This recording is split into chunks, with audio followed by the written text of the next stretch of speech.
Oh, good afternoon and welcome back, everybody. We're here today at Koken Woodford Glen Speedway. That's a mouthful. My name's Bianca, of course. Alongside me again is Taylor. Taylor, of course, is joining us from up north, down from Nelson, all the way. You've come down this morning to join us again, Taylor, to do some interviews, probably with some of these youth Ministock drivers. Yeah, I don't know if I'll do the Ministock drivers. Might go above and beyond and just do other drivers, but probably end up doing this Ministocks anyway, so that should be good. Yeah, absolutely. Now, we're here, of course, there's a lot going on tonight. We're here specifically for the Modified invasion. We have Modifieds. We're really lucky, actually, to have 1, 2 and 3 NZ all racing down here, Taylor. It's going to be awesome to see them all racing on this track, too. I think we have about 20 entries tonight. We saw a few of the Modifieds from here attending in Nelson and Blenheim, which was very good because a few of them are having good battles, which makes the crowd like, oh, whoa, these things are cool. Like, you barely see them anywhere around New Zealand, but here in Christchurch and up there in Greymouth, you see a few of them. Yeah, absolutely. They, of course, Brad came down here and won New Zealand's in Greymouth not so long ago. Of course, he's in 2NZ at the moment, but it was really, the South Islands. It was really, really interesting to see him, of course, take on the entire field up north and manage to lap every single car on the track. That was amazing to watch. I don't know if anybody else who's watching tonight managed to see that, but that was a great drive from Brad. Yeah, well, Brad is like a very good driver. Like, he's very experienced and has heaps of like potential in him, so that's good for him and the other classes. But of course, Jacob Mitchell 1NZ and Stephen Thompson 3NZ.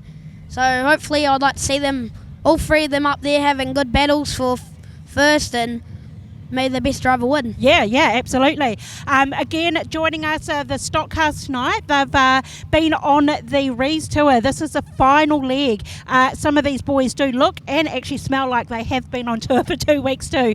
I've gone and spoken to a couple of them, and the socialising and the friendships that they've made, they'll take with them for life. So it's really good to see the vibe down in the pits at the moment. To be honest, the whole point is, 1, you make friends, or 2, you make enemies in speedway racing. And that's basically the whole point.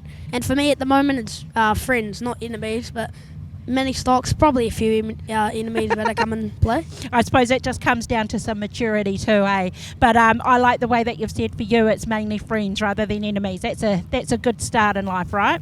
Yeah, that's the thing my granddad said to me and my brother when we were up at Dad's place. You make friends, not enemies, so yeah, it should be mint. Yeah, absolutely. Listen, we've got saloons and production saloons joining us tonight, and also we're really lucky to be joined by some adult Ministock drivers also. Yeah, they haven't been on tour really, but it's good to see adult Ministocks that used to drivers, the Ministock grades, into a Ministock, but I'm not sure if some of them raced the Ministock beforehand. So, in the production saloons, I don't know if they've been on tour much, but they should hopefully put on a good show tonight. Yeah, I think what we could actually do is maybe go and interview some of those adult Ministock drivers and see what their involvement has been and where they first started driving. That'll be a task for both you and I. Yeah, what I said, like Nelson and Blenheim, our little leagues probably can't even last that long, to be honest. Sorry, say that again, Taylor. Like what I said in Nelson and Blenheim, our little leagues probably can't even last that long. Hey, they're not much bigger than mine. But listen, these cars are going to be coming out for a Green Parade shortly, so we might be able to grab a few cars and do some interviews. But Taylor and I will be bringing as many interviews as humanly possible to you tonight. It feels like it's a nice, relaxed feeling down in the pits, so I think a lot of these drivers will be quite welcoming to be talking to us. Yep, hopefully so. Hopefully we don't annoy you as much and you want to see racing, but yeah, hopefully we don't annoy you. Oh, I'm sure they don't. I'm sure they're tuning in just for us. What do you reckon? Hopefully. Probably my family is at this point. And happy birthday, Mum. Oh, is it Mum's birthday today? Yeah, I said good morning, not good morning, happy birthday this morning, but I don't know if she said anything back, so if she didn't hear me, well, happy birthday. There you go. There you go, Mum. Listen, I do have to thank everyone who also sent me happy birthday messages yesterday. It was very much appreciated. I did feel the love, so I do appreciate that. Thank you very much. Yeah, thank you. See you. Awesome. Well, we'll cross back over to some ads and what have you. Paul, did you want to come in and say hey? Even though you're only a young fella? Yeah, g'day guys. On the Rees tour, we had some kids' activities last night, and one of the winners was one of the Carlos Jr.'s sister, and she's going to go for a ride with Asher in the parade. So if you're wondering why Asher's out there, it's because she excelled in all the activities that I ran last night for the kids. Oh, God, I've got to ask Paul, what were those activities? I'm too afraid to ask almost. They were hanging from rafters, they were doing the worm, we were playing toilet tiggy, we were playing all sorts of things, and as an average, she won the whole lot. So I'm just going up there now to tell them what it's all about, so hopefully they allow it to happen. Oh, okay. If not, maybe tomorrow then, Paul? Yep. Okay, perfect. All right, so we don't have the super stocks. They're actually joining us tomorrow. So like Paul said, if you do see Asher Rees out in the Grand Parade, that's because a little one has won something. How cool to win a trip, win a little spin on Asher Rees' car. But listen, we're going to cut over to some ads and we'll come back to you with some interviews very shortly.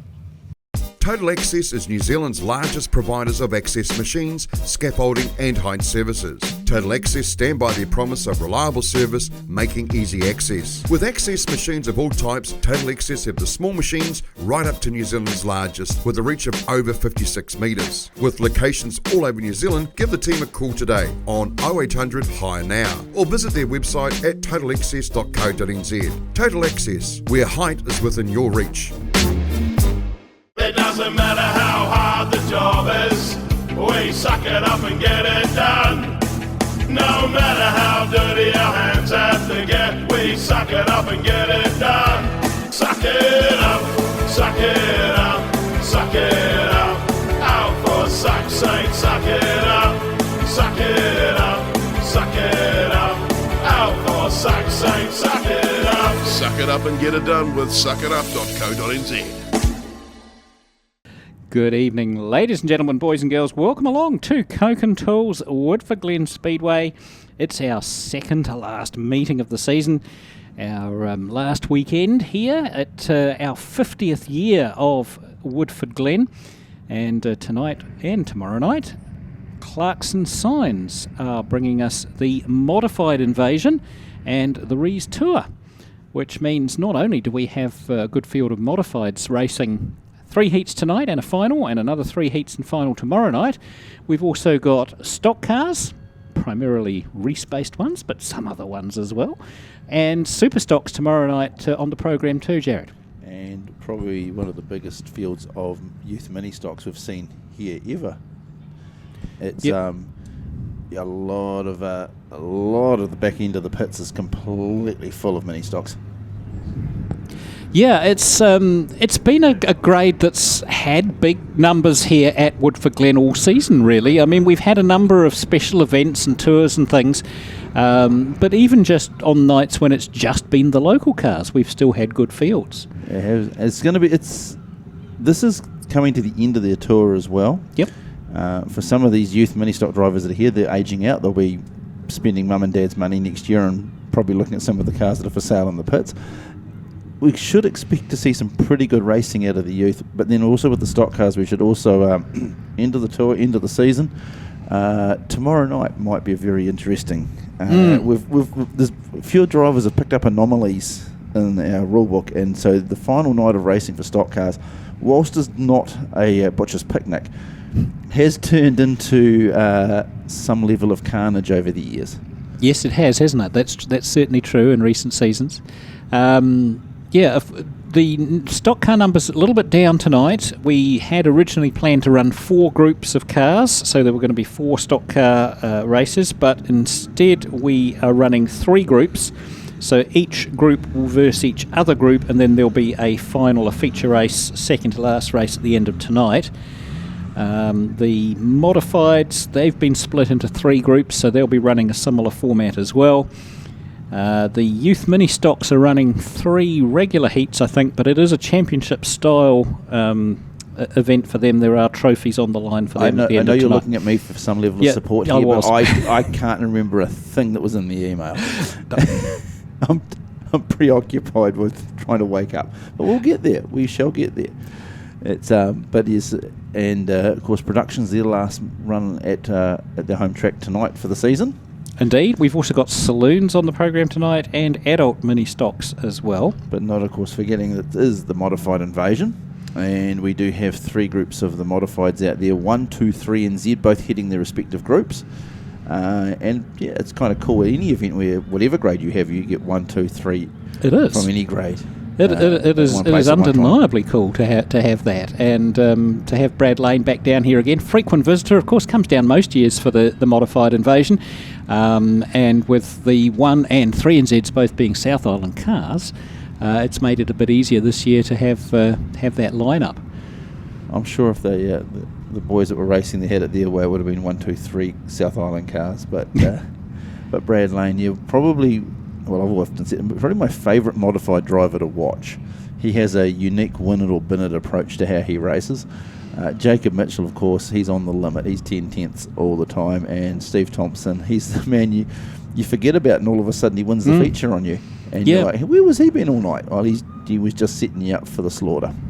Yep, that's right. That's pretty good summary. If you're watching on the live stream, you can see our tractor driver there's dressed for the occasion. Good on him.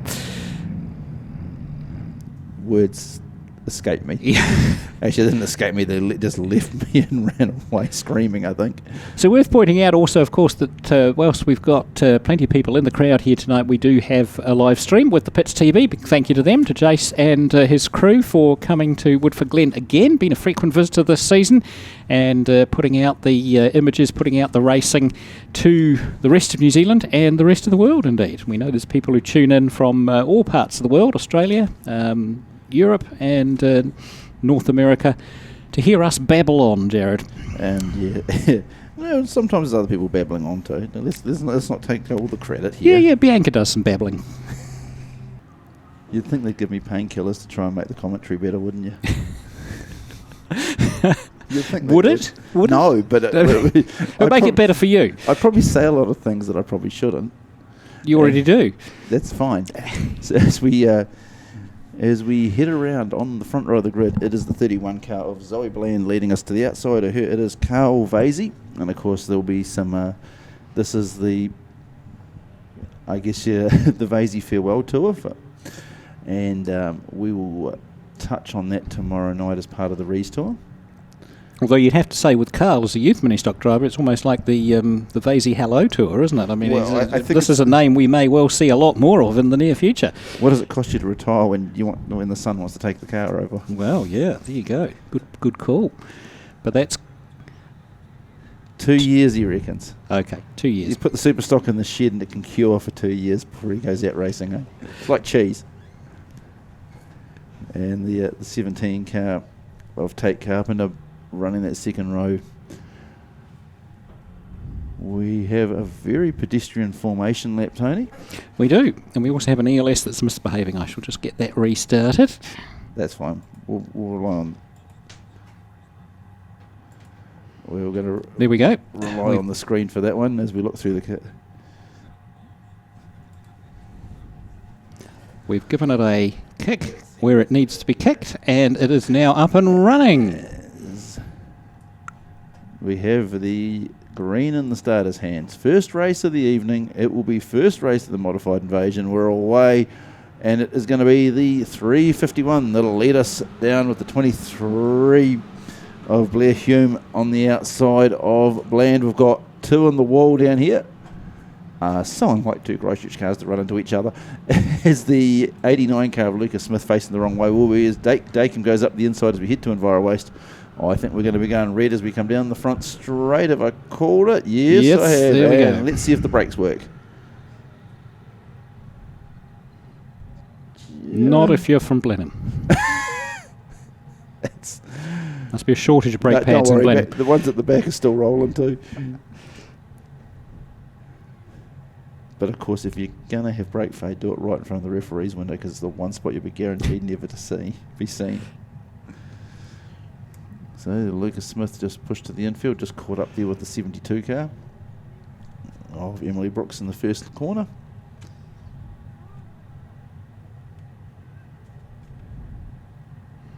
That 99A car, that's quite flash, isn't it? I do like it. Who's that? Carlos Chestnut. Oh, well, there we go. Famous name from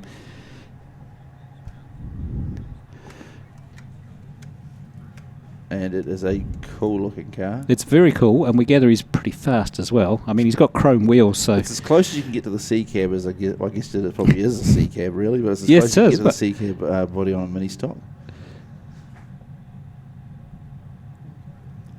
But after one lap, not that we can read a lot into it, Carl Vasey is our race leader, followed there by Blair Hume and Jackson Dacomb sitting third at the moment.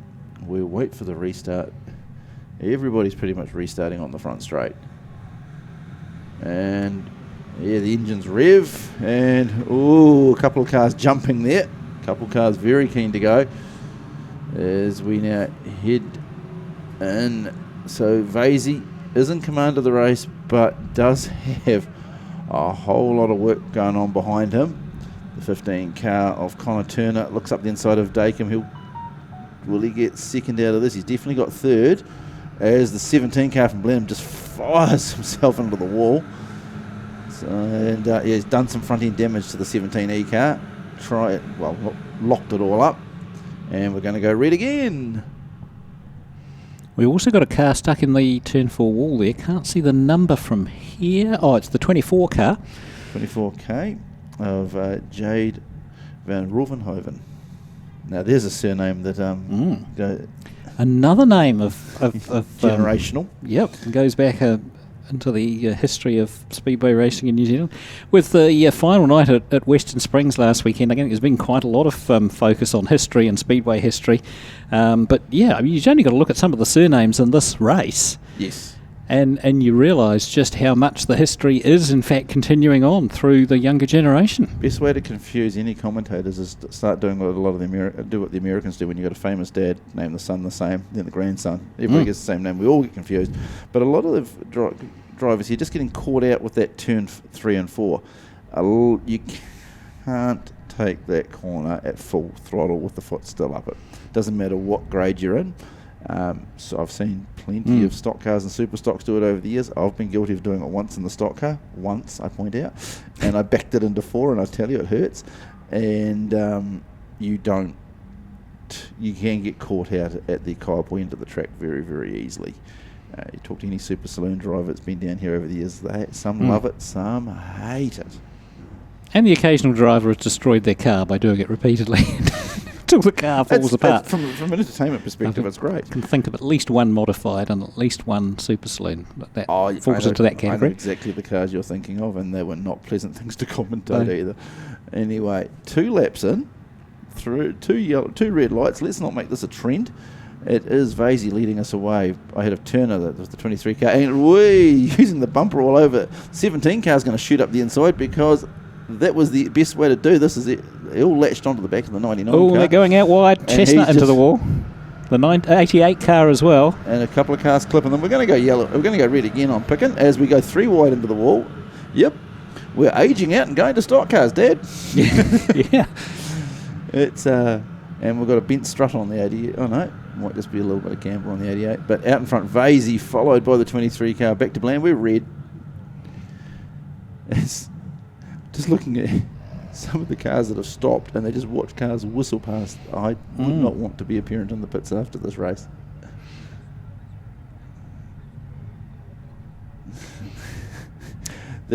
And there was me before the meeting started, chatting to you and Ivan and a few other people around the place about how good the youth mini stocks have been this season and how disciplined their racing had been and competitive and all the rest of it. Last weekend. There we are. Red after red after red. To be fair, this incident started at turn 2.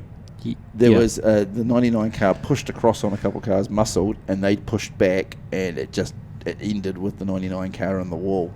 So it was a snowball effect of what was going on out of there. I'm sure that friends and family of each driver will have a completely different perspective of that. Oh, of course.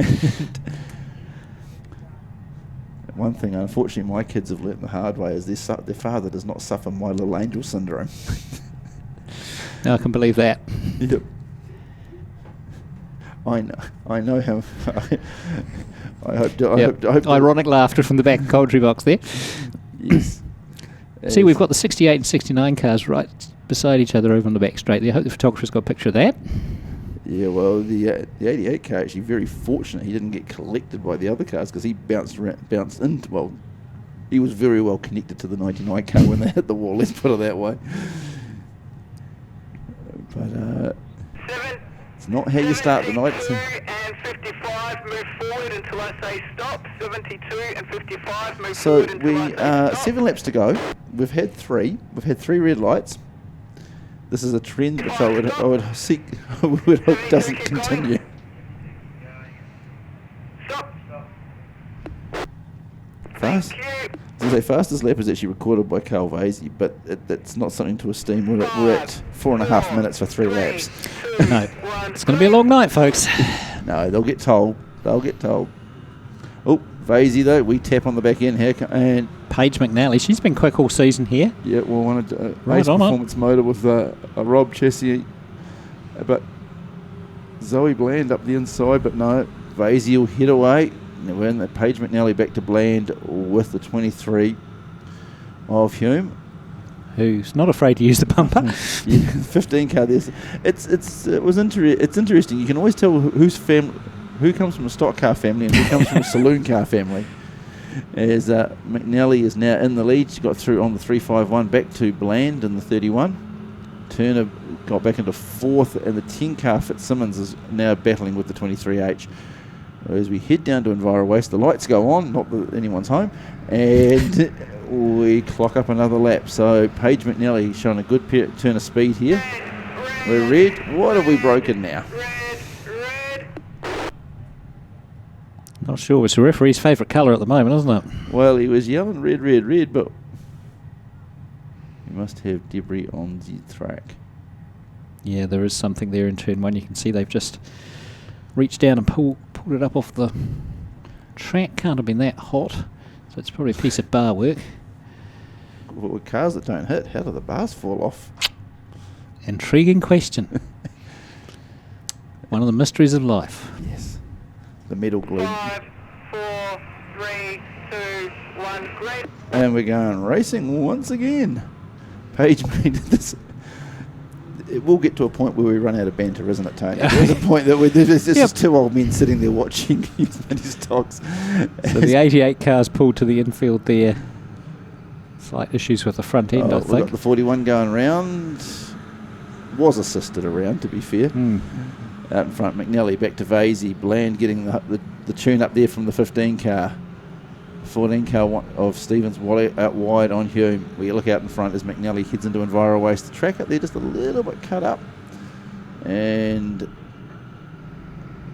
back to Vasey. Vasey is just slipping back into the grasp of Bland. One big fake of the breakdown into turn 3, and either the 31 or the 15 cars could probably get the 351. Paige McNally, she's just got to get out and just keep clear of everyone, but not get caught up in the back markers, which might be a bit of a challenge. On 2 laps to go, so actually no less than that, 1 to go.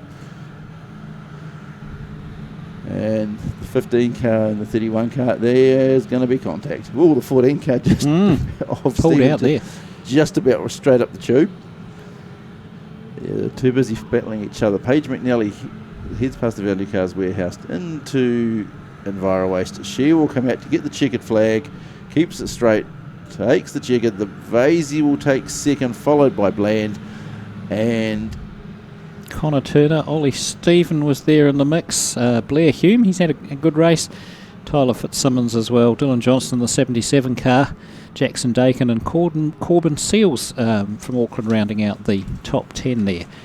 I know there's been a bit of a trend this season to commentators trying to think they're referees or tell referees what should go on, but I really hope the referee says to this field after this race, go and read your rule book before you come out again, Paige please. McNally taking away the race win over Vasey. Bland. Back to Turner with Stephen Hume and Fitzsimmons. Tyler Johnson, Jackson Dakin and Corbin Seals round out our top 10. That was our first race. We tried to make it a marathon. 10 laps, 10 minutes, and that's not record pace. So there will be, if I was a parent of one of these, I'd be giving my kids a tune-up for that next race. A tune-up, yeah, okay. So that was race 1 on the programme, brought to us by MDS Diesel Specialists. Next up, Mr. Whippy will be bringing us the first of the stock car races. That's Group 1 versus Group 3.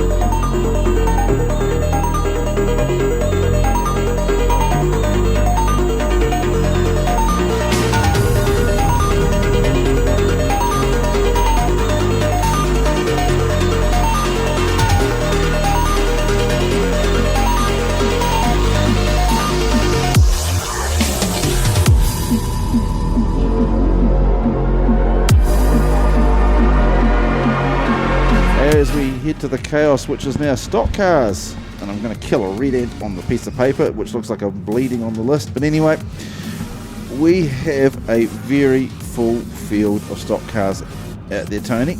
We do. They not quite as many as we originally hoped for. I think it ended up being 43 cars, did it tonight? So we're running 3 groups, and each group will come up against each other group through the course of this evening, and then there's going to be a feature, a final, second to last race tonight. And so you'll see next group. You'll see so we at the moment we have Group 1 and Group 3, and then Group 2 will come out in the next event, which will be joined with Group 1. There is a few little body changes on cars out there. There are a few driver changes in cars out there, which is going to keep a few of us on our toes. There's one of them just going past us now, the 28C of Rees Marsden. So this is the debut of Rees in the stock car, is it? Absolutely, and of course this is the deal. He won the Canterbury Champ, so he go to stock cars, and so now he has acquired. So there it is. We've talked about it a bit over the course of this season, and I guess partly, slightly mischievously, to try and encourage Glenn to spend the money. But there we are. There it is, the 28C, Rees Marsden. Glenn still didn't spend the money. Keelan Keith in the 4T car, just coming past the start finish line. He's driving that. And the 196 is Thomas Jack, or Tom Jack as we know him, who's been racing Ministocks over the last season or so. He's come to join his brother in the stock car grade with, I think it's the ex-Bailey Chapman car from Wanganui. Oh, okay. So, quite a few visitors out there in this pack. I'm just going to see if there's anything of note. So that's going to trip us up, isn't it? So we've got 197 and 196 both in this race too, which is... well, I'm led to... And now I've got to find the second list, because I just realised our list is actually 2 pages long. Just to confuse us. I hate triple digits. It's... Yes. So Tom Jack in the 196, Sam Jack in the 197. Got to remember that.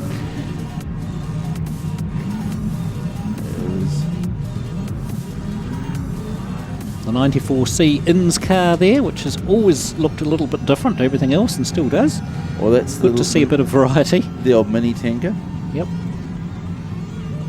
But yes, it's a lot of drivers here. This will be the first time in a long time on Koken Woodford Glen, or first time at all.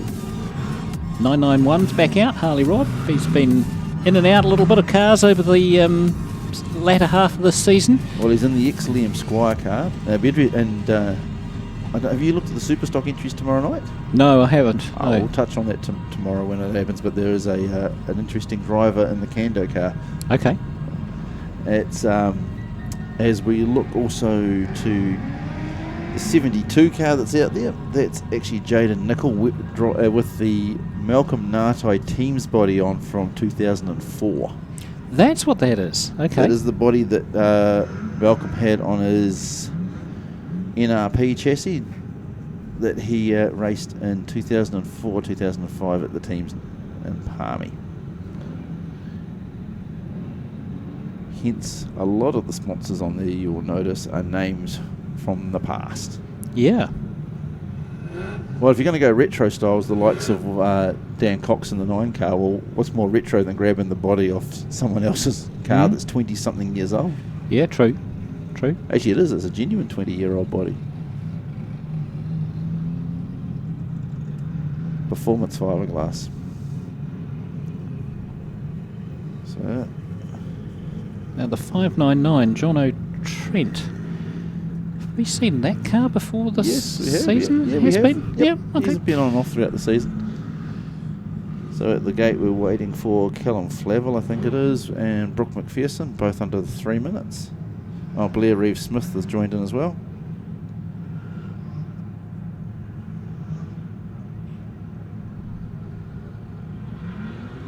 And our front row will consist of Mitchell Lockett in the 52V and the 66E of Charlie Boone. Should recognise Charlie's name from Youth Ministocks. Ah, yes. So there's actually a number of drivers who've moved up from youth mini stocks into stock cars relatively recently that are here in this particular race. Oh, Yeah. yeah, absolutely. Even just coming across the line, Elsie Verlanderen, you've got Rees Marsden. Technically, granted it wasn't recent, you could argue Harley Robb. Yeah, well, true. Yes. Yep. The Jacks, both brothers. Both of them, yes. Keelan Keith. Keelan Keith Boone out of Blenheim. And probably, quite possibly, some of these North Island drivers too that we just don't know their history. So, further proof that youth mini stock grade, for all its occasional issues, does produce race drivers and competitors who want to move on and race the bigger cars as they get older. As we just watch the 943T of Honeybone heading around. Worth reminding folks that next year's New Zealand stock car title will be held here at Koken Woodford Glen during the month of February. Not sure on the dates yet, we'll let you know. In the past there's been over 200 entries for the New Zealand stock car title. I'm not quite sure if we'll see that given it's in the South Island, a little bit more difficult for North Island drivers to come, but there will be a whole heap of cars coming for that. Yes, it's of course one of the great things about whether you're in a centre like Christchurch and Wellington to a lesser degree is actually accommodation isn't an issue. Big city, lots of events happen, lots of places to park, and of course lots of people that are prepared to offer up workshop storage and support the event whilst it's on. I am led to believe that we do know who the sponsor for that event is. Okay. And I'm not sure if we're allowed to mention it yet, but it's certainly one of our traditional sponsors here at Koken Woodford Glen. Not the one you think it is either. Oh, okay. No, all right, that's fine. Yeah, I won't say anything. I don't know, and I won't say anything. I was guessing there. No, I can see the smirk on your face. I can see what you're thinking. It's not Malcolm. No. Okay. It's, but no, as our stock cars grid up, kind of have a feeling this is going to be a bit like a Chinese takeaway when we get to turn 3. What numbers are we going to serve up into the wall, Tony?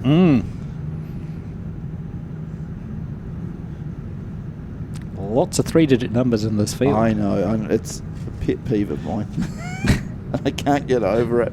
I've got a hurdle and I can't get there, Tony. Okay. But a very varied field of stock cars here. Not something we tend to see too often at Koken Woodford Glen. Christchurch cars in row 3. Yeah. And that's Gavin Marshall. We haven't seen a lot of Gavin racing this year. As we're in the starter's hands, green is in the air, we go racing. Lockett leads us away. 58 car of Gallup joins in there. Boone to the outside. The 196 is very, very slow to get away. We head down to turn 3. Boone heads in hot and fast. Lockett goes in as well. Marshall's with them. Luke Malloy's in there, and Boone discovers, the wall comes up real quick as he collects Craig Robb on the way through, and he's pushed him to the grass. Red. Elsie Verlanderen and the 47 car there stuck over on the turn 2 wall. Didn't actually see what happened to them. Knowing the way Elsie drives, it might have been deliberate. may have involved the front bumper. Yes, that's not unexpected.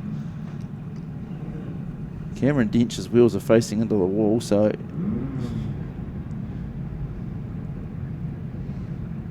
get the thumbs up. 67 car of Michael Rowe, down at turn 3. He's parked up on the grass. So we're going to go for the lifting. Oh no, going to push Philander in. No, which way are we going? Tractor's going, and we're going in for two lifting devices there, Tony.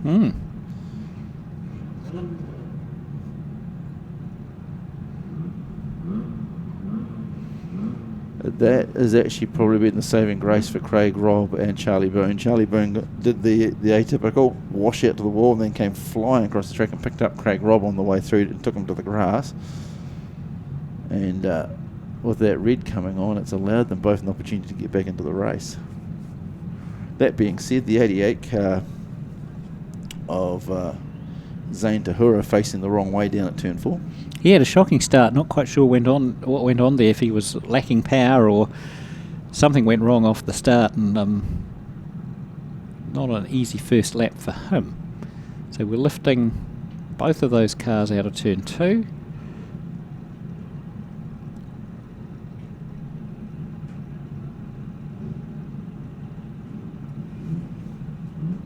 I wonder where the tractor was for a second. And they're still on the pits.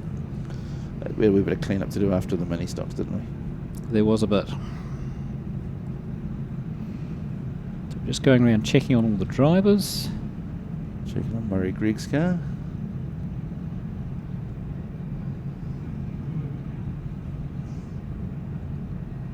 Something flapping underneath.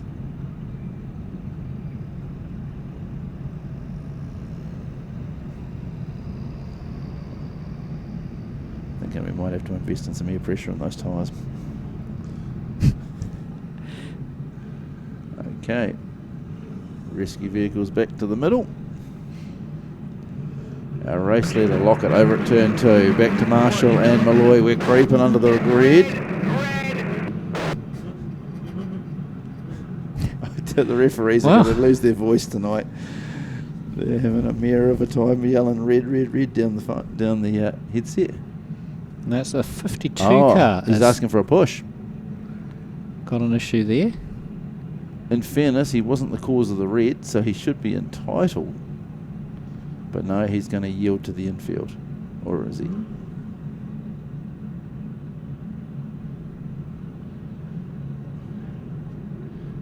He managed to snatch defeat from the jaws of victory there, Tony. Yeah, he did, didn't he? Not quite sure what went wrong with the 52 car, but it's died.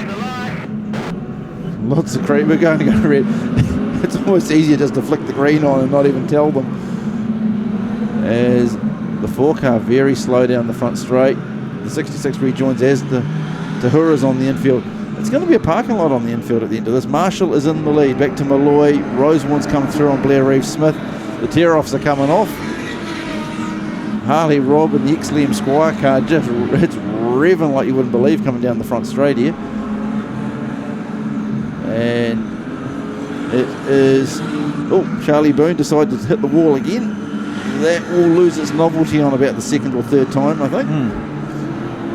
As Marshall leads us, he's going to pick up the 196, the first of the back markers for him. Malloy back to Blair Reeves Smith. Honeybone's coming through up the inside of Rosewarne.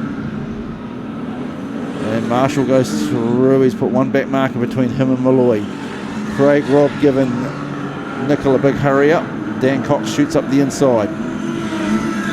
And Nickel, will he lurching behind the 911? Craig just a little bit quicker out in front. Our race leader is still the 469. Back to, it looks like the 212's got through into second over Malloy. Honeybone and Robb has gone through. Rosewarne was pushed unceremoniously out the way by the 934 car there. Yeah, well, Jack races pretty hard. He doesn't do a lot of racing. He hasn't done a lot of racing this season, but he's certainly got a good turn of speed as he gives the 196 a wee nudge out of the way. Out in front, no, it is the 469. Keeping it together. Rosewarne just pulling to the infield too, so he's battling a gremlin with that car. Yep. That could explain that. As we look at the 212. Oh, Marshall's car just stepped right out. I think he's blowing the right rear. He did. Straight off the corner, it blew the right rear, and he's got to go to the wall to actually just avoid being tubed. Rees Marsden's pulled off as well in that new car of his. Well, it's the second. his first incident was hitting the gate at home, I think. Anyway, it is now the Blair Reeves Smith in the lead, followed by Malloy and Honeybone. But I doubt Honeybone's going to stay in third for much longer. Good mates, these two. 9.34, given the 4.35 a wee nudge. And he gets them as they go down into Enviro Waste. 2-1-2 must be looking. Oh no, he's got a lap to keep it together. And Harley Robb in the 991, that car is pulling some decent numbers down the front straight. As we head past the Value Cars Warehouse grandstand, it is the 2-1-2, but he's going to get contested as they come off 4. But Reeve Smith will take away the checkered, followed by Honeybone with Malloy and Rob Senior with Tyler Horton behind him. And I think we'll find that Harley Robb set the fastest lap of that race right at the very end on his last lap, chasing down that third place. A 20.33, I think, there. Yes. Certainly was giving it beans, wasn't he? It was pulling some numbers as it went past us, but then that could be exhaust note, that could also be. Looking at the results there, Blair Reeve Smith, as we called it, back to Honeybone with Malloy, Harley Robb, Craig Robb. Of course, Craig will always tell you Harley got his talent from him. Tyler Horton, Murray Gregg with Daniel Cox, John O'Trent, and Jaden Nicol rounding out our top 10. And to be honest, we almost have another 10 on the infield too. Out of that race. We do. There almost needs to be. And so 8 of those top 10's Christchurch cars. Admittedly not the first 2, but... Yeah, well, that turn 3 and 4 will catch you out. You've also got to remember that a lot of these travellers doing the tour have actually done a lot of racing. And we're at that point of the week where actually the car needs to go home and give the big check over. That being said, that 2-1-2 car, he's actually down. His fastest lap was a 20.59. Harley Robb was actually the fastest in the race of a 20.33. So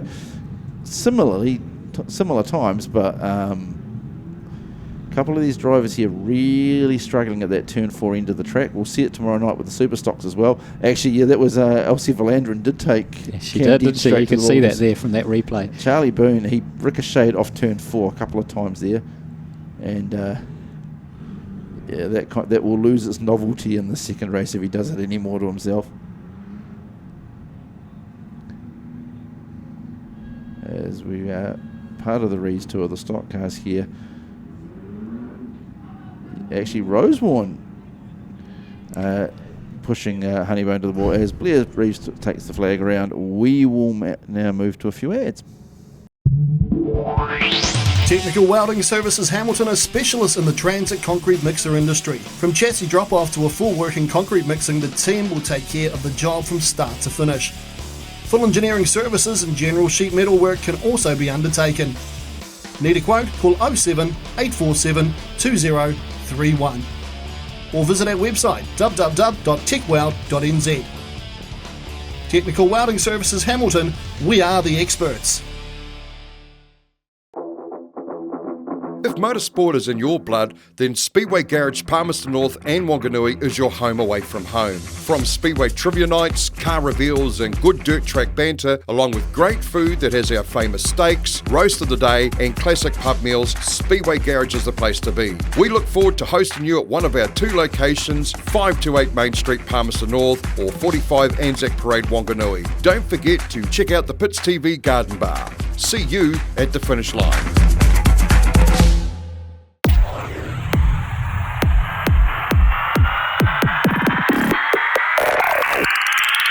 It's action for the whole family.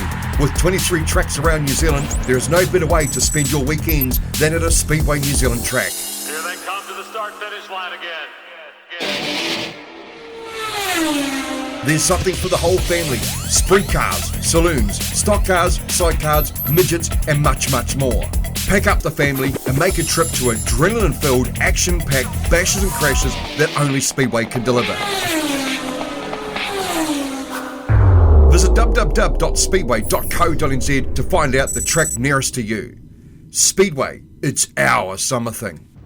Modifieds head out for their very first run of the 2025 Modified Invasion.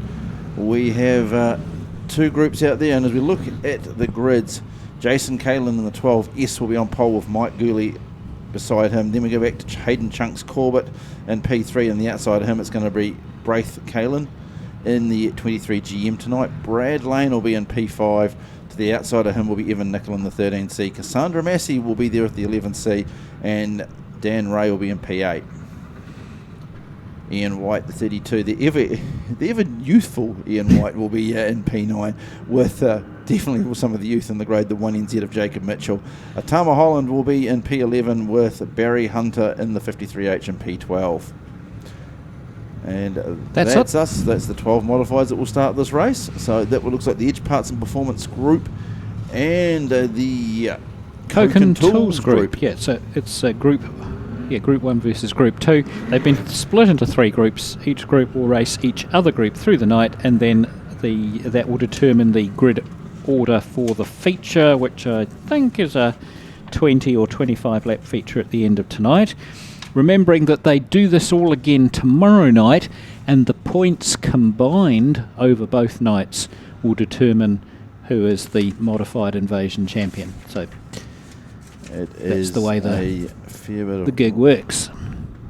Unfortunately, in the last week or so, some of our modifieds have had some challenging times with regards to engines. Yeah, Braith Kalin, one of those, with his 9S car having died. So he's in hopped into the 23 GM car for tonight, which is the ex-Steve Thompson chassis, I believe, owned by Ian White. Yeah. And I think Parky too has an air-cooled engine. It's he made a wee hole in it, from what we understand. So it's just that joys of hard racing. Of course, off the back of New Zealand title, how hard do you stretch your car at a New Zealand title? And then you come away with a result or not, as the case may be, and then you've still got to finish off the back end of your season. And I believe the 1NZ car did have some gremlins too, but they've obviously got that sorted out, so that's good. And Steve Sinclair was due to be here tonight. He's not, should be racing tomorrow night, we hope. Yes. All right, so the lights are out. Mike Goulet and Jason Kalin off the front row as they come through 3 and 4. Enviro turn onto the front straight. We're green and we're racing, and away goes Mike Goulet with the 2 Kalins side by side as they come into turn 1. And the younger Braith Kalin has taken over second place. Brad Lane's moved through to third. Hard into turn 3 they go. Chunks Corbett follows them in. A little bit of a push starting to develop between 3 and 4 there. But all the cars get round safely. Now we start to see Jacob Mitchell winding that 1NZ car up. It's the 24, the cool chassis of Dan Ray is pulled to the infield. Some issues there. Lane on the inside of Goulet gets himself caught up on the Nerf bar of Mike Goulet's car down the front straight. Saving rubber, Tony, saving rubber. But gets away with it, backs out and gets away with it. It's allowed Braith Kalin to get on his tail as well. So these front 3 absolutely going hammer and tongs at the moment, with Goulet under intense pressure from Brad Lane. Braith Kalin just dropping off a car length or 2 there as they come down the back straight. And Jason Kalin starting to join this party as well. Ian White having a good run in the 32 car, just ahead of Chunks Corbett, and the 1NZ of Mitchell not making a lot of forward progress at this point. Huge puff of white smoke out of Ian White's car there in turn 1. Not sure if that's good or bad. It's a forward. The 4 of Goulet still leading with 4 down, 7 to go in this race. Round the outside comes Braith Kalin. He's got past Brad Lane. He gets past Mike Goulet to lead this race for the first time. Very aggressive, this young driver in this borrowed car. Obviously enjoying it. The 4 of Goulet settling into that middle track line, and he's forcing Brad Lane to look high and wide if he's going to get past him. Not the first time these two have battled it out at Koken Woodford Glen. Lane knows the drill. He knows what he's got to do if he's going to get past Mike Goulet. And Mike knows how to make it as difficult as possible for anyone else to get by. It's his trademark. But out front, Braith Kalin closing on the 13 of Evan Nicol at an alarming rate of knots. He's ticked off 8 laps now with just 4 to go. Round the outside he goes through 1 and 2. He's getting great hookup out of turn 3 in that 23 car. and he's leaving Goulet and Lane behind. Lane, you can sense the frustration. He's looking inside, outside, trying to find a way past Mike Goulet. The 32 car, more white smoke coming out the back of that in turn 3 there. Mitchell having a hard time getting any go forward on this track, which I think is a little heavy. Lane's got past Goulet with using the lap traffic of Evan Nicol there to his advantage, and he's now setting off in pursuit of Braith Kalin, but with just a lap to go, I think it's a long lost cause. Kalin's already got past Barry Hunter. Kalin gets a little bit squirrely out of turn 4, picks up the white flag this time through. Terrific pace in the 23 car in the hands of Braith Kalin there. Brad Lane following him out of turn 2 now. They run down the back straight into Enviroways turn. Kalin picks his way past Atama Holland, and he's going to pick up the checkered flag and win this race. Lane in second, and Goulet comes through for third. I'll be very interested to see what the lap time was there. 15.35 by Braith Kalin. Braith Kalin in a borrowed car. A borrowed car that has been, I won't say it's been shelved, been put out to pasture. Yes, Kalin just took away taking the win over Brad Lane, who did an amazing pass on the back straight over Mike Goulet. Jason Kalin back to Jacob Mitchell, who really struggled in that race. Ian White puffing a bit of smoke back to Hayden Corbett, Cassandra Massey, Atama Holland, and Barry Hunter. Now, a reminder that the lap record here is held by Jacob Mitchell in Modifieds. It's 15.22. So for Braith Kalin to do a 15.35 in what I think is his first race here at Woodford Glen. I don't recall seeing his name before. No, I do, but he has. Okay, but that's a fantastic effort in a borrowed car to jump in it and drive it so aggressively. Go within 0.13 of the lap record here at Woodford Glen. That's on a track awesome. That's not perfect, drivey, but not perfect. Certainly drivey, yeah. It's a very drivey. But you can see if you're watching on the live stream, certainly if you're here live, you can see it's a little rough. It looks a little bit more like a potato patch than a true clay racetrack. But it's giving them the drive. It's giving them the momentum. And for those drivers that were willing to trust their car, as indeed you trust young people with the checkered flag, if you're willing to put that amount of trust in someone, you put that trust in your car, boy, did it reward you here in that race. But as you look further back through the field, there's a couple of drivers whose cars were set way too tight for that. I think Jacob Mitchell was one of those. As we head down to Bianca, and I believe you're with the youth mini stocks. Hey, hi guys, I'm here with the 88C of Jack Anderson. So, how was the car out there? Tell me, was it fast or? Before my incident, it was pretty good. I was moving forward and then got in the wet and then it went bad. I got in a bit of a wreck and bent my front strut and kind of popped the tyre. It was going down. So, are you planning on getting in the next one, or is it just an easy fix? Yeah, it's fixed. Just tyre pressures now and we'll be good. So when you went to MIP and you won it, how was up north? Was it treating you good, or was the car fast? Well, of course you won MIP, but was there any things you could make the car faster, for tonight or something? Well, up there the car was hooked up, and with all the help of Jackson Dakem and his dad and mum and the McNallys and Dylan Rob, I couldn't have done it without them because we're a bit of a Christchurch team helping each other, and yeah, the track was just hooked up all weekend, so it definitely played a help. But yeah, down here so far it's not going my way. What was the first feeling in your mind when you realised, whoa, I just won MIP? Oh, I couldn't believe it. I was unreal with it. Dad stopped me on the dummy grid coming after that race, and he says, I think you've got this, and then sure enough I had it. Were you nervous? Was Lockie in front of you in that race, which was leading on points? Yeah, well, he was leading on points going into the last race. I started, I think, in front of him. And yeah, so if I just bet these three cars that were ahead of me in the points, I think I would have had it. And sure enough, I had it. So, good job. And yeah, we'll head it up to the commentary box. As our adult mini stocks head out onto the track.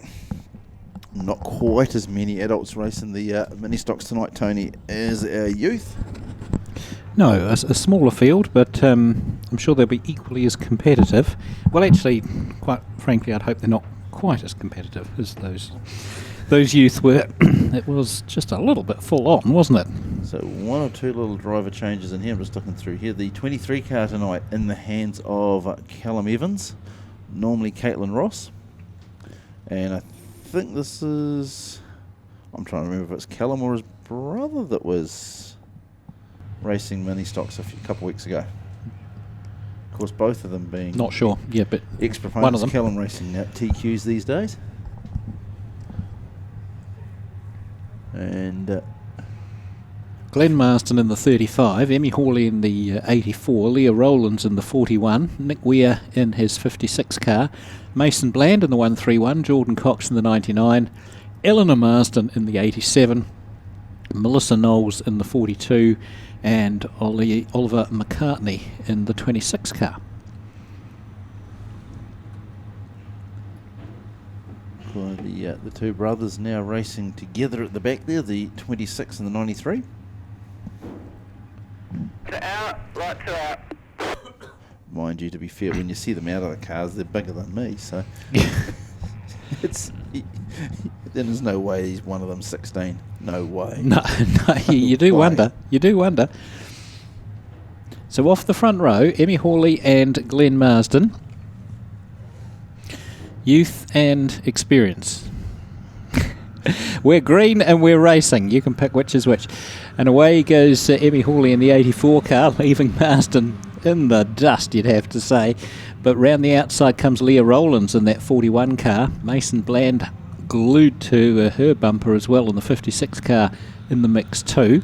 Moving through the middle there, the 26 car, that's Evans, we talked about before. But coming out of turn 4, and it's Hawley in the 84 who holds the lead. Mason Bland just got the nose in front there, coming around the outside in turn 1, and there's just a little bit more pace and a bit more grip there, and he makes his way to the lead. Leah Rowlands in second place, the 56 machine of Nick Weir currently in third, and the rest of the pack's bunching up a little bit behind them. So just about to tick off lap 2 of this 8-lap race, and it's Mason Bland who's got the car, the 131 car in front, ahead of the 41 of Leah Rowlands and the 56 of Nick Weir. They run down the back straight, past the Value Cars Warehouse grandstand. Now turn into the tighter Kaipoi end of the track that we call Envirowaste, turns 3 and 4, down onto the front straight and back into turns 1 and 2 again. And the order not changing much, certainly not in the top 3. Good battle for 4th and 5th there, Glenn Marsden and the 23 car of Evans, with 3 wide down the back straight. Calls for some excitement as the 85 car muscles his way through to take over 4th place. That's the other Hawley, isn't it? That's Tyler Hawley in the 85. But out front it's Mason Bland just extending the lead. Leah Rowlands unable to respond, and Nick Weir going in hot into turn 3 there, closing right on the back of the 41 car, but not able to find a way past coming out of turn 4. So the top 3, the order not changing much at this stage as they work their way through the race with 5 down, 3 to go. Mason Bland cruising down the back straight, just about have time to adjust the fluffy dice there, because he's under no pressure from behind as Leah Rowlands holding on to a solid second place, but no position to challenge for the lead. Nick Weir can't seem to get any closer to Rowlands than he is currently. Tyler Hawley holding on to 4th place ahead of Glenn Marsden. Glenn seems to have found a little bit more pace. 26 car moving into the picture as well. But we're in the white zone now for Mason Bland in the 131. He just needs to bring this home now. He's got a good lead over Leon Rowlands and Nick Weir. Tyler Hawley, Glenn Marsden. We go back to the 26, that's Oliver McCartney. The 93 of Shaden Andrew McCartney racing close together there as well. But checkered flag waves for Mason Bland. An easy and straightforward win for him over Leah Rowlands and Nick Weir. And they kept it all together and all in one piece. They did. Which is possibly the bit that surprises us all. I don't mean that condescendingly, but it was... based on the way tonight's been going, it's... Yeah. There was definitely a little bit of frenetic moving at the back end of that pack at times. But as we looked at the results, Mason Bland taking away from Rollins, Weir, Hawley, Marsden, McCartney, the other McCartney, Andrew McCartney, with Cox, Evans and Hawley. Knowles and Marsden rounder at 12. So that was event 4 on the program, our adult mini stocks, brought to us by Ari Sinclair. Next up, the event 5 will be Saloons. Somewhere in that mix, Really Swift Parts sponsored someone as well, but we've dropped a race out of the original sponsorship list, so we'll mention them as well. We didn't forget Really Swift Parts, we didn't forget Colin, but we never forget any of our sponsors. We love them, but sometimes the race order gets messed around and we don't want to miss them out. So Ari Sinclair and Really Swift Parts sponsoring parts of that race. And next up, Saloons, brought to us by Sylvester V8 Performance. And the Saloons, they're in the chute at the moment. I think we're missing one or two of them tonight, unfortunately. Always a little bit of an issue on a Friday night, isn't it? Some people can't get away from work or can't travel easily if they have slightly further to go. I can tell you, getting for me, it was hard getting here tonight, which was an unusual feeling for me. But not that far from Riccarton to Kaiapoi, is it? To Rangiora to Kaiapoi. Oh, you went to Rangiora first. Coming here without a shower. No, it's yes, but I used to work from home, so it was a whole lot easier back in those days.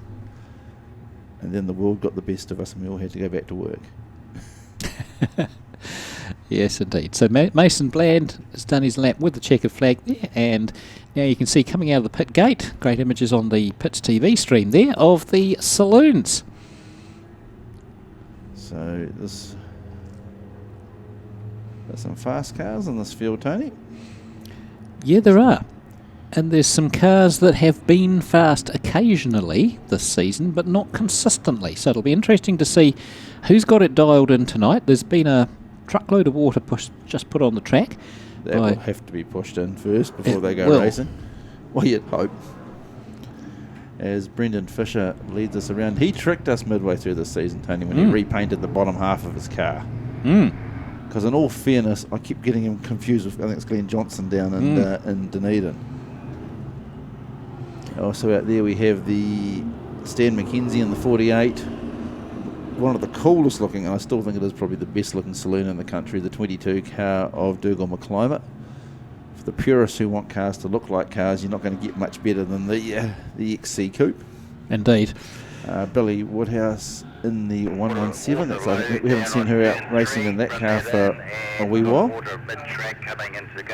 Matt Peterson in the Musex, the 433, with probably one of the stars this season, the 7 car of Scott Woodhouse. He's had a stellar year. Ryan Marsden has probably had a season you'd rather forget. Just started to dial in the modified old car, the old boot, and launched the engine, and then it sort of cost him about the championship part of his season. The 84 car there of Kevin Gardner, and then rounding us out is the CB2 of Willie Woodhouse, the 71C, the Canterbury Roundwood car. And you didn't mention the 24 car there. I missed that. Sam Martin. Sorry, it's Sam Martin in the Hypermac. Coming out of Eastern States. I was going to say a quick 3.5 trip down here, but if you work the averages out, probably 4 hours with the trailer. And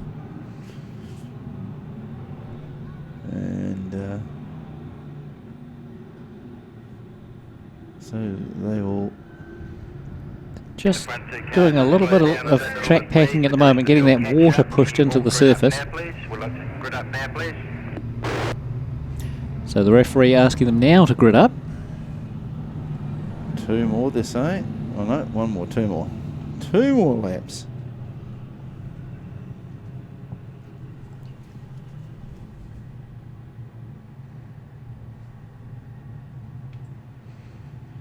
As they head down the back straight. Oh, let's have another lap or so.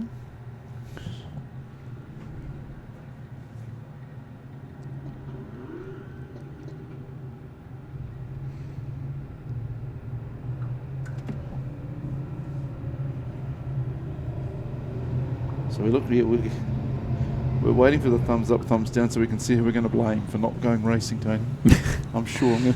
I think everyone's decided we're going racing regardless of what your thumb's doing. Lights are out. Lights are out. Omit the thumb and move to finger. Yep. So the referees decided we're going to start this time round anyway.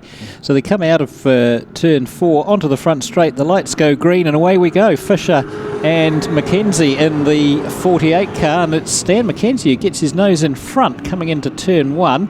Fisher struggling a little bit for grip there, and around the outside comes the 433 of Matt Peterson. He's made good gains from mid-pack to challenge for second place at the moment. McClimate in the mix in 4th there. Behind him, Scott Woodhouse in the 7, leading Billy Lee in the 117. 3 wide as we go into turn 1. That wasn't going to work, was it? And Ryan Marsden was the one who had to wriggle his way backwards and out of that contest, with Willie Woodhouse and Martin at the back of the field.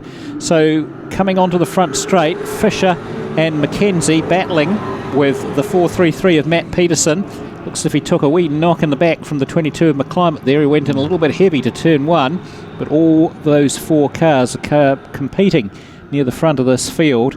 Fisher's got ahead with Peterson as Mackenzie didn't have the best of exits out of turn 2 that previous time round, and he's dropped a little bit of pace. McClimate on the back of him now. Marsden's getting the donkey in the 54 car wound up and putting a bit of pressure on the 84, but up the inside comes the 7 of Scott Woodhouse, having a good season as we said, and making life tough for the former 1NZ there. Out front, Fisher and Peterson have cleared away. They go into Enviro Waste turn and bounce their way onto the front straight now, and they've got a good 10 or 15 car lengths over the 22 of Dougal McClimate. The 2 Power Plus cars, the 48 and 84, battling side by side there with Ryan Marsden. And we've got one round. Martin, I think, just avoided. Yeah, it was a wee touch, but nothing in it. The one who's actually going to be probably fuming the most out of all of this is Dougal, because we go back a lap and he was just passing. Yeah. The 84, the 48 car about a lap ago.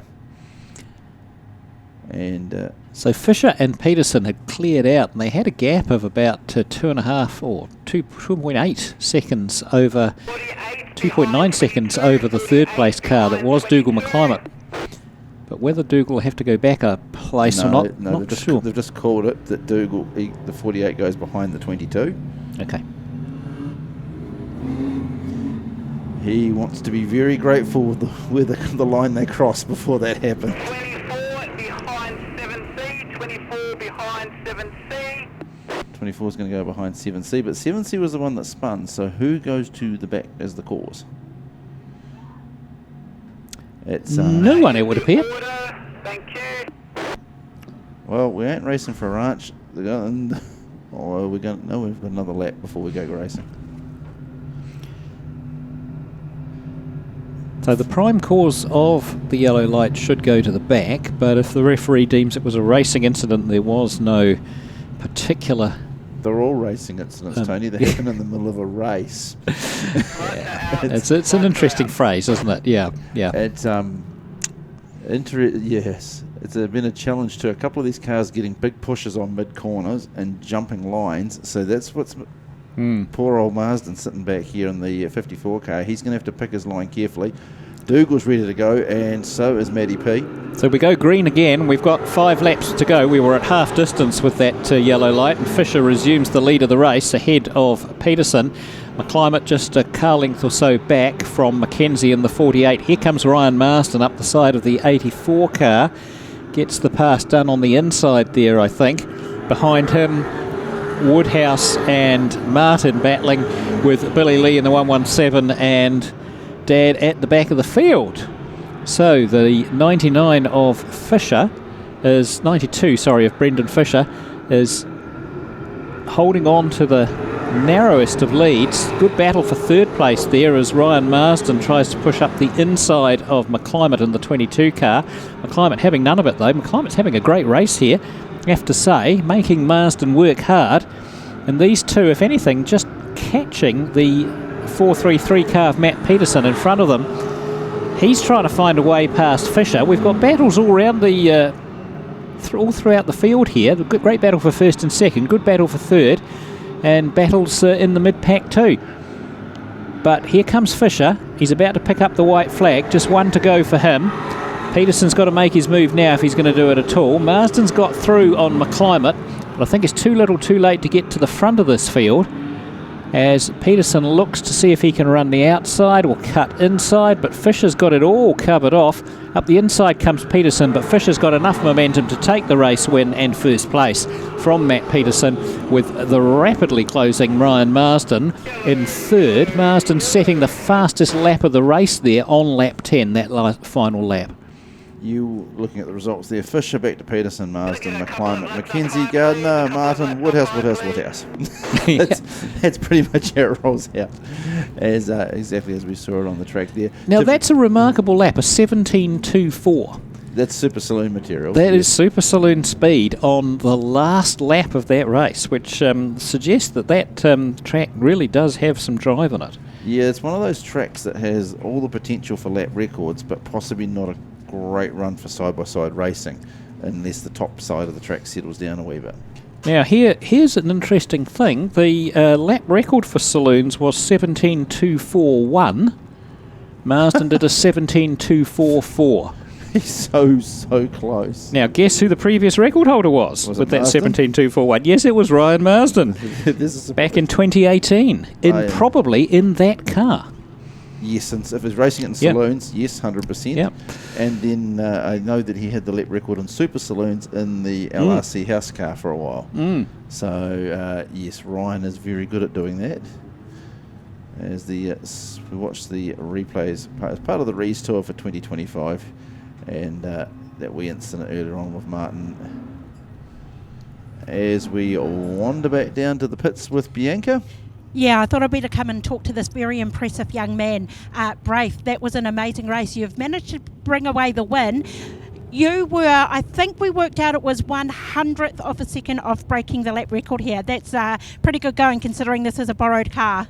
Got to thank Dad. He gave us a rocket and set it up, and obviously Tomo and Ian, they're the car owners who fortunate enough to let me drive it. And our first time here. It's an awesome track put on by Woodford Glen, so yeah, good start. Hard to believe that you're that close off the track record in your first drive here. Now, I don't want to take away anything from that race, but do you think the car can give you anything else so that you could possibly break that record tonight? You never go out there to go beat a lap record, but definitely the car wasn't that great. It was pretty good, but there's still a couple of things that we knew were a bit off, so we'll go back and adjust and see how much better we can get it. Yeah, absolutely. I love the sound of that. But listen, this is your first time at the Glen. Did it catch you out at all? Oh yeah, entry of 3 caught me out a couple of times. It looks condescending because you think you're braking quick enough, and then the turn's right there, but we got there in the end.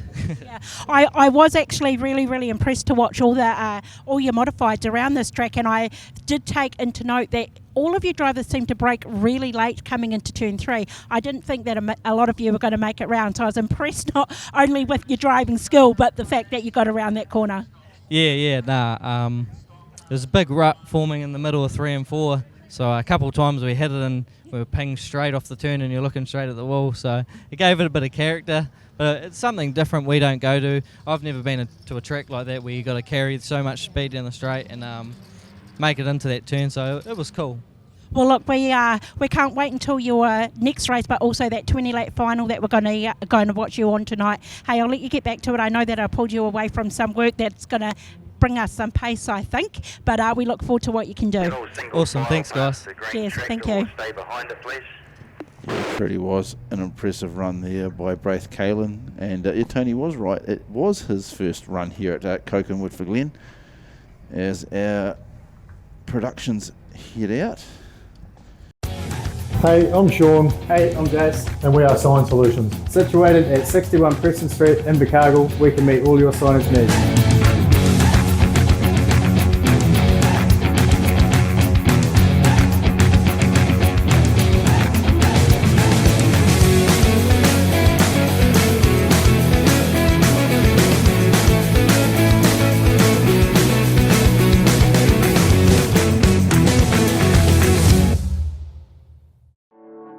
The right machinery and attention to detail is what it takes to produce precision engineering. At Phantom Engineering, they can do exactly that. Whether it's a race car or trailer build, or even alterations, through to anything you need built for the home, your work, or the farm. Come and chat to our team that will take the hassle away. The right gear, the right knowledge, and the right team. Phantom Engineering, 317 Waihola Highway, Melbourne, New Zealand.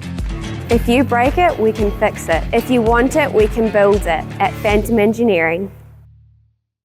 So it looks like Fairbairn's on the front row by himself. It does, doesn't it? It's funny, in previous seasons he's been pretty untouchable in that car here, but this season, not so much. Well, of course, he contracted to Cromwell, and well, that's the reason. It's a different track, and you can't. There are similarities, but you come to Woodford Glen, and all of a sudden you've got to loosen the car up a bit as we go racing. And Bailey goes it down the outside of the 17, followed by the 81 of Aaron Ryan, although he gets the tail hanging out with the 66 of Cox there. The 72 of Gray looking to make moves here too. So we've got a real wall drive Bandits coming screaming through the 81, fires himself in sideways. Fairbairn's just got to keep his composure, I think, here, Tony, and just stay low and make everybody work for it. Yeah.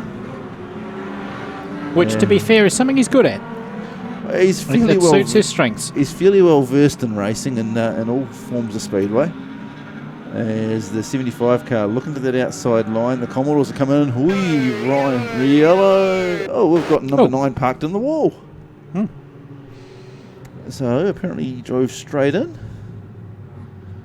Would have worked better had there been a Mr. Whippy stand actually directly parked there. Normally there is. Got confused. Yep. Mightn't have to. There is a Mr. Whippy at the other end of the straight. Perhaps he just, took his eye off the... May not be the weather for it tonight somehow. No, maybe not. I think chips and a pie seem a bit more appealing, to be honest. So Brad Johnson there is going to need to get towed off the wall, I think, or towed out of the edge of the wall. I'm going to go so far and guess that he's broken a CV and has just turned to me. Oh, they've been told to stay in order, which means someone will now argue. So whilst they extricate this car, we'll pop down to the pits for a quick interview with Zane Tahura. Yeah, I thought I'd better come and check on Zane. His car is still up on the jacks, but can you tell us why? We sort of just broke an axle in the first one. I just didn't really feel right going out there. And I sort of started anyway, and we just went from there and got into the first corner, and it was no good. Well, you weren't alone because there were actually 10 cars that didn't finish that race. So, by golly, it's a bit of a graveyard for these stock cars tonight. Yeah, no, it's not real great. It'd be good to see all 30 of us out there every race and finishing them all, but I guess that's what happens, eh?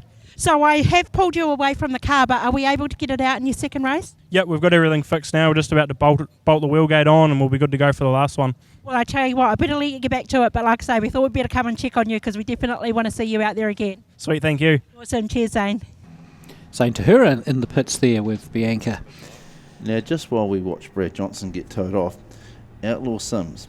They will be here tomorrow night as we watch a replay, just find out what happened to the number 9 car. No, it's the way that turned. He's either lost steering or lost the CV. Something went wrong, for sure. So they're going to be here. Outlaw Sims are going to be here tomorrow night. And there's actually a competition. So who can do the fastest lap in one of the Sims. Oh, cool. And there is actually, I know there's at least a season pass for here, for Koken Woodford Glen up for grabs. So if you're coming tomorrow night, and if you're at home coming tomorrow night, certainly go down and see the team at Outlaw Sims and see how fast you can go around their simulated speedway. As Fairbairn leads us away, as Bailey goes down the outside, just about smears down the panels of him. And Phileas on the outside of Ryan. Ryan has been very committed in entry speed to turn 3. As Phileas goes past, but Ryan will come up the inside straight into the door of the 86 car. Phileas handled it well, though. He held his line and he's come out in 3rd place. Oh, to be fair, I think he knew it was coming. He'd been following behind him. The Ryan car has got plenty of speed, but in his entry speed in is wickedly quick as David Phileas goes up the inside of the 75 car and gets pushed back down to the pole line. It's just about need to put bumpers on these cars. Out in front, Fairbairn David Filius, I think he'll wind it up and go for an outside run on the 75 car. As the 81's just lost the speed, Liam Gray heads to the outside in the 72. Filius, as he got the inside line here, as Liam Gray rubs the wall down the front straight.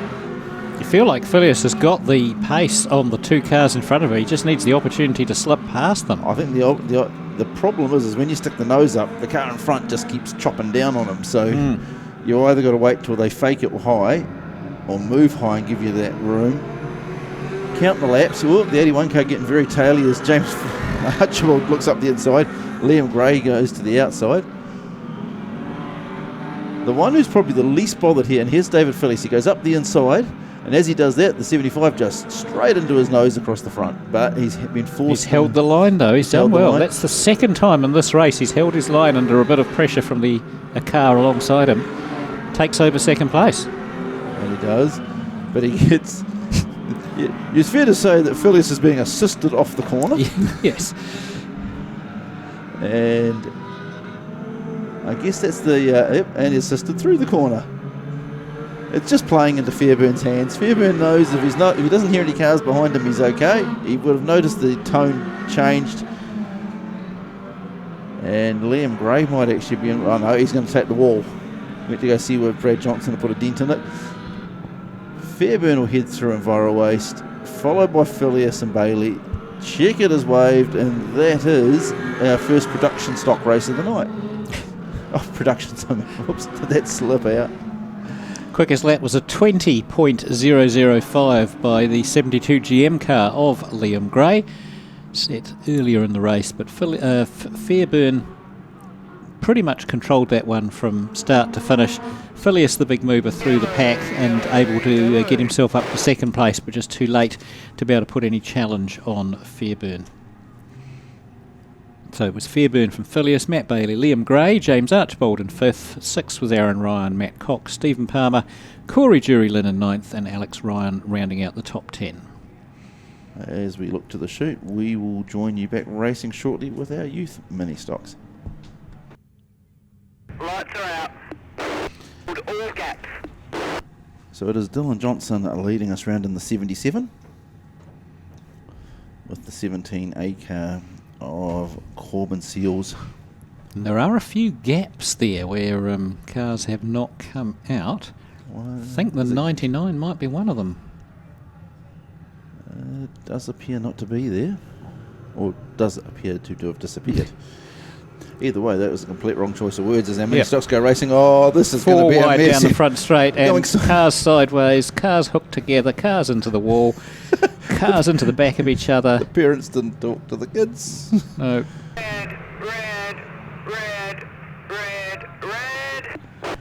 I think that telling off was abysmal. I reckon I'd do a better job. Okay, so unfortunately the referee has to use his favourite word again. It's probably not his favourite word. He's probably quite heartily sick of it. But red is the call. We all come to a halt. And we've got a couple of... Move forward until I say stop. And is that the 59 cars? It's one of the Philandron cars. It's one of the Philandrons there. And I think it's one of the Power Plus cars there as well. The 84, that's Edison. Stop. It is Edison Gardner. Yep. Okay, now you got to go backwards. But to be fair, this is consequence. This is the outcome, not necessarily the cause. Definitely, yeah. Because the 17A car spent most of the front straight facing the fence, getting pushed sideways down the track. How it didn't go over, I don't know, but 77C and it didn't. 41, move forward until I say stop. So the referee's now repositioning some of the cars that possibly didn't stop as quickly as they might have. Really? Stop.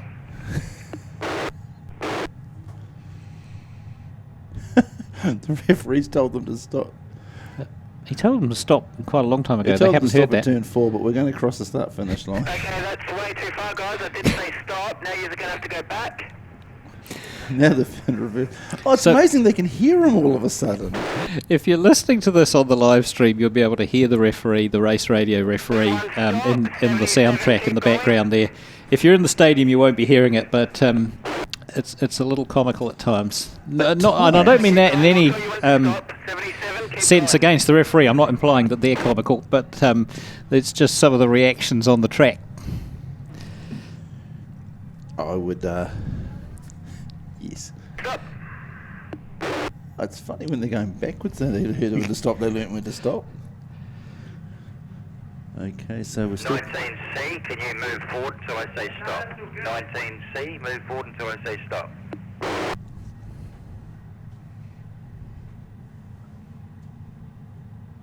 Keep going, keep going. Keep going, keep going. Stop there, stop. Thank you.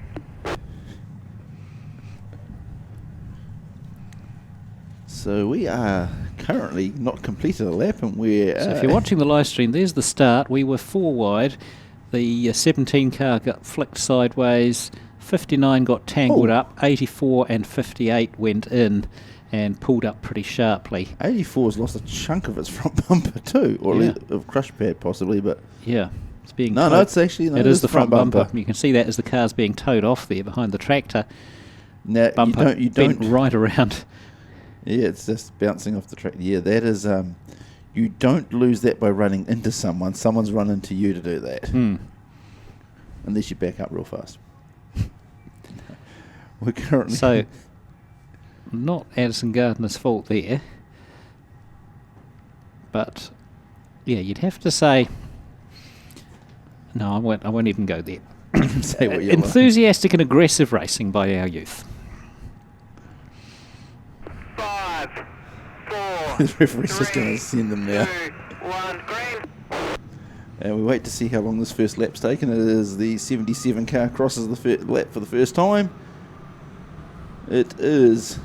Well, we are only doing 24-second laps at this point, but we are 4 minutes into the race. It was a 4-minute lap. 4-minute lap, yep. So, and the 41 car looks up the inside as we head down into EnviroWaste. The 41 car there of Andre Musgrove.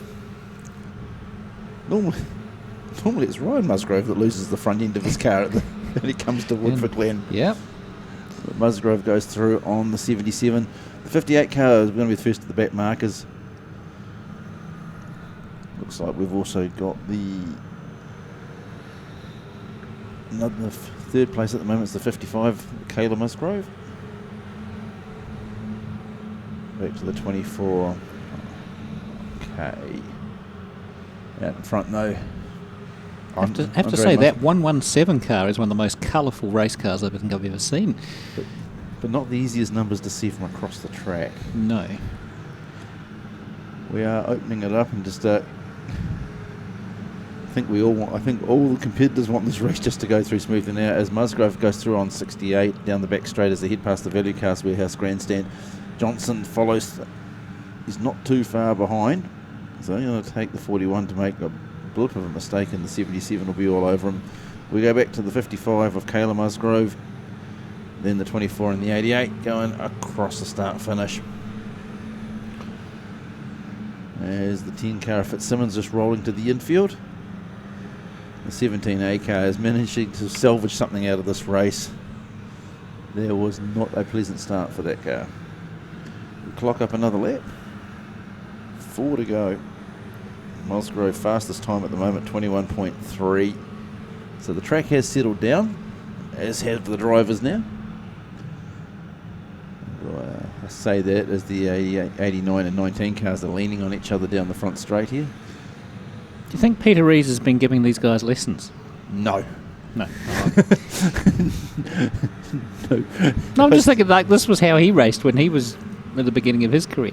Well, Asher certainly started. Asher did, yeah. Asher and Ethan started in Ministocks, and I did see the Rees looking for a Ministock the other day. 74 car momentarily airborne there as it went over the pole line.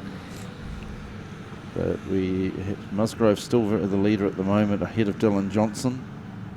Quite a gap over Kayla Musgrove, who's third.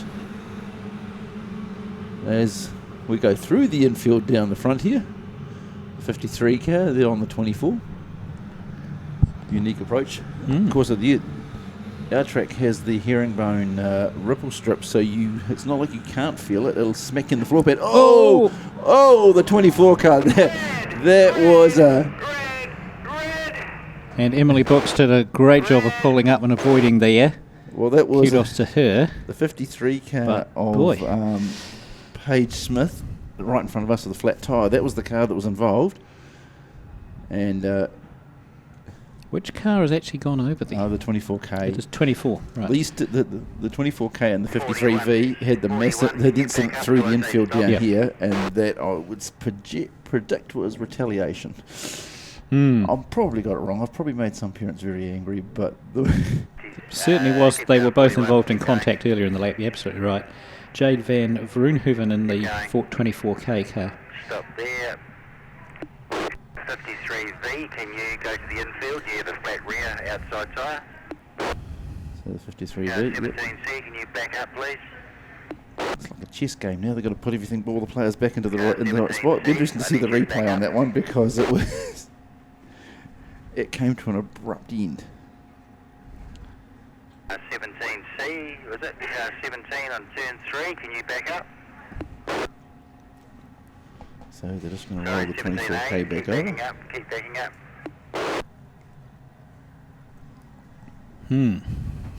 Yeah. Whoops. Well, it's been the action grade tonight, the youth Ministocks. Normally run Ministocks tour. Rees Tour, they said. Oh, come along, watch some contact racing, I thought. Here we go. Here we are. The 24K. Yep, into the back bumper, and that was it. Bang.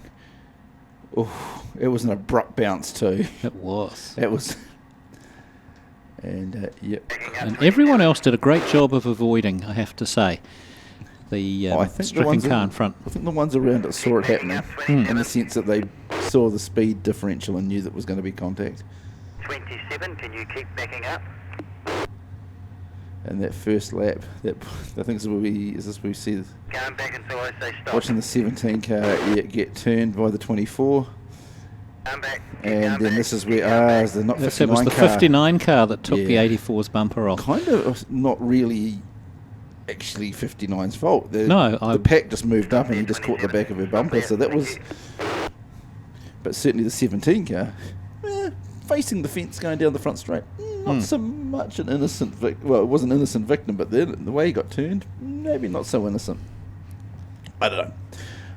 I get told off for being the referee if I have an opinion. Well, I'd have to say, recovered from that to race some pretty good laps through the rest of the race, which is pretty impressive. Well, I think it's keeping your composure too, because that can knock the wind out of yourselves going down. Definitely. So the 84 car getting pushed to the pole line there, out of the way. We certainly know there's good spring and compression and rebound on that 24 car, because the shocks just launched it back over. They did, eh? Once it bounced, it did the big pogo.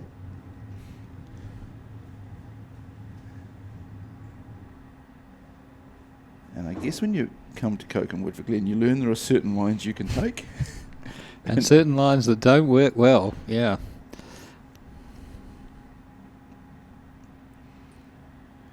Well, picking after this race is going to be a little bit of welding. A little bit of, I think we're going to get some frequent flyer miles as we get drivers up here afterwards, I'm guessing. But yes. Just watching the 68 there, just, yep. Still just fits in the seat. Just. Yeah. I remember one of our scrutineers telling us about his son who went through 3 race suits and 2 roll cages in one season.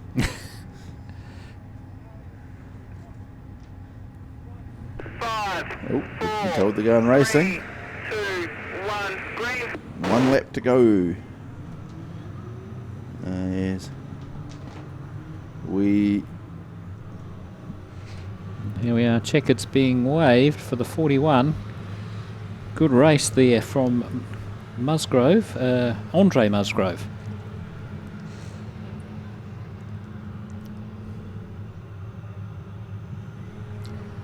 And that was the end of quite a prolonged Ministock race. There was total elapsed time. Well, he hasn't even quite finished yet, but total elapsed time's exceeded 8 minutes.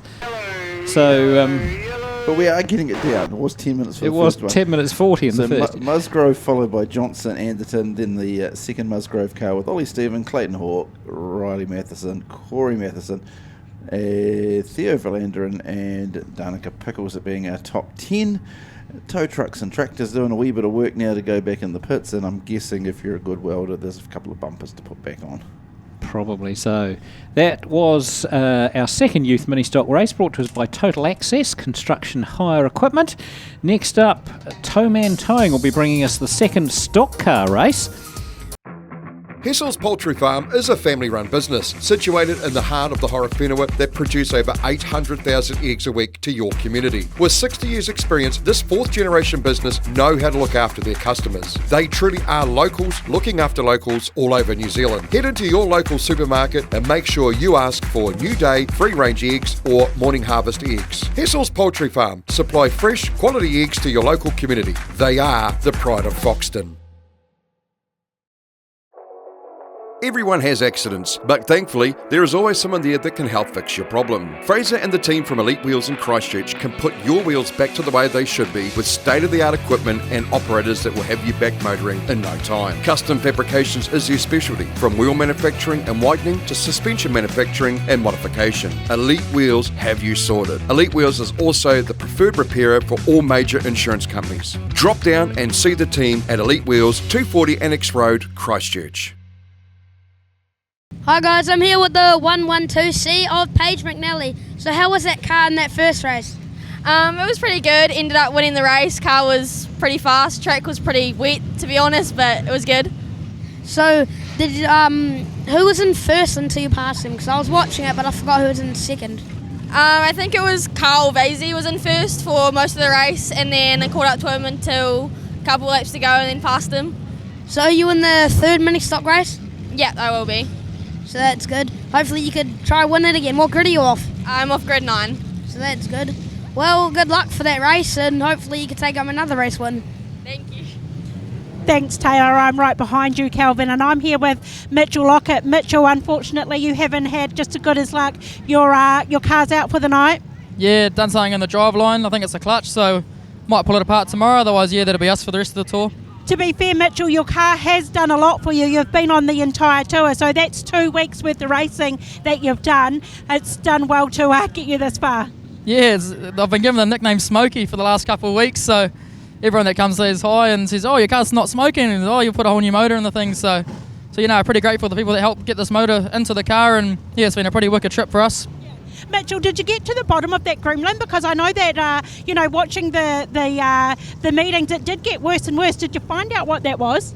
Nah, we pulled the motor out, and I think it's just getting tired. It probably hasn't had a rebuild for a few seasons, but yeah, it was safer to pull it out before it does go bang properly and chuck this old standard one in, and yeah, carry on. Absolutely. So the clutch is gone on this one, but you think you might be able to fix it for tomorrow? Yep, yeah, should do, yeah, hopefully, and yeah, try our best anyway. Oh, you've come a long way to not be let down this far. So hopefully we can see you again tomorrow, Mitchell. Yep, cool as, thank you. Awesome, cheers. Go and eat your chips. Sorry, I interrupted his dinner, so back up to you guys. Heaven forbid you didn't get between a man and his food. Anyway, our stock cars are out for their second run this evening, and of course we've got another group of cars that will join us that we haven't seen thus far. Indeed, this is Group 1 versus Group 2. Which won't mean a lot until we get gridded up. We did see Group 1 earlier on, but it's the first time we've seen the cars in Group 2 on the track. So half of them will look familiar, half of them new to us for tonight. As we wait for them to come around, it looks like the 88H car of Justin Hutchby will be on pole. Melissa Gifford behind him with John O'Trent. So the left-hand line appears to be the inside line as the cars we haven't seen.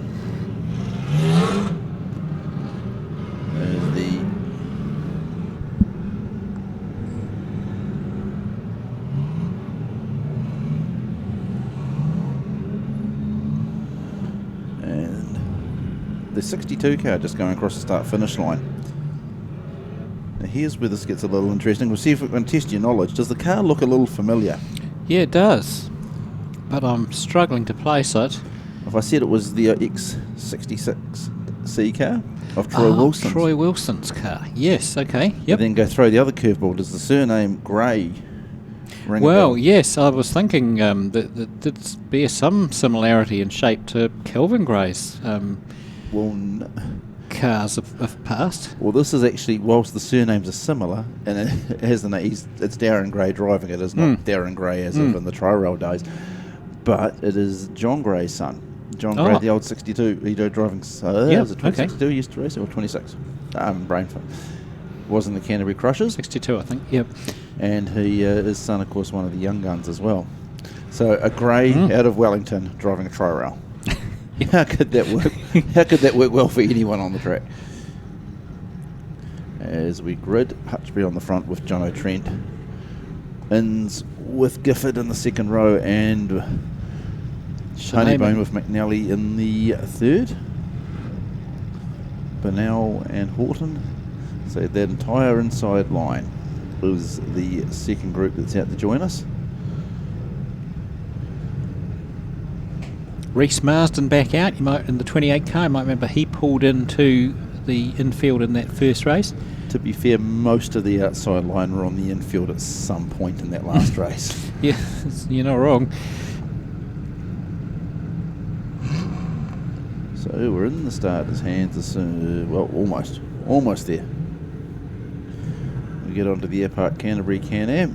They'll head to the infield. Flags up.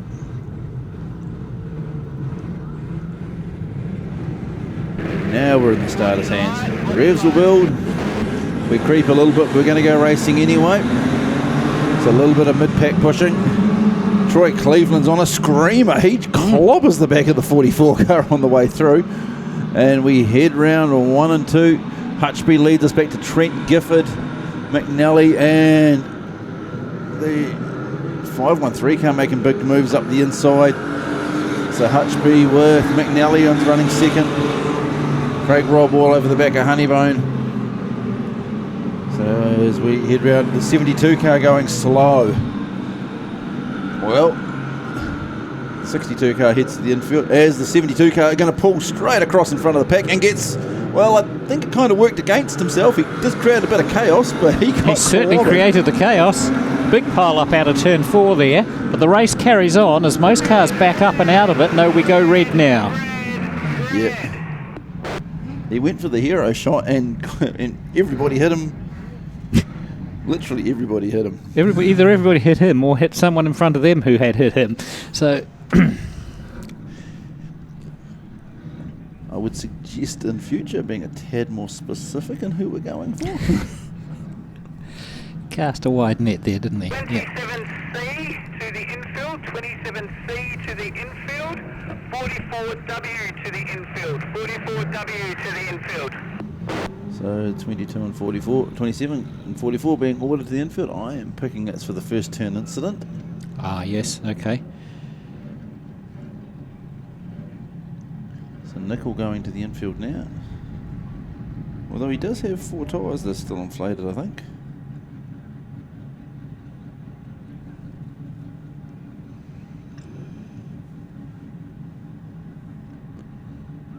We could see the intent of what he was going to do, but it didn't. The execution was probably going to take a little bit more than. But he does get to come back and do it all again later. Or actually, at least tomorrow night.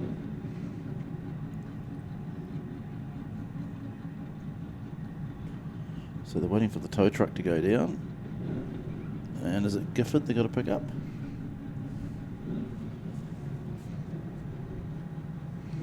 '74 car looks okay there. Yeah, and the Honeybone car's down there. It's the one in front of the push car.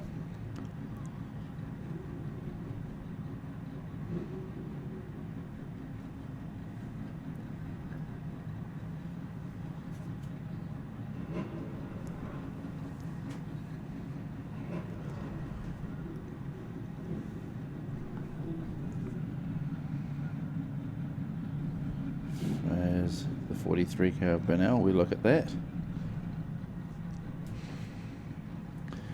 I don't know what could possibly be wrong with that car, Tony. No, I mean, I always get my left and right sides mixed up, you know. stupid rule anyway. Anyway, if we say anything, we'll get told we're the referees. So it is. As yep, they've spotted it. You need to reverse your car around the track. As we learnt the other week, there's absolutely a loophole in the rulebook. If you reverse your car around the track with a flat right-hand side tyre, but it's on the inside. It becomes the inside. It becomes the inside tyre. The rule states it's the outside tyre. And as long as you travel in the race direction. I would suggest that rule will change. As we go racing once again. Where's our race leader? Our race leader is heading through Enviro Waste. It is the 7 car of Shannon Simon, followed by Hutchby and Inns. And Flavel with the 513. He's into the side of Inns. Thompson, we're red.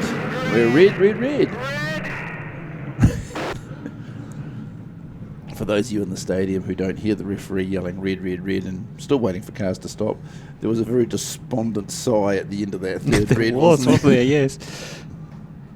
As Luke Malloy heading to the infield. So it must be something on the track, is it? They're looking for.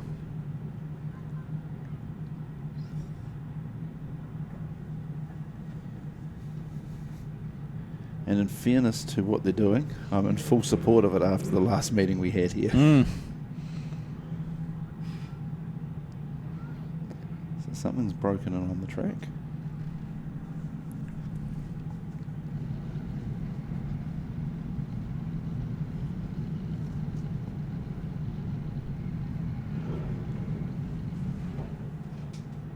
Right. Well, I'm looking. Going to go racing once again. As our race leaders cross the start-finish line once again.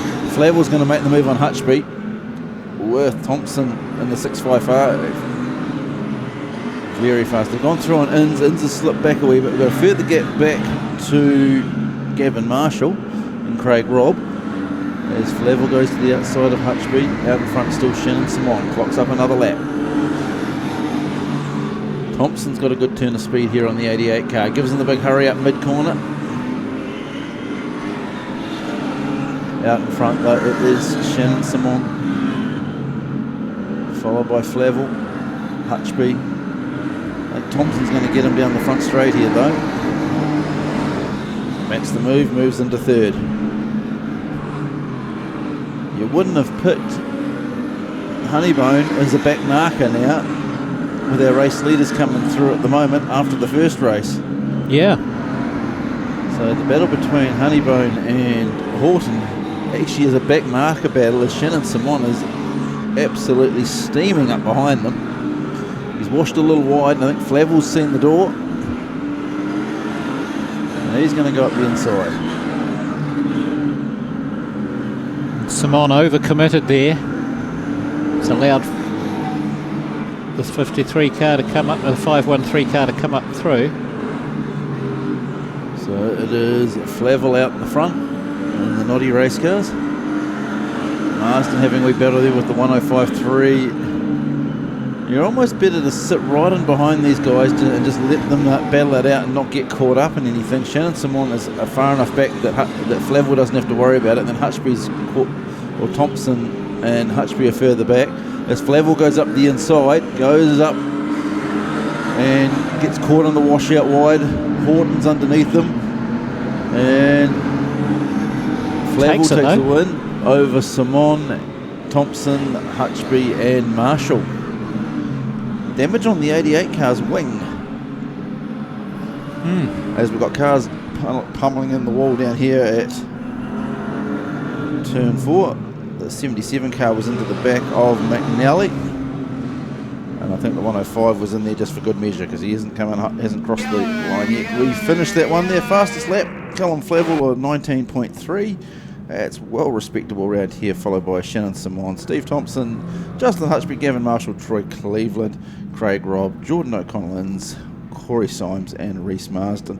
Congratulations to Rees getting in the top 10. His second race in the stock car. Congratulations just for finishing the race. Yeah, that too. And we look to the chute now. We'll be joined by the Modified shortly for their second run. And just looking from where we are here, you can see down onto the welding pad. No real surprises in Ministock on there. No real Indeed. surprise. As Callum Flavel will come through to get his checkered flag. And we will congratulate the 513 as he heads around. And I've got him down as being a Chev motor in that. He raced well, actually. That was good effort, and particularly towards the end of that race, had to navigate those in that last lap or two. The lapped cars did it well. You would have almost picked that he might have just backed out of it, but no. A couple of replays, courtesy of the Pits TV. This was the first turn, and then this was where Nickel went across the track.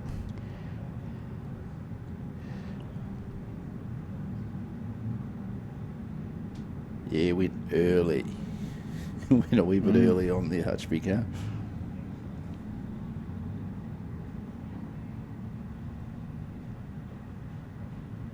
Flavel there doing just enough to bring it home. As we will head away to some ads and be back with the Modifieds. At Mag & Turbo, not only are we Christchurch's leading mag wheel dealer, but we also have the biggest range of tyres for family cars, sports cars and four-wheel drives, all available at the best price in town. So not only can you buy new mags from us, but also tyres for any vehicle backed up with the best after-sales service around. All available from just $1 down and as low as $10 a week. Credit criteria and fees apply. So for the very best deals in town on new mags and tyres for any vehicle, get down to the number 1 Mag & Turbo Tyre and Service Centre. The St. Nicholas is a familiar sight around Bluff as she steams out to capture Can-Do Fishing's famous Bluff Kinner. Once caught, the Kinner is brought back to the purpose-built factory in Bluff where it is processed, packed and shipped fresh to you. But that's not all that Can-Do Fishing can do for you. Try some of their greenbone fish or delicious power products and you will soon see why seafood from the Bluff is world famous. So head to your local fish market or supermarket and ask for Can-Do Fishing Kinner, fish or power. Can-Do Fishing, there's nothing we can't do for you. Are you building a new commercial business or home? Or is it time that your existing premises had a repaint anywhere in the South Island? Then Anderton Decorators have you covered. From floor to ceiling, wall to roof, Anderton Decorators offer the latest techniques, equipment and technology to make even the hardest tasks seem simple. Anderton Decorators also has the expert team to take the frustration out of your next project. Call Shane today on 027 Painting. That's 027 724 6846. Anderton Decorators. We have you covered.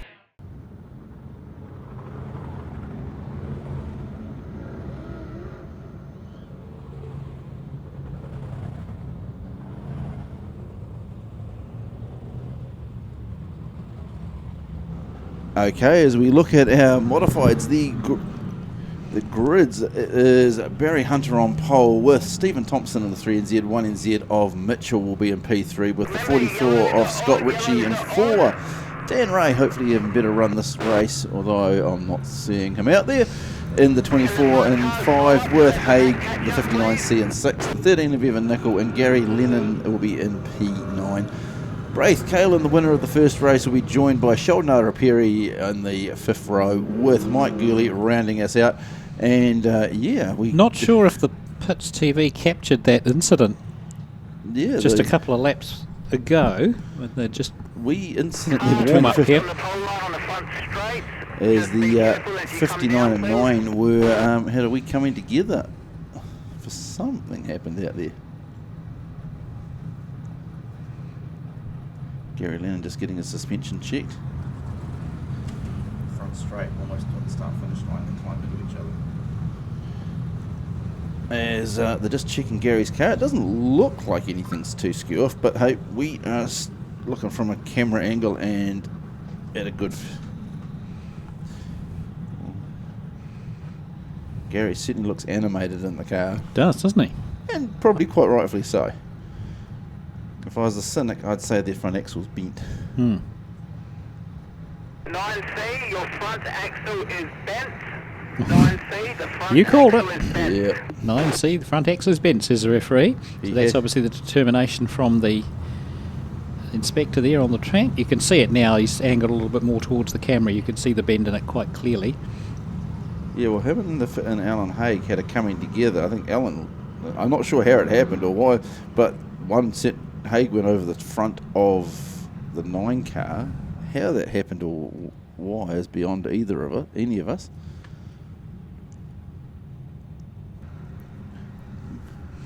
So we shall do at least another lap before we get going. From the perspective of Mitchell, the cars around him haven't had any track time tonight, or really had front end. He's at least seen the track. He knows what to expect. That car was very tight in the first race for him. The lights are out, says the referee. So we've got Barry Hunter in the 53 car off the front row, alongside the 3NZ of Tomo out of the coast, and Jacob Mitchell in the 1NZ on the second row. Well, we'll play that pre-race incident at the end, but away goes Tomo off the race start, and around the outside comes Mitchell. That car just jiggling around a little bit there. Gary Lennon's pulled off. There's something wrong. Obviously the front end of that car not working well. So out front it's Stephen Thompson, the 3NZ. We've got Barry Hunter's gone sideways. Haig's gone, it just clipped him. Hunter's going to carry on, but Haig's caught mid-track and the lights go yellow. Yeah, you could see that Hunter was going, and Haig came in super hot. And does that push us back to a restart? You'd think so. No, one lap complete, technically. Technically, well, yeah, Thompson, and in fact the first 6 had gone over the start-finish line before the lights changed, but... So it looks like Haig just touched him rather than done any damage.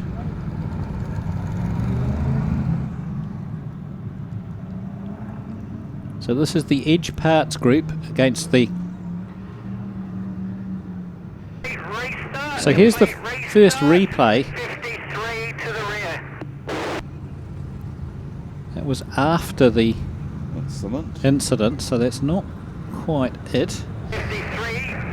Gary Lennon's stopped on the front straight at the moment. So 53 is being sent to the rear, judge the cause of the yellow there, which I think was probably fair enough. He lost the back end of that car coming out of turn 4. I don't think he got tagged. But it's going to be a full restart. But 53 needs to be at the back. It's about turf. He was off the front row. He's certainly going to be told to go to the back. As we watch the replays, courtesy of the Pits TV, Haig was coming round, got on the gas, got out of shape. Gary went to avoid him, and just ran straight into the back of him. Yeah. Bearing in mind that this was all before the race began on the warm-up laps. Yeah, I actually thought Haig went over him, but from because we just saw it coming back down. So Haig got away. Yeah, that was about there where we saw it happen. So then the next incident, which we watched with the replay, Hunter goes in, tags the back of Mitchell, loses the back, and Haig just clips the Nerf bar on the way past. So you're 53, relatively clearly the cause of the second incident. Watch the lights. So the lights are out. We're going to get another race start this time round. 12 laps for the second heat. Plays into the hand of Mitchell though, doesn't it? Oh, it does. Means there's no car in front of him now. Remember, Tomo absolutely got a screamer of a start last time round. This will be interesting into turn 1. We go green and away we go. From the outside, Thompson has just got that car length advantage into turn 1 that he started with.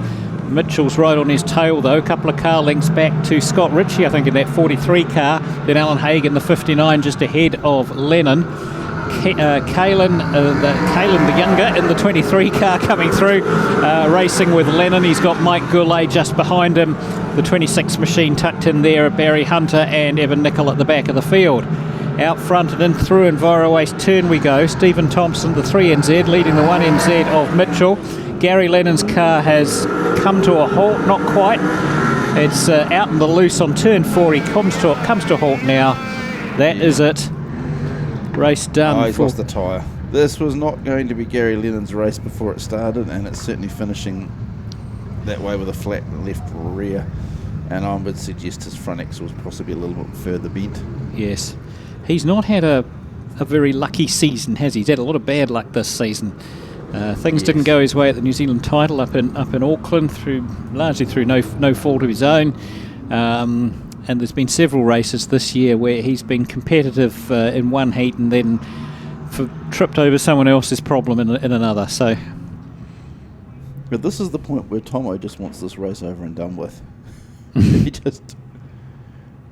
Bearing in mind that these guys are racing for the Clarkson's Signs Modified Invasion title, so we do have to be a little bit pedantic about making sure everything's fair, that everyone's in order, that everyone gets a fair chance, because there's some serious prize money on the line here, and the prestige of winning this event too. Right, the good thing is it does head towards a feature at the end of the night, so whilst you might have 23 to the rear, 23 to the rear. 23 being adjudged the cause of that one, he came up the inside of Gary and made contact, so that'll be the thinking there.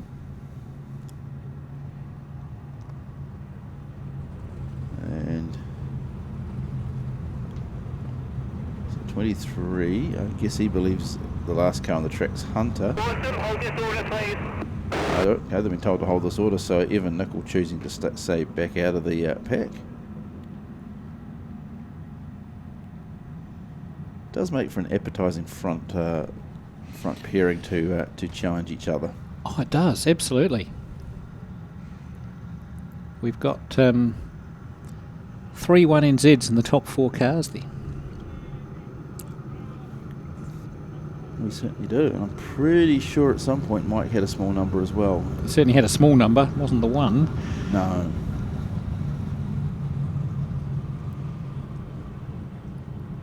Watch the lights, watch the lights. Yes.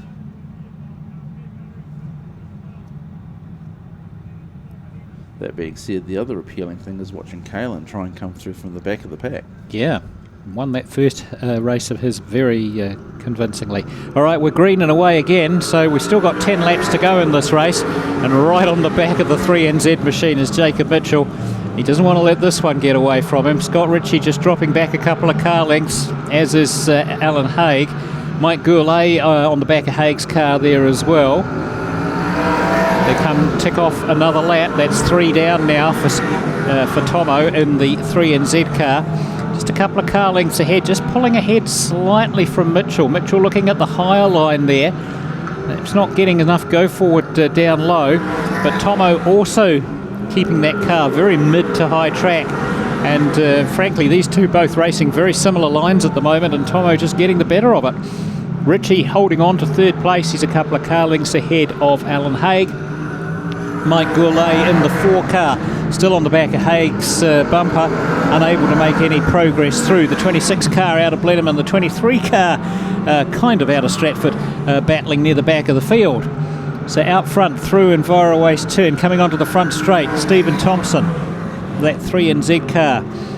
Just a couple of 3 or 4 car lengths ahead of the 1NZ of Jacob Mitchell, and you get the feeling that Mitchell just can't make any inroads here. The two of them are pulling away from Scott Ritchie. He was probably having one of his best races ever in this Modified. I think his first season in Modifieds. And he's ahead of Alan Haig in the 59 and Mike Goulet in the 4. They're coming down the back straight. They're going to hit the back marker of Evan Nicol fairly soon. It's the pairing of Tomo and Mitchell. 8 laps down, 4 to go for Stephen Thompson. These two are going to have to get past Evan Nicol probably this next lap, I would say. And Stephen Thompson's going to have to go a little bit higher on the track. Nicol knows they're coming. He stays down low. Tomo gets the pass completed. Jacob Mitchell makes it a little tighter, but gets the work job done as well. These two have cleared out by the length of the straight from Scott Ritchie in third place, who's a few car lengths ahead of the battle between Goulet and Kalen in the 23. So just a couple of laps to go for Stephen Thompson now. That 54 car, the 3NZ car, 54 is old number. just doing the business on this track. The white flag waves, and Jacob Mitchell, I think he's got to wave the white flag at this point and say, I've been beaten in this race.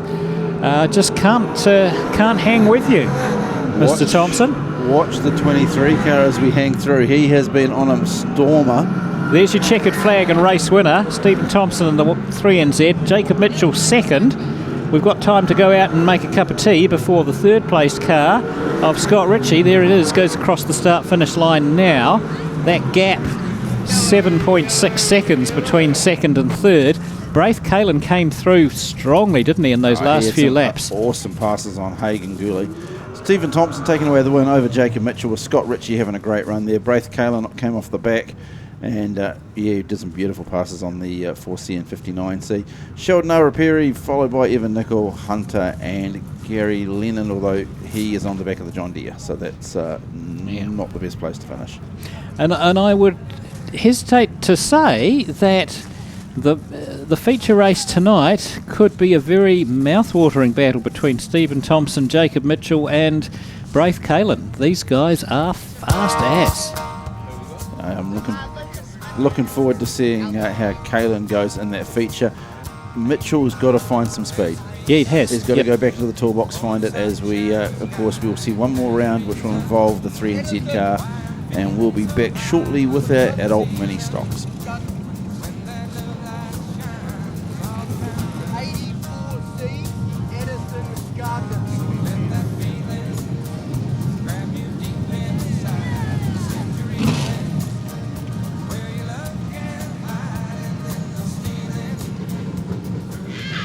Yeah, guys, I am here with the 89C of Lucas Smith, sorry. He's been bugging me like half the whole race, so when are you going to interview me? He's been messaging me non-stop saying, you should interview me. So here's the interview. It's been a pleasure to watch you pass these restores. So, like, have you done the whole restore or just Woodford Glen and Blenheim and Nelson?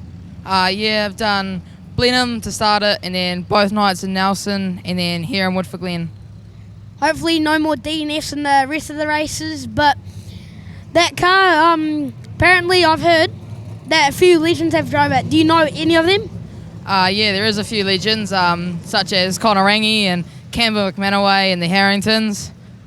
So yeah, the brother and sister, 114 and 14. So that car is like very good drivers. So at the moment, another very good driver has been driving it lately. But any more bend bumper corners so far? Oh, hopefully not after Blenheim. Well, yeah, has there been like any repairs or like late nights in the shed, like not going to school because you were that tired from the shed? Oh, I didn't go to school on Monday last week when I was supposed to. Just a bit tired in the morning. Got back home at about 6 in the morning from Nelson after prize giving. Would you like to thank any of your sponsors or your crew? Yeah, just Dad, Evoke Painting Specialist, Stealth Engineering, NAS Enterprise, A-Line Painting, Accelerate Motorsport, Concar, and Port Hills Truck Centre. Would you like to thank Timu for the design? Oh yeah, shot Timu. We love Timu. All right, put it there, Lucas, and good luck for the rest of the night. Yeah, cheers, mate. And over here behind me, I do have Addison Gardner. Of course, we've seen you go for a breast into that corner. That doesn't make any kind of girl math work. So we're watching your car getting your front bumper all welded back on. It's a bit of a sight, isn't it? Yeah, definitely. First of all, you are okay, though? Yeah. That's good to know. Listen, this is your first and only year in the Ministock. Of course, you're moving over to Australia soon, so hopefully we might be able to find you a class that you can continue on with over there. Yeah, that'd be great. Hopefully no more of this stuff, though. Yeah, definitely. Do you think that the boys are going to get it fixed for your third race tonight? Yeah, I reckon they will. They're doing a great job helping. Okay, perfect. Good luck with that. We'll throw back up to you guys upstairs. Thank you. So we've got our adult mini stocks back out on the track now. Excitement abounds. And off the front row there, looks like it's Eleanor Marsden in the 87 and the 99 of Jordan Cox. So those two lead us into turn one. Eleanor Marsden just gets the nose in front, but Cox comes back out of turn two, and the 26 car of Oliver McCartney who was particularly strong in that first heat, is getting his nose in front, and Cox is getting a little bit of tension there from, I think it was the 93 of Shady, and that's dropped him back down the order a little bit, but the 26 car has the lead from Shade and Andrew McCartney in the 93. We go back to one of the Hawleys, that'll be 85, Tyler Hawley. Cox and Mason Bland racing side by side there. They go three wide into turn 3 and 4, and both of those cars wind up on the infield, which allows Hawley to hold on to third place. They've dropped way down the pack. The 41 car of Leah Rowlands is in the mix there as well, along with the 56 car of Nick Weir. So ticking off another lap, it's Oliver McCartney in the 26 machine leading the 93 of Shady. A few car lengths back to Tyler Hawley in the 84 car, and then a long way back to the battle between Leah Rowlands in the 41 and Melissa Knowles in the 42. Nick Weir following Leah Rowlands around the outside of Knowles. Those two have got the pass done there. So 4 laps down, 4 to go now for Oliver McCartney, and you'd have to say that Shaden Andrew McCartney on his tail is looking for a way past. These two racing hard. I suspect Shady has possibly got the speed advantage on Ollie, but he's got to find a way past. It's the old story with motorsport, isn't it? Finding a way, you can be as quicker than the guy in front, but you've got to find a way past them. And Shady just holding back there. Didn't have such a good exit off turn 2 as Ollie that time round, but he's better, he's a little bit quicker off turn 4, and he's catching him down the front straight. While all this is going on, Tyler Hall in the 85 car is slowly closing the gap on them. Leah Rowland's not able to make much of an impact from 4th place there. Mason Bland has got underneath Nick Weir in the 56, and it looks as though Glenn Marsden in the 35 is going to be able to do the same. White flag time for Oliver McCartney in the 26 car, and he's just ahead of Shady in the 93, and Tyler Hawley further back in 3rd place. Into Envirowaste for the last time in this race for our adult mini stocks. Ollie takes the race win in the checkered flag from Shady in the 93, and we go back to Tyler Hawley in the 85 car. Leah Rowlands, Mason Bland, Nick Weir, Glenn Marsden, Jordan Cox recovered from that early bingle to come through in 8th place. Quickest lap was a 21.69 by Oliver McCartney earlier in the race. As we look through here, we've got the two brothers, 26.93, followed by... Kind of wish Emmy was up there. Yeah, they're brother Tyler. And sister, wouldn't you? Yeah, Tyler Hawley with Leah Rowlands, Mason Bland, Nick Weir, Glenn Marsden. Probably add up the top few I've just gone through and still only not even get to Glenn's age. For Jordan Cox and Callum Evans. Was that cruel? I don't think it was. Accurate. As our saloons are in the chute at the moment. Adult mini stocks. Sticks. As oh dear, it's a lot of mini stocks tonight, Tony. Yeah, we're pretty mini stocked out at the end of tonight. Can you give me a thumbs up?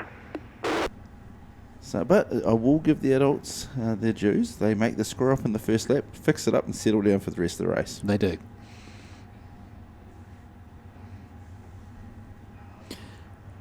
So Ollie McCartney in the 26 car there with his checkered flag.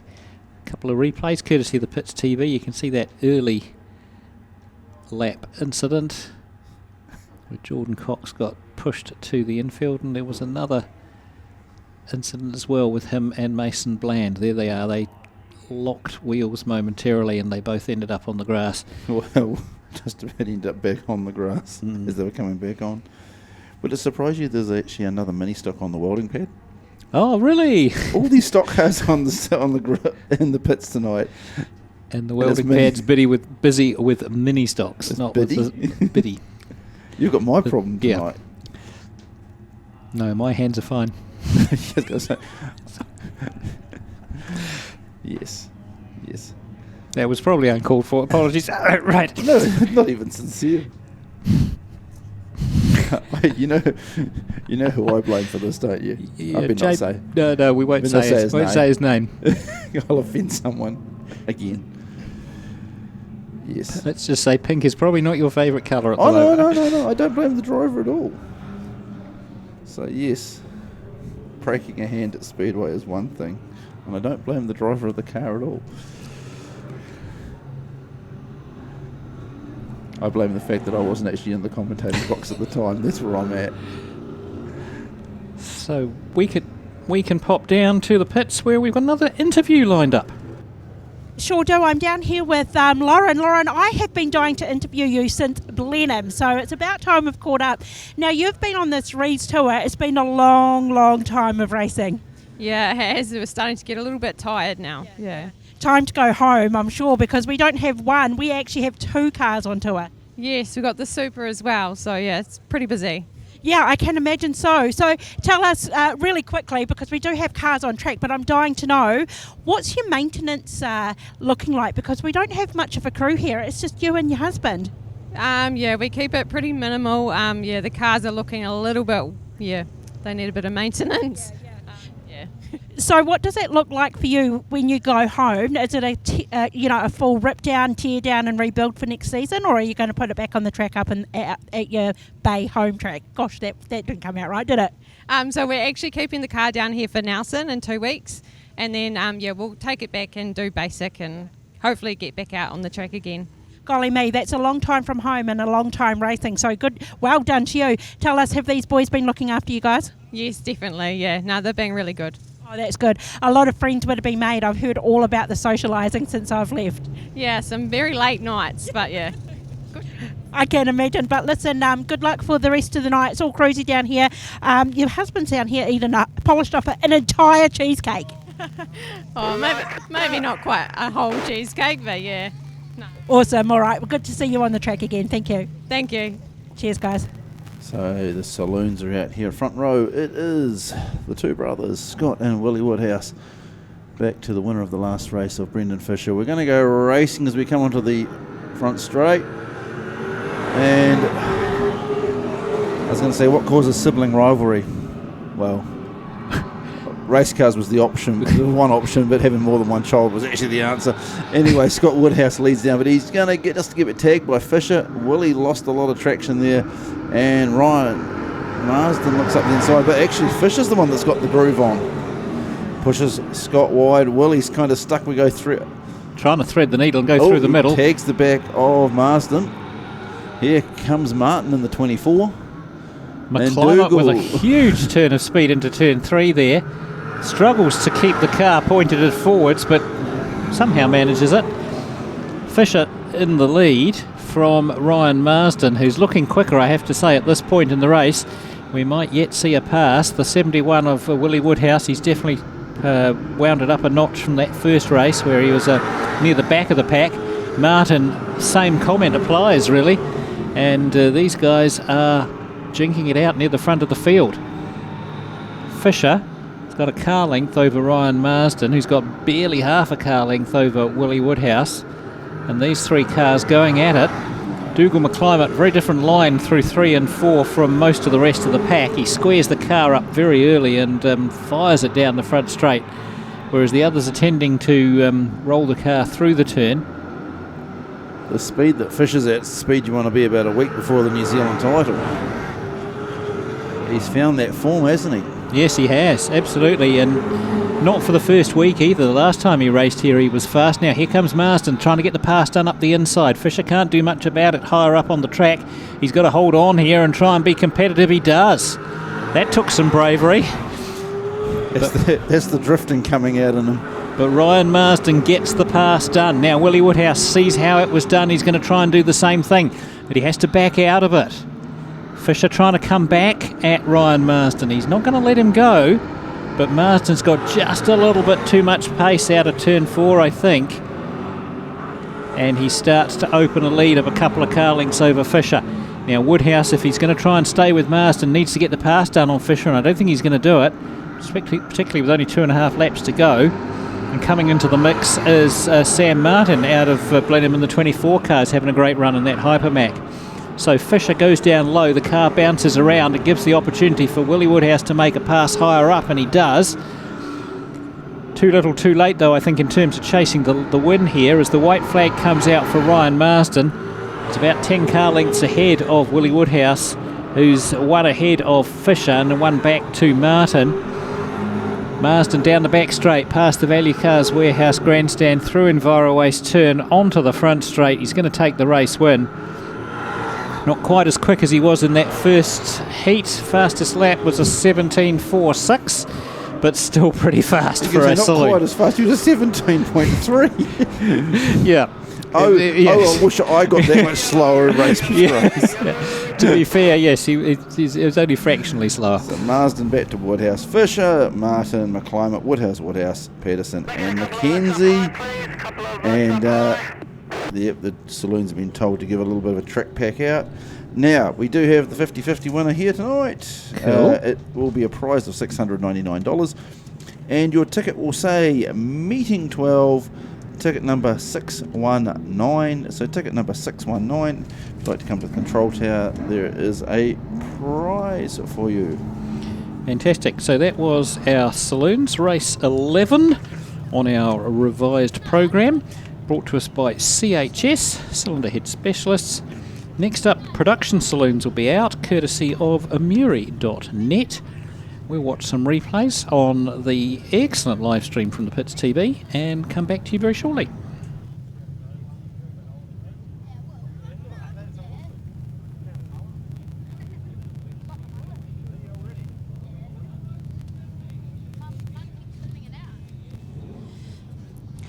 Back down in the pits, I'm here with the pilot of the 665D car, Stephen Thompson. Now, we've just heard news that Callum Flavel was relegated in his last race, bringing you up to second, so well done and congratulations. That means D cars come home first and second. Yeah, thank you. Yeah, it's pretty cool. I didn't see what Callum did, maybe a pole line infringement or something, but pretty cool. Shandog and me, first and second. D cars, like racing with those guys. First time I've ever raced at this track, so now I'm wrapped. Yeah, it's been a long tour, but yeah, so it's good fun. We love it. Yeah. I was just saying it's a long time to be away from home, but you've had you've managed to stay at home. Of course, your home is Dunedin, so you've stopped home along the way. We bailed on Greymouth when it rained. Got back to work. Then of course we raced at home in Invercargill, Cromwell, and then a mission up here today. So into it, yeah, 2 nights. Well, a night and a half to go, and yeah, all done bucket list stuff. Yeah. And so, given the chance, would you actually do this again? Yeah, give us a breather first, but certainly like the people we've met, the North Island mates and that, all the clubs have got riding behind us as well. Yeah, heaps of kids with stickers and that. It's awesome. Like, you know, the stock car and super stock stuff is, as far as I'm concerned, that's the sport, and it's cool that this end of the country gets to see it a bit more, you know. And that's what it's all about, bringing these bigger cars down to the south. I'm going to put you on the spot here. Is there any one thing or any one track that sticks out as a highlight so far? I really enjoyed Nelson, to be fair. Although it was a pairs deal, my pair didn't finish a race. But like I won the non-qualifier race up there, and every race was busy and fast. And of course, like I love racing at Dunedin. I got a flag there, and then 2 DNFs. So yeah, mixed bag, yeah. It's been a mixed bag of weather too. It's freezing here now, but in Nelson we were racing in 34 degrees. Can you tell us what happened to your car throughout the series? Because we did notice that you had a few gremlins you were chasing. Yeah, a couple of niggly ones, Bianca. Three axles in total, a diff head, a gearbox, and an ECU. So it's been tough on the wallet, eh? But we're here, we love it. They tell us it's fun, so apparently it's fun, yeah. At least you're still smiling, because if that was my car, we'd be wrecking it, binning it, and going shopping for a new one. So I'm really, really impressed, as is everybody else, I'm sure, that you've actually managed to fix that along the way. Yeah, no, it's what it's all about, as I say. As soon as it becomes a chore, we'll park it up, but like we enjoy it, we love it, it's good. Perfect. Listen, I'm going to throw back up to the commentators upstairs, because I think these cars on track. So sorry for keeping you, but well done. Thanks for the interview. Thanks, Bianca. So Bianca, Thanks. what's the story about the registration on your car? Oh, listen, my husband, he is completely to blame and let that lapse. And then my electric handbrake I don't know, but we're blaming the husband. I'm the princess that, just has these things on repeat. It's not my Great. job. It's my Well- husband's job, isn't it? Fantastic. Well, hopefully your husband's been watching the live stream tonight. One day they'll put labels on your cars to know when the registration's run out, eh? Thanks, guys. Thanks, Jason. Throw me under the bus. So production saloons are back out on the track and the lights are gone green while we're ribbing Bianca there, and it's the 53 car of the 86 car of Dave Phileas leading the 53 of Corey Jury Lynn, and Archbold in the 16 car there, in holding on to third place. Vaughan Fairburn going hard in about 5th or 6th. 3 wide coming out of turn 4 there with Bailey in the 75 and the 18 of Alex Ryan as well. Ryan just dropping back a little bit now. But out front, Phileas in the 86, Corey Jury Lynn in the 53.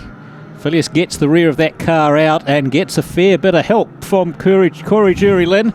And I think that was pretty much out of control rather than intentional, but fair bit of damage to the 86 car there. He's still going though, and we've got cars spinning up all over the show.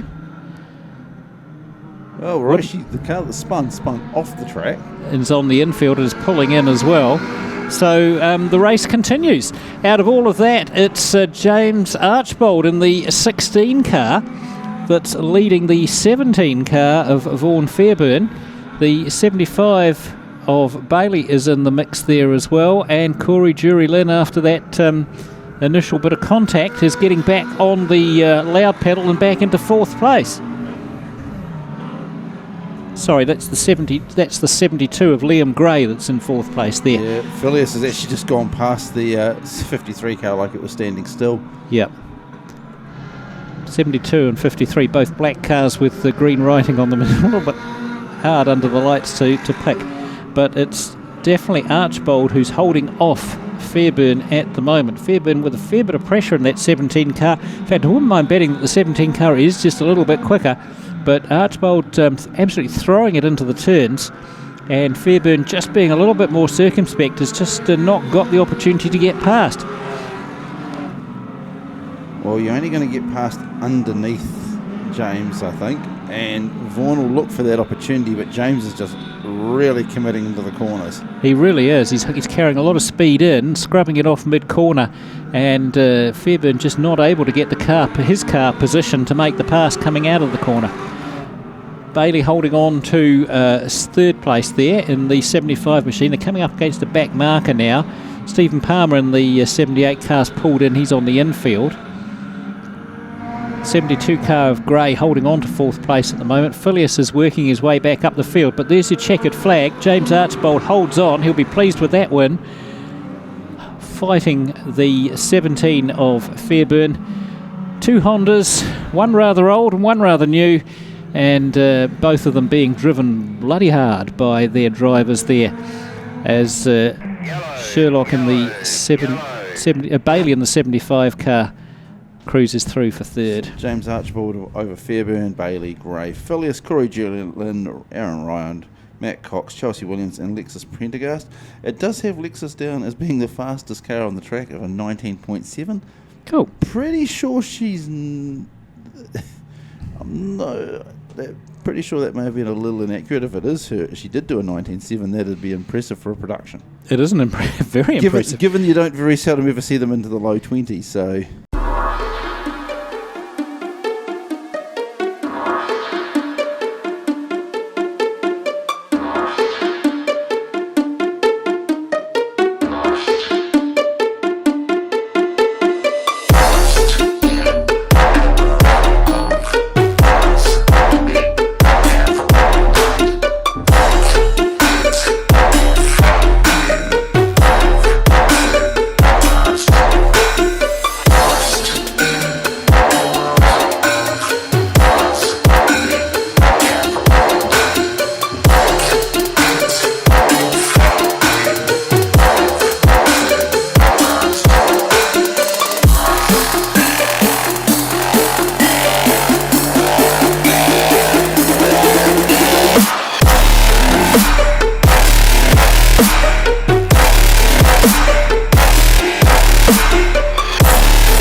guys, I'm here with the 56C.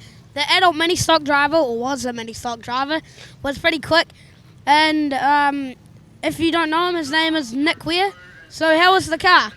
It's pretty good. It's handling pretty good in that last race. Make a few adjustments for this last race coming up.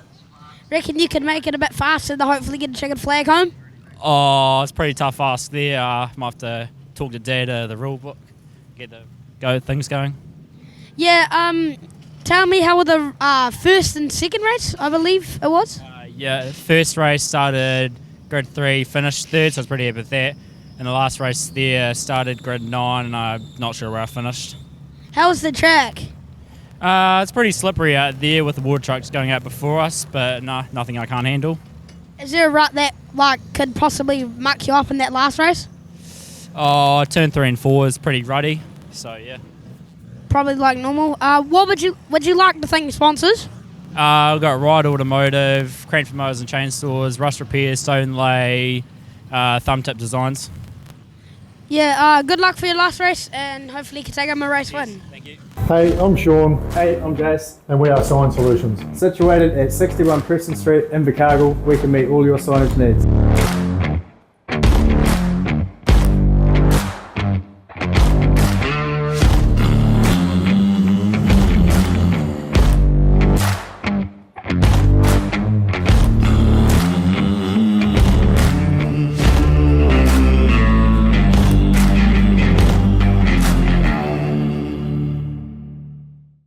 Anderton Decorators are a long-established Canterbury company covering the whole of the South Island who love to support their local community. If you require expert advice from design to application, then Shane has the expert team to ensure your next project is hassle-free with a professional finish. Floor to ceilings, walls to roof, inside, outside, commercial or residential. Let our team take the hassle out of your decorating. Give us a call now on 027 Painting. That's 027 724 6846. Anderton Decorators, we have you covered.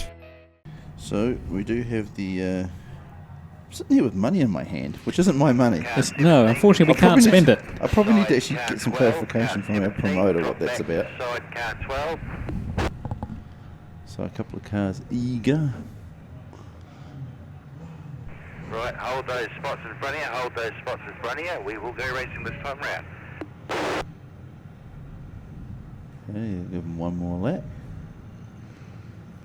You're not wrong about the colourful nature of the 117 car. That's Corey Matheson in that car, racing out of Huntley, and I would say one of the most colourful race cars I've seen. In contrast to the car beside it, which is black and white. Yes. Watch the lights, watch the lights.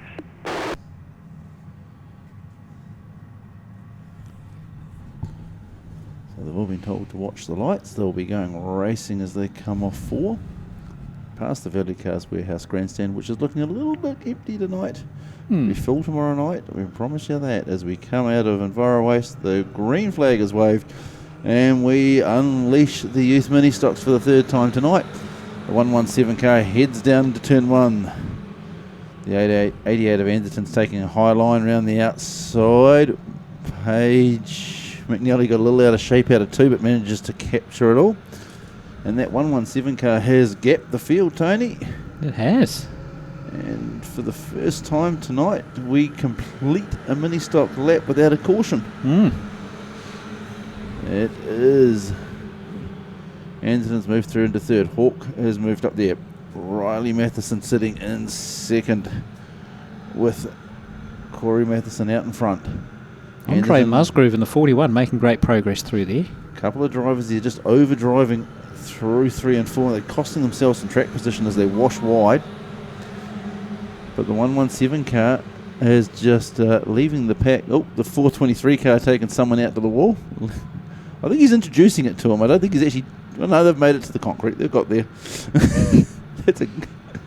And staying with the... and the 68 car. No, they're in stock cars. 68 car there leaning all over it. Well, I wonder what that could possibly mean. As the 117 car in the lead back to Anderton. Musgrove's come through with McNally and Hawk. So Anderton is catching the 117 car. As the 15 looks up the inside of the 23. We move to the front end of the field, past the Value Cars Warehouse Grandstand we go. Fitzsimmons going to the infield in the 10 car.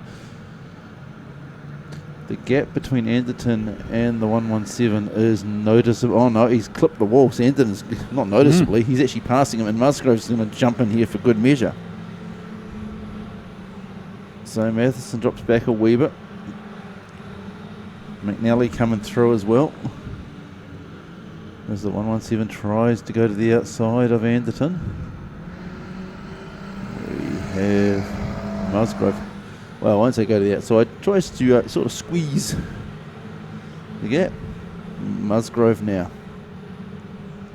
Andre Musgrove, I think he's going to get the run here on the 117. At least going to get to the inside before. But we do have the 68 car, which is a back marker. 117 can be smart here. He could trap 88 in behind the 68. He's tried. 88's pulled out. Three. But then we've got the 69 car. Oh, 68 car take. So the 68 car's playing stock car tonight. Took the 117 to the wall. McNally's just going to shoot as his Hawk. You're going to have to wonder. They're still locked together, I think, there. Well, they've separated now. Meanwhile, Musgrove's got to the lead. It was less than subtle. As we carry on racing. Anyway, the front of the... we've got chaos coming off to 4. We've got cars all trying to avoid each other. We're going to rejoin on the track. Our race leader now is Musgrove as he goes through with the white flag. He manages to get Anderton off 4. He's got to just keep the ears pinned back for this lap. Anderton's going to have a crack at him. Musgrove's chosen his line. And of course they do run the risk of getting caught into some back markers. There's the 41 car, heads into Enviro Waste. Anderton's behind, but I don't think he's going to have a track position to do it. The win goes to Andre Musgrove, followed by Jack Anderton. And it'll be Paige McNally with Connor Turner and Clayton Hawke. Wow. And some very, very interesting driving in the mid to the rear of the pack. Yeah. Good racing at the front of the pack, though, I have to say. Those guys actually really turned it on there. They toned it down, the aggression, a little bit, and channeled it into full-on racing. At the back. Well, yeah, they still had the full-on aggression. Andre Musgrove from Anderton, Paige McNally with Connor Turner, Clayton Hawke there, back to Blair Hume, Tate Carpenter.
As we look to the third heat for the stock cars tonight, of course they're running this 4-heat format, isn't it? Or 3 heats, Tony, to get three heats and a feature. So half of this group have only done 1 race.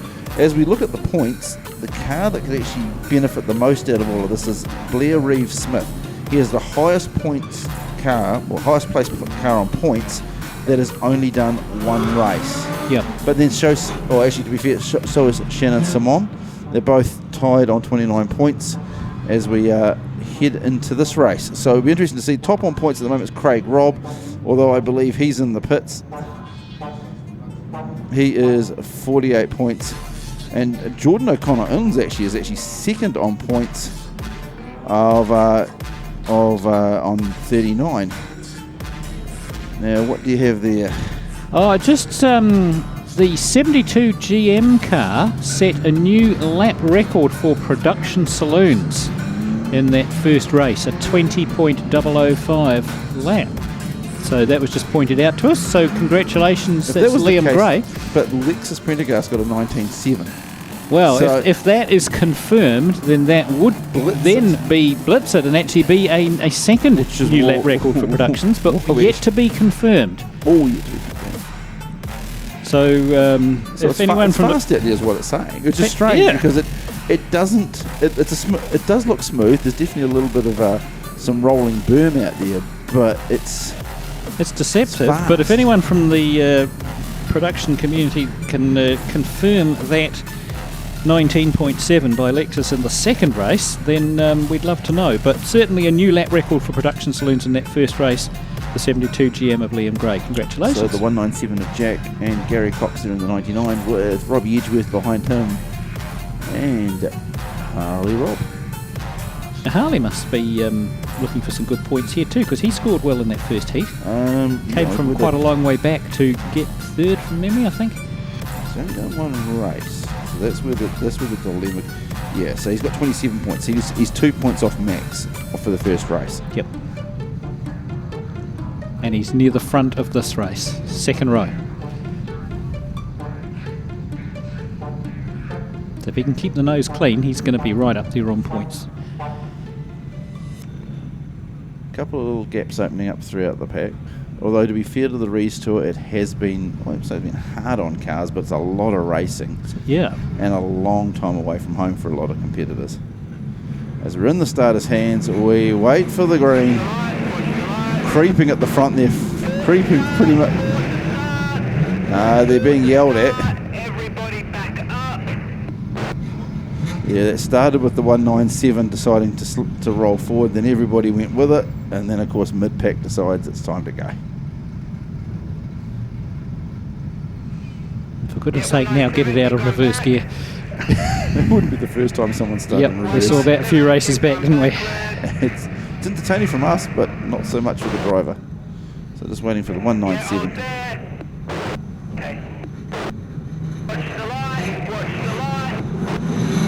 Yeah, they gave him a quick green on that one. Away they go.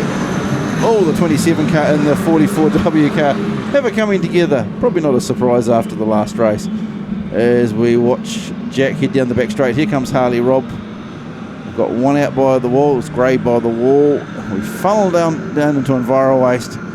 Who can pull it up before we get to the concrete? We catch that berm with a few cars. Oh, Elsie goes around. It is Harley Robb leading Jack over Cox. Troy Cleveland's come through. Robbie Edgeworth is there as well. And 88 Cleveland went round there. Is it A Cleveland? No, is it Tahura? Tahura, beg your pardon, does too. Harley Robb's out in a league of his own. Here comes Cleveland. Yep. He's in second now. Bent wing and all. it's getting to the end of the tour. We've lost, I think it's McNally to the infield. Cox sitting back in third. The 67 car is being challenged for fourth at the moment.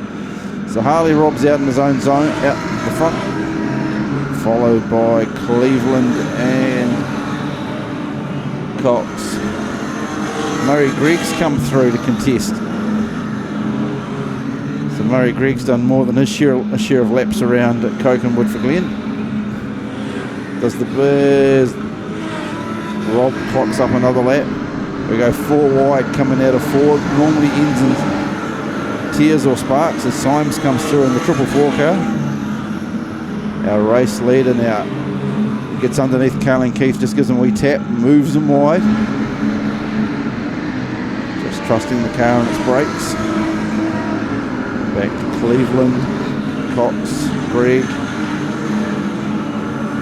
Probably the two oldest guys in the track at the moment, running third and fourth. Yeah. And it looks like Jack's coming up to the infield with a flat right front.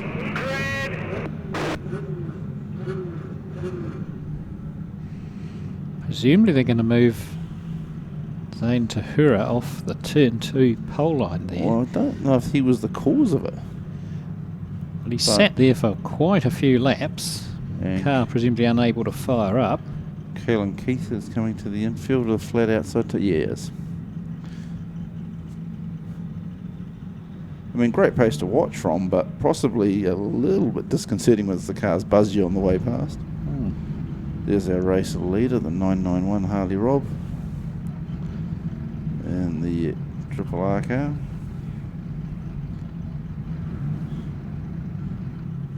And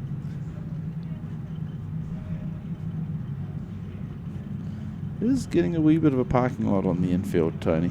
We've got a few there, haven't we? The 197 of Jack just pulled in as the light went red. Sinead McNally's in there.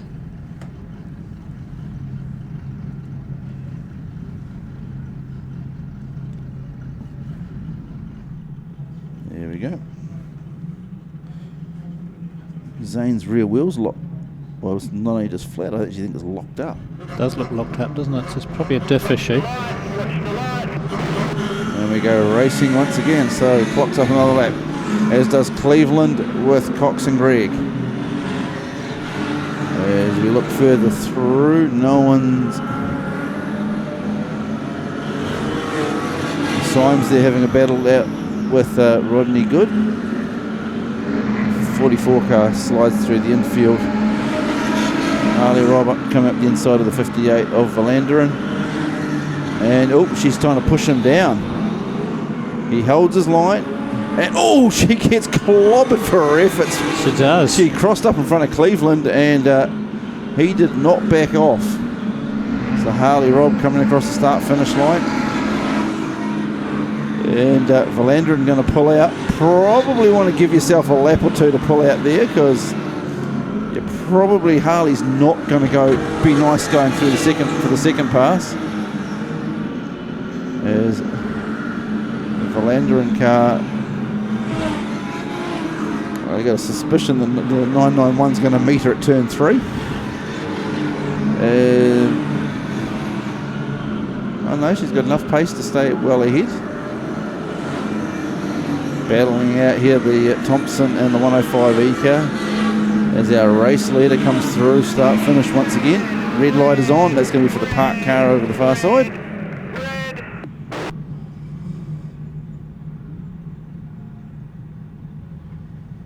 Wow. Corey Symes over there in the wall. Been parked there, contemplating life for a lap or two. So it looks like that car will join the collection on the infield. What have we got there? 1, 2, 3, 4, 5, 6, 7 currently. So that'll be the 8th car. I think we've had 8, 9 or 10 retirees in each heat so far with the stock cars. It's an achievable number each race. Yeah. And Harley Rob up the inside of Benell down at EnviroWaste. Cleveland is in hot pursuit. White flag will go out for the 991. Third on the track is Murray Gregg at the moment.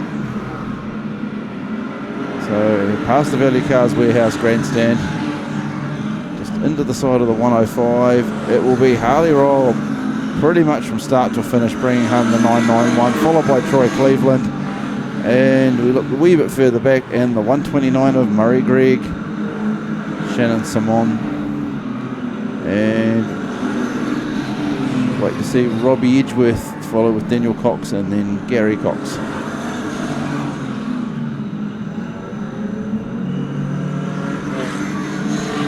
And the hit of that race has to go to Troy Cleveland on a completely crossed up Valanderen.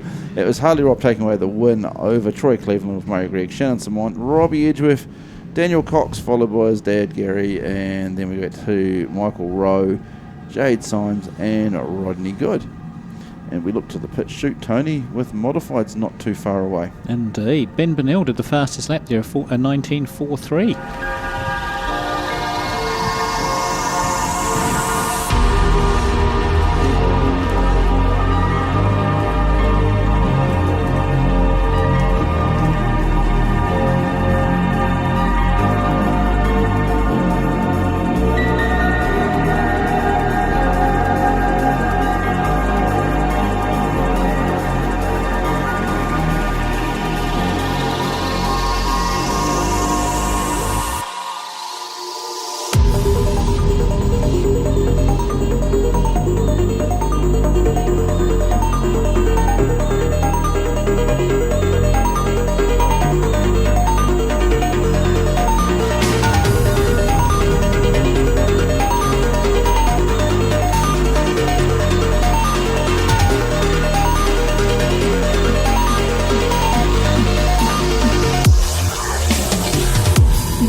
Modifieds out on the track for their third heat.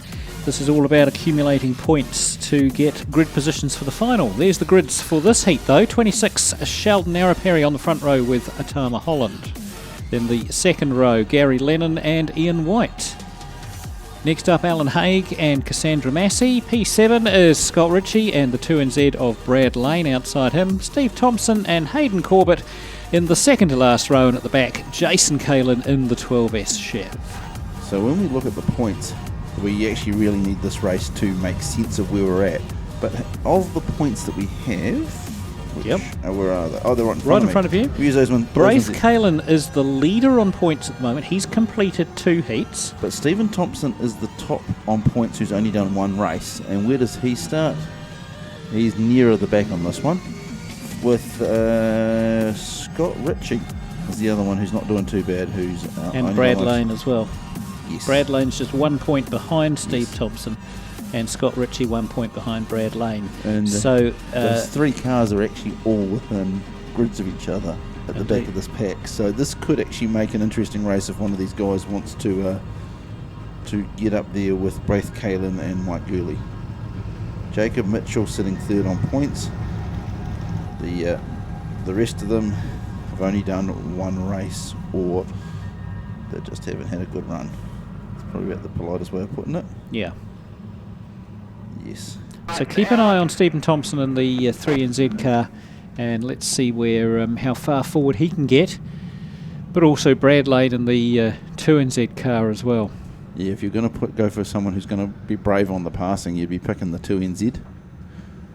But Tom, so they bunch up coming out of turn 3, about to enter 4. The lights will go green. They do, and away we go. And off the front, it's Atama Holland in the 48 car who gets the jump. Now Brad Lane's pulled to the infield. Did he contact Scott Ritchie's car? Is that why Scott is slow there? I was looking at the front of the field. Heck yeah, there was a lot of contact on that one. And they just whizzed past me. I was looking at the front of the field, didn't see what happened. It goes to a complete restart. Not a huge surprise there. If we do go to a replay, you'll see there was a little bit of contact. Actually, we are. So we watched them come off the start, and they gas it up, and boom. Bang. Okay, yes. It wasn't... Not subtle at all, was it? Well, to be fair to both drivers, almost like one didn't go and the other one had nowhere to go, and Lane's pulling up to get an inspection just to make sure everything's all hocus pocus.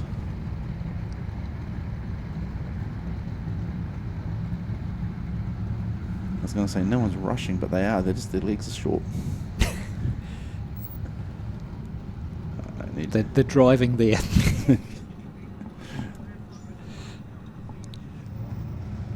Oh, actually, there's a radius arm or something lying on the infield. Yep. That is a...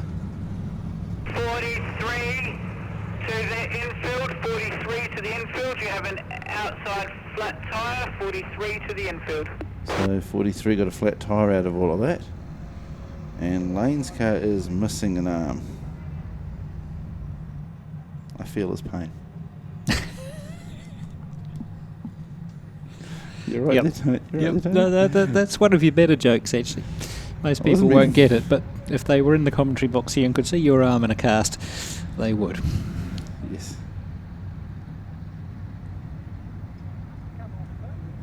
Well, that just threw the point mix out the window. It did, didn't it? Because So- we talked about both Brad Lane and Scott Ritchie as being good opportunities to move towards the top of the field. Well, without being silly, what that's They're both effectively out. done is it's given Tomo 2 extra points. Yes, it has. Yeah.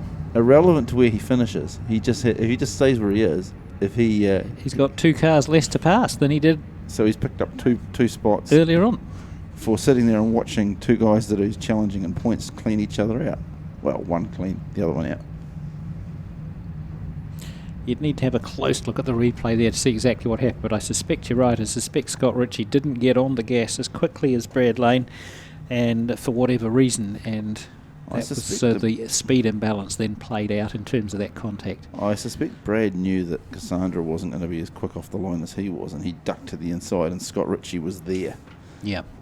But history has 20/20 vision, and the victors get to determine history. So I'm sure each person will have a completely different version of what happened there. Other than Scott Ritchie going, I was there and I got hit. So we've got another replay, courtesy of the Pits TV. So... Watch the lights, watch the lights. It's hard to give a definitive cause there. I think both drivers wobbled towards each other from that angle. I think Brad was... I'm picking he was avoiding running up the tube of Cassandra. Yeah. But it's funny how now all those cars are gone, everybody's bunched up. Anyway, we're back underway, even if we do have a wheel or two over the pole line. So the 48 of Atama Holland leads Sheldon Araperi, and Ian White put some more oil in the car, and he's got that 32 machine humming.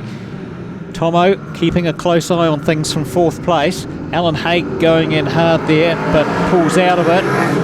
McCorbett and Kaylin and Cassandra Massey at the back of the field. Oh, we've gone round. It's Ian White. I'm over. He's gone round and tips himself over. Kaylin just contacts to the process of avoiding.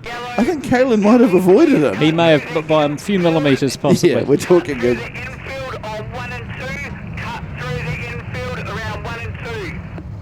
The car's being instructed to cut through the infield. Of course, Scott Ritchie won't be quite so enthusiastic about that idea.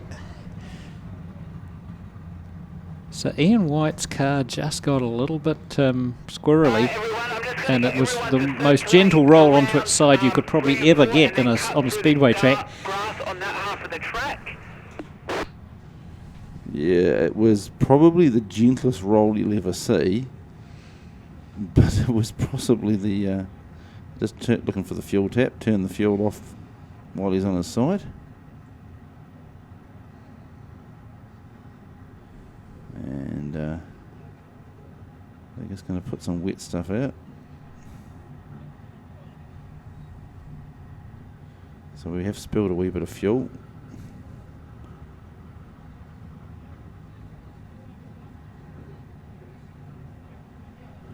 Ian's still on the car, but that being said, the easiest way for him to get out is actually on the car, this part of the car that's actually lying down.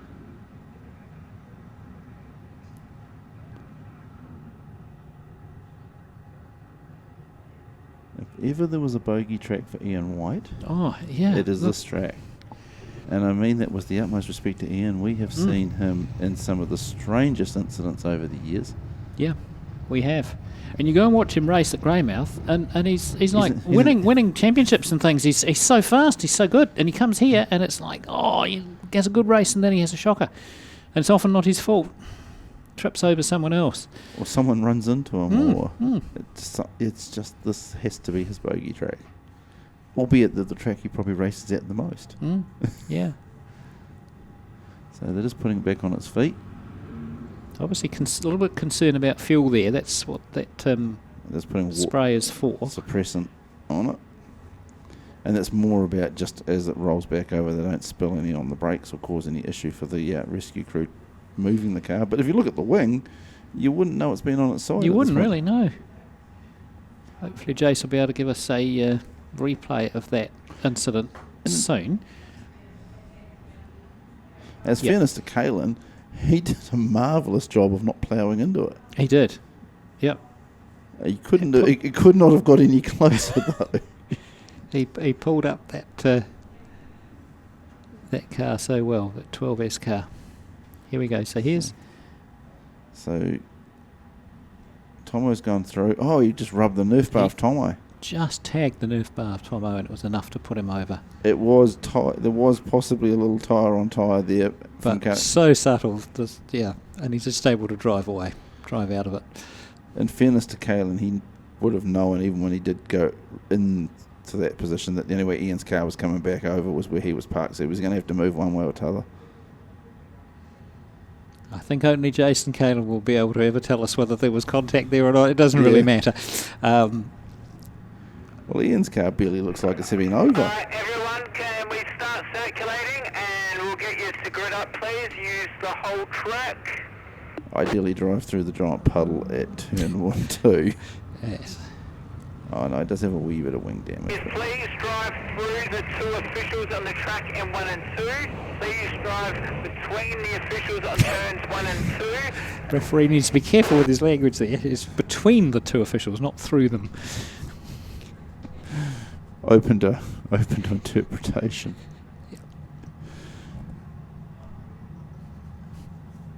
So they're just getting the cars to drive over that wet patch just to push that water into the track surface.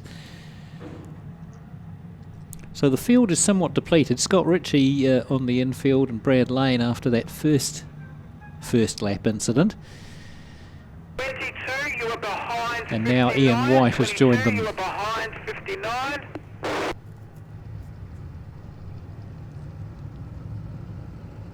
Yous are in the right order. Yous are in the right order. Stay in this order. The officials are still on the track, so be careful going around 1 and 2. Drive between them, please.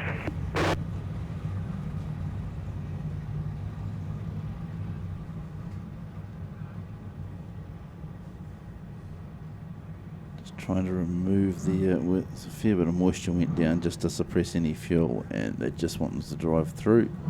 Make sure, because the difference at this speed versus the difference at race pace when you go through is quite noticeable. Indeed. So we've just been handed some paperwork here. I suspect this is for other classes. We'll come back to this shortly. It's the points from the stock cars. And that means that we've got the grids for the stock car final. Oh, we nosy will. Yep. Actually, we might as well talk about that because there'll be another lap or two. So it looks as though Harley Robb took it away in terms of the qualifying. Yeah, he's 56 points, but he's only 1 point ahead of the car of Shannon Simon. And then Troy Cleveland on 52 points, 2 points ahead of Murray Gregg with Craig Robb, Blair Reeves Smith, and Daniel Cox. Stephen Thompson, and he's tied on points with Justin Hutchby. So it's so Harley Robb, just the top qualifier. It wasn't a blowout by any stretch of the imagination. No. Well, we're back to modified racing, and we'll talk more about that stock car grid soon. But here comes the Tama Holland and Sheldon Araperi with the 3NZ car in third place at the moment. Stephen Thompson out of the coast, leading Alan Haig in the 59. Chunks Corbett in the 22 machine, leading the 12 of Jason Kalin, and Cassandra Massey in the 11 car near the back of the pack, or at the back of the pack.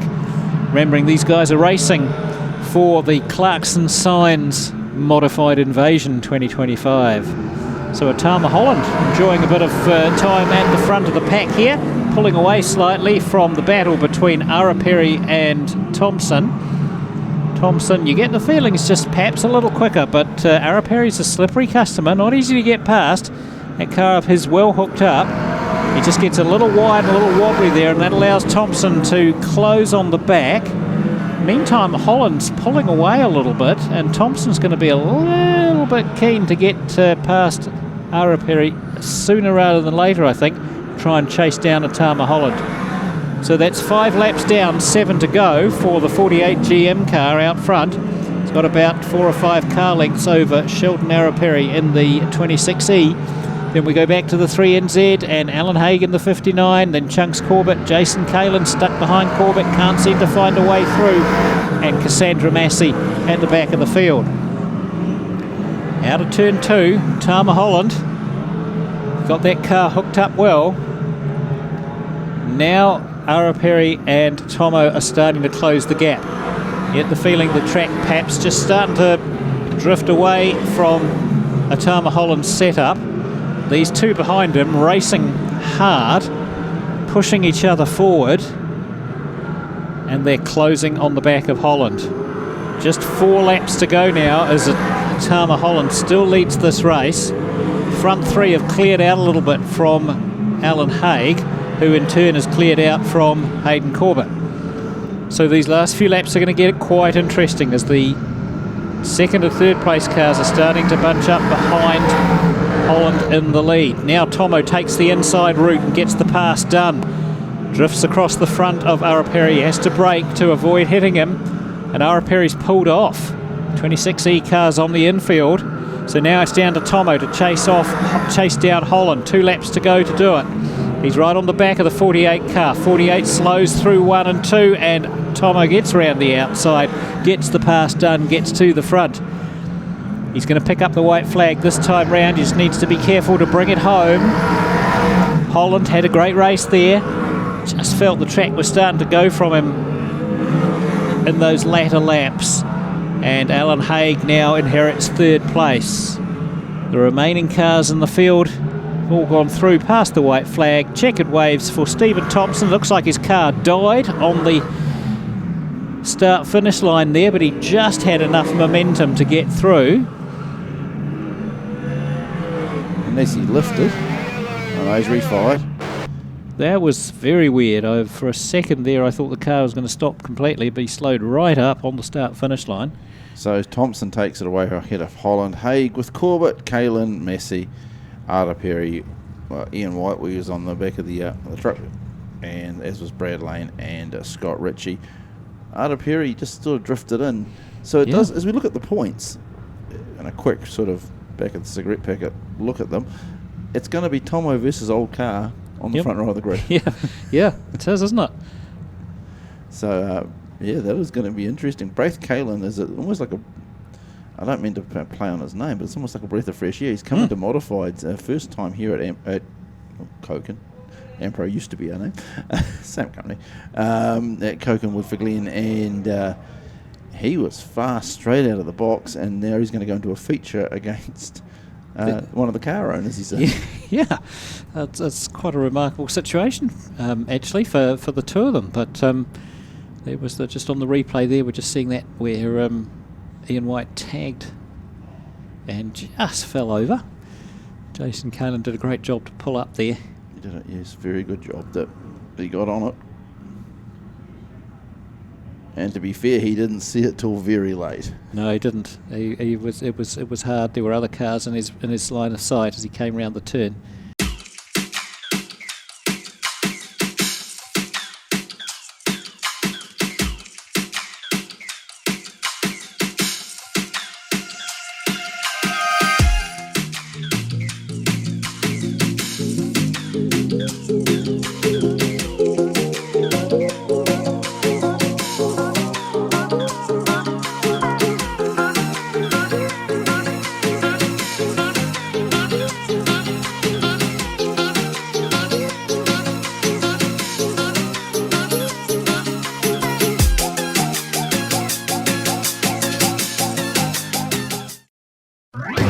At Mag & Turbo Christchurch, we are New Zealand's largest Cooper tyres dealer.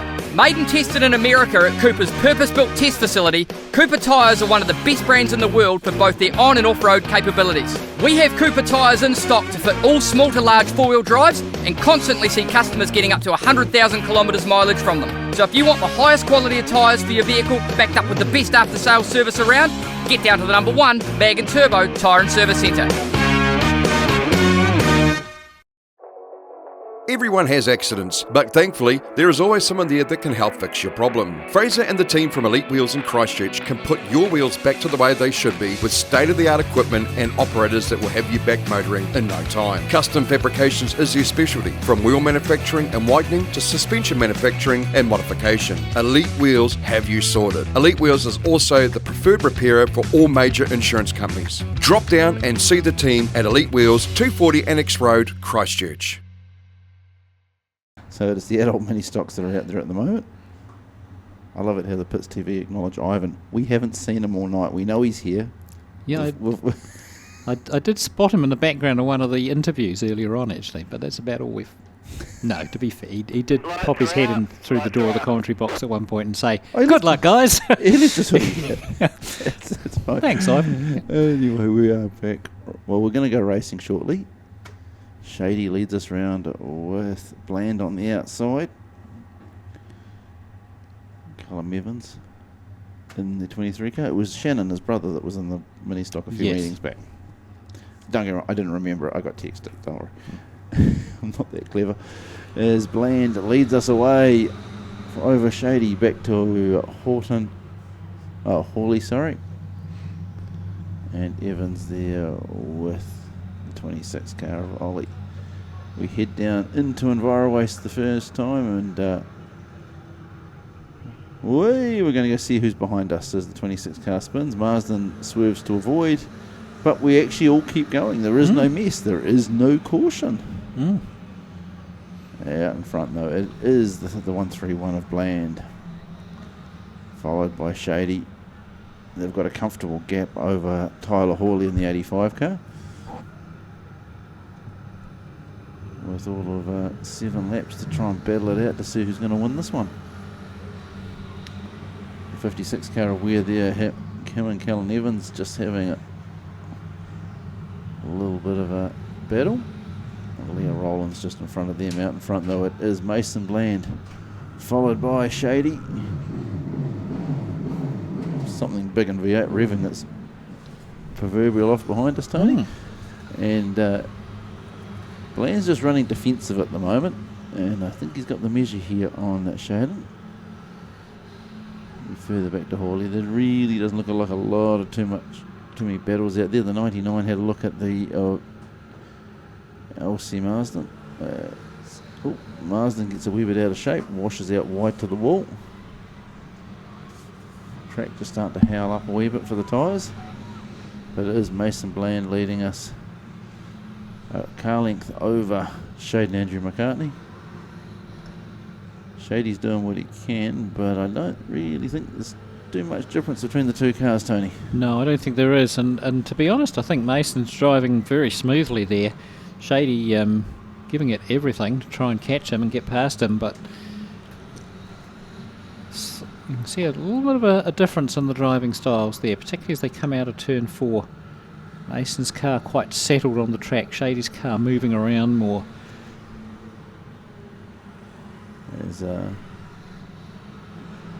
There's certainly Mason's car probably a little bit tailier.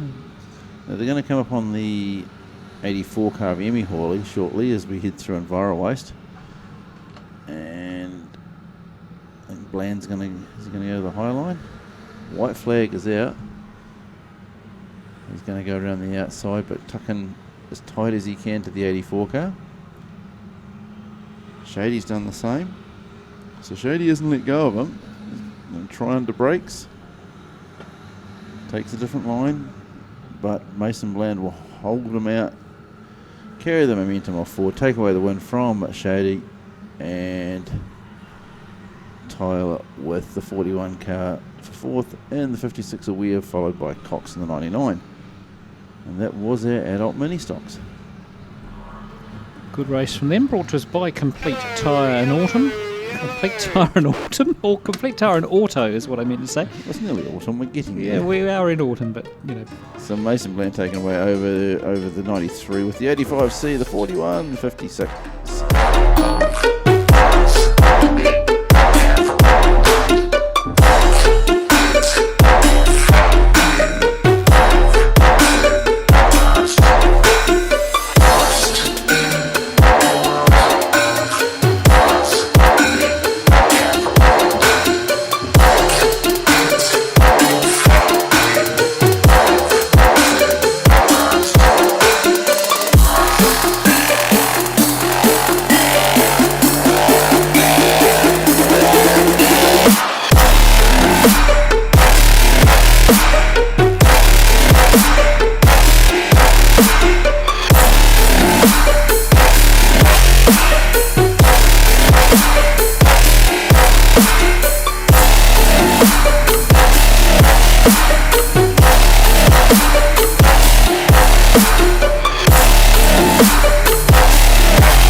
So cars are out there. Saloons. Cars are out there, Tony. Yep. No, our saloons are out there. Apparently there's a wet wipe on the track. There's a wet line. I think we dump barred the track before the saloons went out. It's been a challenging season for the saloons. Obviously, over the interpretation of how the rules went at the start, and then the engine issues and other bits and bobs. The safest thing I learned out of this season, if you're going to build a saloon, make it a Mustang.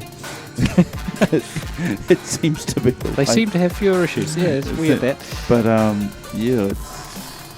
it's had all the potential to be a big piss in a roar. And as we wind up for our saloons, this is their final run for the season here at Koken Woodford Glen.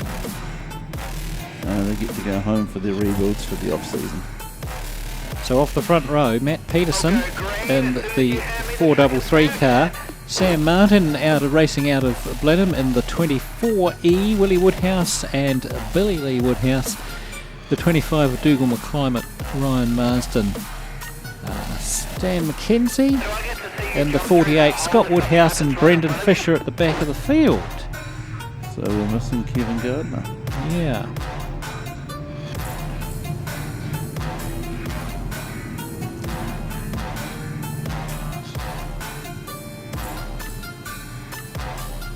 We're missing one or two other cars tonight, unfortunately. So the lights are out. We should get a race start this time round.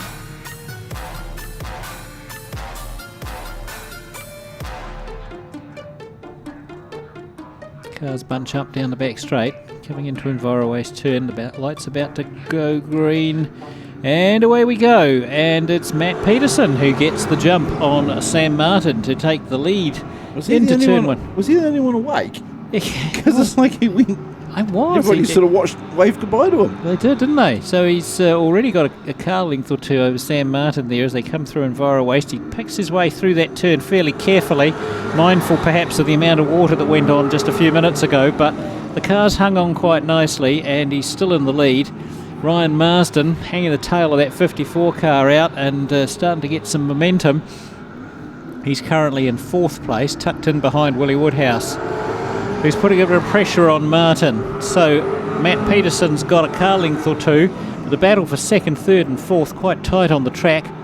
Reasonable distance back to Scott Woodhouse in the 7 and Fisher, who's come from the back. The 48 car of Mackenzie has spun up out of turn 2 onto the infield. I think he's off the racing line, so I think we'll be able to still keep going. He still seems to have a little bit of movement in that car, so hopefully that's all okay. The 433 still leading as we come through 3 and 4. Martin holding on to the slimmest of second places as he gets pressure from Woodhouse and Marsden. But Matt Peterson comfortable enough in the lead. A couple of car lengths over Sam Martin. Martin holding on to second for now. Certainly getting some impressive pace out of that Hypermac of his. Now Marsden looking to the outside of Woodhouse. Gets the pass done with some great speed out of turn 2 to take over 3rd place. And Peterson has slowed slightly and it's allowed Martin to close right up on him as Marsden up the inside of Martin has really got that Lovelady working well now. Side by side with the 24 car out of turn 2. Gets better drive, takes over 2nd place. Woodhouse looking at that. Going to try the same thing, I think. Next time round, Marsden will be looking to work over Matt Peterson. Just a couple of laps to go though. 3 to go now for Matt Peterson. Trying to hold on here as Ryan Marsden comes on the high line. Peterson just drifting across, tries to cover him. Marsden's got to go around the long way. He gets it done though. He'll get more power down the front straight. Takes over the lead. Good driving from Ryan Marsden there. Worked his way around Matt Peterson. Nothing Peterson can do. He's got to hold on for 2nd now. Martin and Woodhouse battling well for 3rd. White flag's about to come out. Ryan Marsden may get on the back of Stan McKenzie before the lap's finished. Peterson holding on to 2nd. 3rd and 4th seems to have settled in Martin and Woodhouse. Coming round out of Envirowaste to take his umpteenth checkered flag for the night. Is it the 3rd? Ryan Marsden in the 54 car from Peterson, Martin and Woodhouse. He's certainly trying to get more than his share. Yeah. 17.59 was the 5.7 was the quickest lap by Matt Peterson. Another very good time for a saloon car around this track. You have to say there's plenty of drive in this track tonight. So there's your race result. Ryan Marston from Matt Peterson, Sam Martin, Willie Woodhouse, Brendan Fisher, Scott Woodhouse, Billy Woodhouse, Dougal McClimate and Stan McKenzie. Referees asking for the drivers to do a little bit of lap packing, track packing up high. As you can see, there's a fair bit of loose dirt up there. And we've got feature races for stock cars and modifieds coming up soon.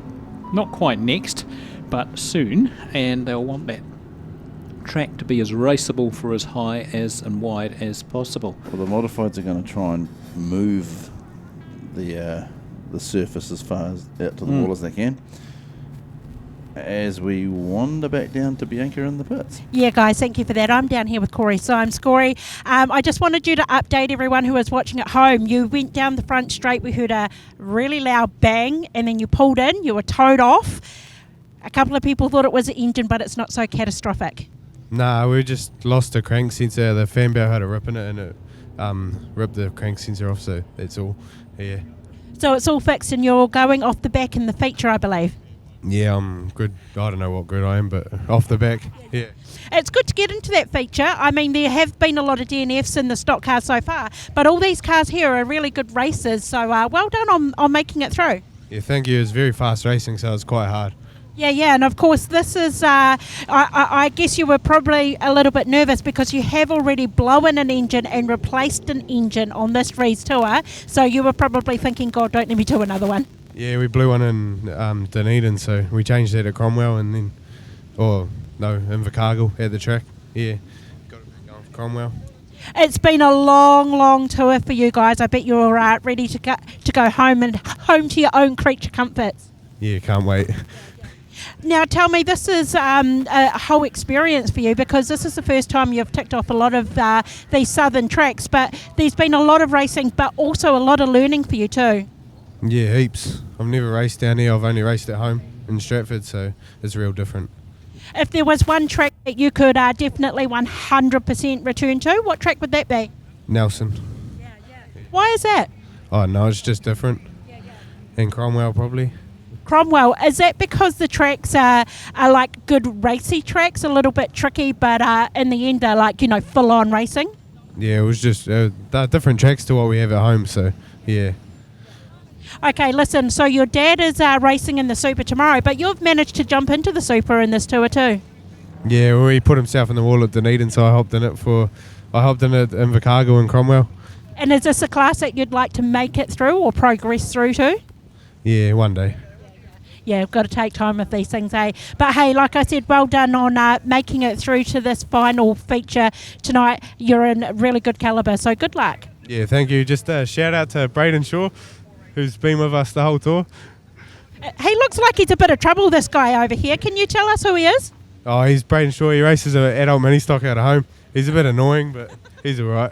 So has he come down here and crewed for you while you've been on tour? Yep, the whole time. Yeah. Wow, yeah, a big thanks to him then, eh? Yeah, definitely. Hey, the mini stocks are just coming out on track now. I'll let you get ready, but good luck. Thank you. Cheers, thank you. Sorry, production saloons. Sorry, I seen the mini stocks driving past me, so that was my bad. Sorry, guys. They kind of sound the same. Actually, Tony, did you notice Asher Rees's car in the background? I did. Shot? Yeah. Did you notice the size of the scoop? A small child could get engulfed if the car came past and he flipped the throttle. Yes, it is. Yeah, remarkable looking car. Some of the design work on that car is pretty unique, isn't it? It's fast, and it's very fast around this track. And the sound of it is incredible. Anyway, Production Saloon's out for their last race of the night, their last race of the season here at Koken Woodford Glen. Liam Gray in the 72 car. Still not sure if he's the current lap record holder, but he broke the lap record in the first heat tonight. The 75 of Matt Bailey is in the mix there as well in second place. Cars square up out of Enviroways turn. The 81 machine of Ryan there in the mix in third. We go back to the 66, I beg your pardon, of Cox, the 17 of Fairburn coming through, and Phileas with a little bit of racing tape, I think, on the front of that 86 Commodore of his, starting to make his way through the pack. So that's a couple of laps down now for Liam Gray. Been a reasonably frequent visitor here to Koken Woodford Glen in the production saloon this season. Let's hope we see. He works up the road, about 20 minutes up the road. Well, there you go. I didn't know that, but you see the GM on the car, and some of these guys do tow over from the coast, but obviously he's just tows a short distance. But it's a good battle out front here between the 72 and the 75. Those two cars, very different attitude on the track, the way they sit down or don't and move around, but both similar pace, and you get the feeling that Matt Bailey is just biding his time, looking for the opportunity to get past Liam Gray. The 81 car of Ryan dropping towards the back of the pack now. A few sparks coming out the back there. I suspect that might be the rear brakes binding. He's spun up on the infield, so he's out of it. Quite a long way back to the 17 of Fairburn in third place. Phileas round the outside of James Archbold, the Shark Attack 16 car, to take over fourth. And the laps tick off for Liam Gray and Matt Bailey as they keep racing it out here. Bailey looking for the opportunity to get past Liam Gray. Corey Jury Lynn's car on the infield.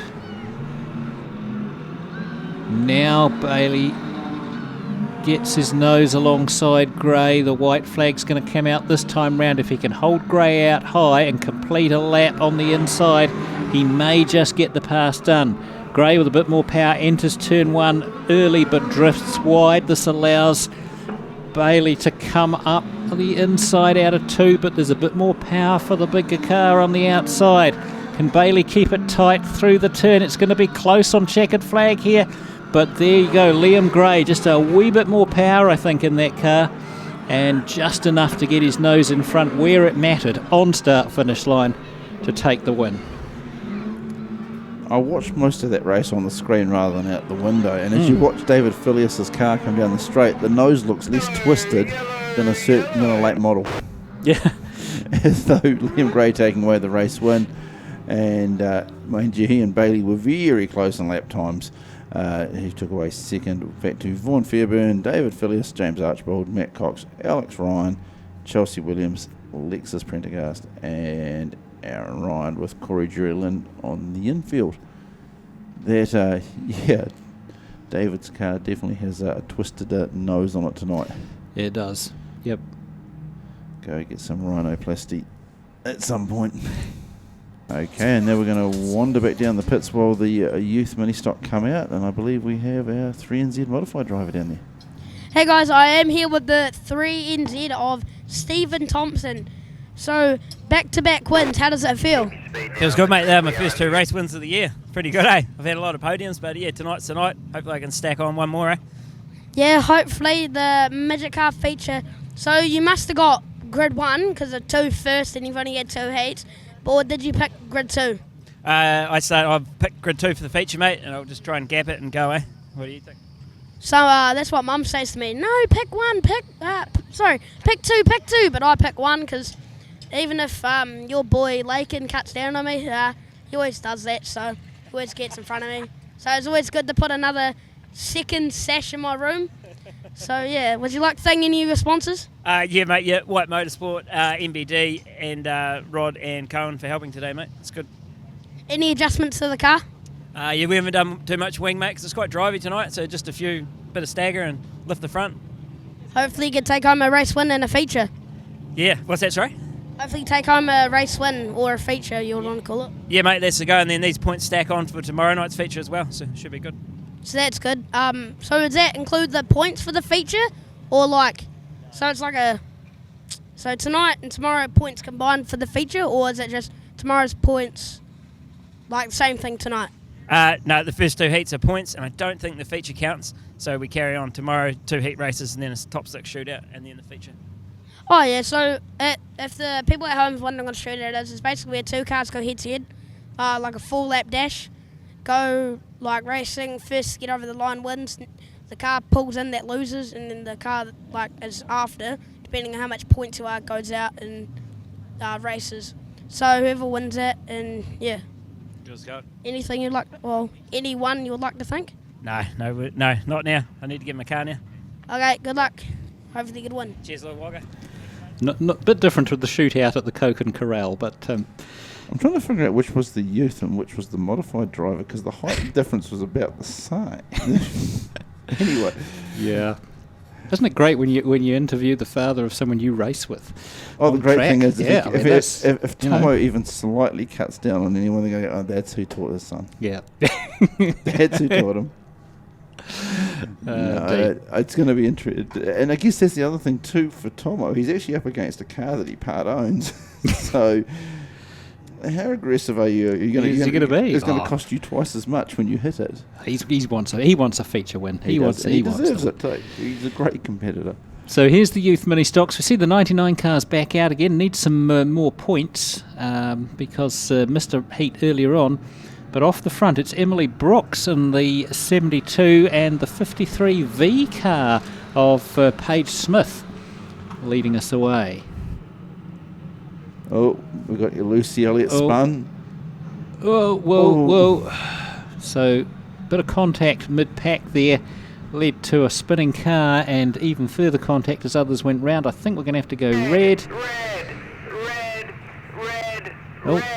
The 14 car of Ollie Stephen, a little tap on the back of 72 there as they were pulling up. Oh, guess which car doesn't have brakes? Oh, yes. No, to be fair, perhaps pulling up to the infield.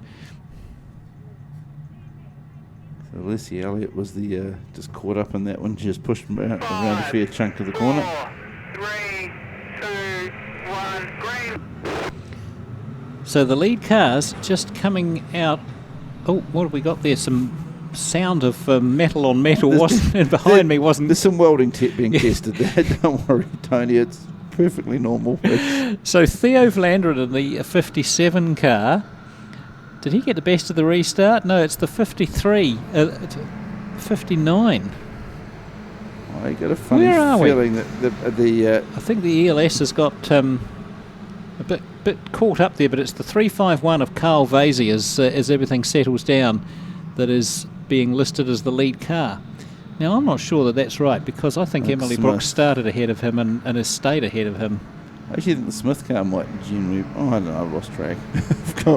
We're going to go 4 wide, 5 wide, 4 wide. We've got one over there. Not sure who that was. We didn't go over there. We were definitely going to have one over in front of it, because we went 4 wide and we had cars every which way. Didn't see the number on that as it was going over. Marcel Vlanderen would have. Is it 57, Marcel? Yeah. It's getting to that point now where I'm scared to venture to the back end of the pits with the Ministock Park after this. The conversations will be interesting. Does bode well for stock cars in the next few years, though, doesn't it? Look, it's Paige McNally who's gone over, and that's a shame because she was absolutely flying in this car earlier in the evening and has been all season, really.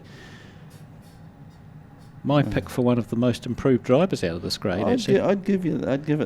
Yeah. We've got an exhaust system that's come off the car. I'm presuming it's hers.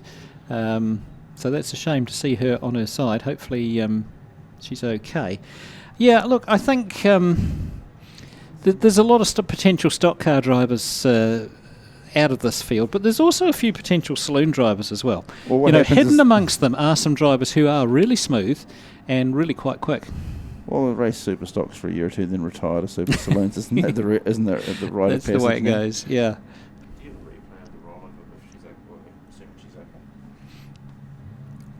So we'll just get the car back on its wheels.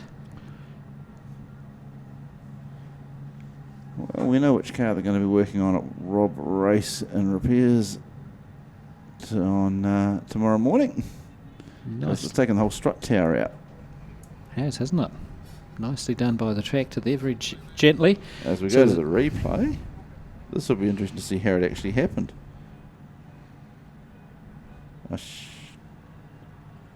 She's on the inside line. She comes through. Oh, she just comes across and goes straight into the wall and actually kind of puts herself over. And Verlanderen's arms were flailing. To be fair, the 57 car's actually an innocent victim in all of this as well. Yeah. But whether she's... We'll get to see whether she's comes through the corner. The car she moves on the track and she clips. Hard to know why she turned towards the wall there, as if she got a tap on the back of the car or caught the wheel gate on the front of the car that she was passing. It'd be one or the other. Bit hard to tell from the replay angle exactly what caused her to tip sideways. Well, the 15 car's bouncing.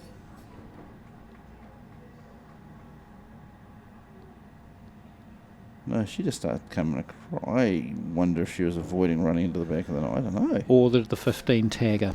Yeah, she came across. Certainly Verlanderen had nowhere to go. Yep. 2, 1, green. Well. So the excitement continues. If you're a fan of youth mini-stock racing, tonight has been your night. 351 there leading us over Lucas Smith. Something tells me it's not finished yet, judging by the way those cars are barrelling into turn 4 there and coming out 5 wide again. The 17 car taking the 99 to the infield, who's now going to push back out onto the track. I still maintain we need to have a wall on the pole line. That would mitigate so much of this. And 17, you sense that something's going to be in that middle area of the track, don't you, Tony? Yeah, you do. This pack here that's just gone past us now, there's a lot of aggression, there's a lot of testosterone in there.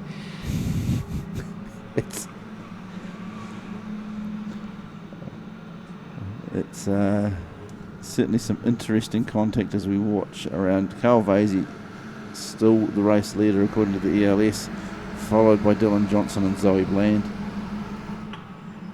And that mid-pack racing is where the action has been, is where the incidents seem to happen. And the one saving grace for a lot of these competitors as the race goes on, and it's sort of spread out across the track. So as best as we can tell from the ELS, the 351 car, Carl Vasey is leading from the 77 of Johnston, Zoe Bland, Connor Turner, Blair Hume. But I just feel there's other cars in the mix there near the front that the ELS is not picking up. Somehow missed. Well, I mean, Emily Brooks in the 72 car, for instance, I don't think she's put a foot wrong all race. She's down as 20th. Yeah. 1 lap down. 14 cars spun up there. Hopefully everyone avoids. Oh, Lucy Elliott straight into the wall and just that stopped. Ow. That hurt.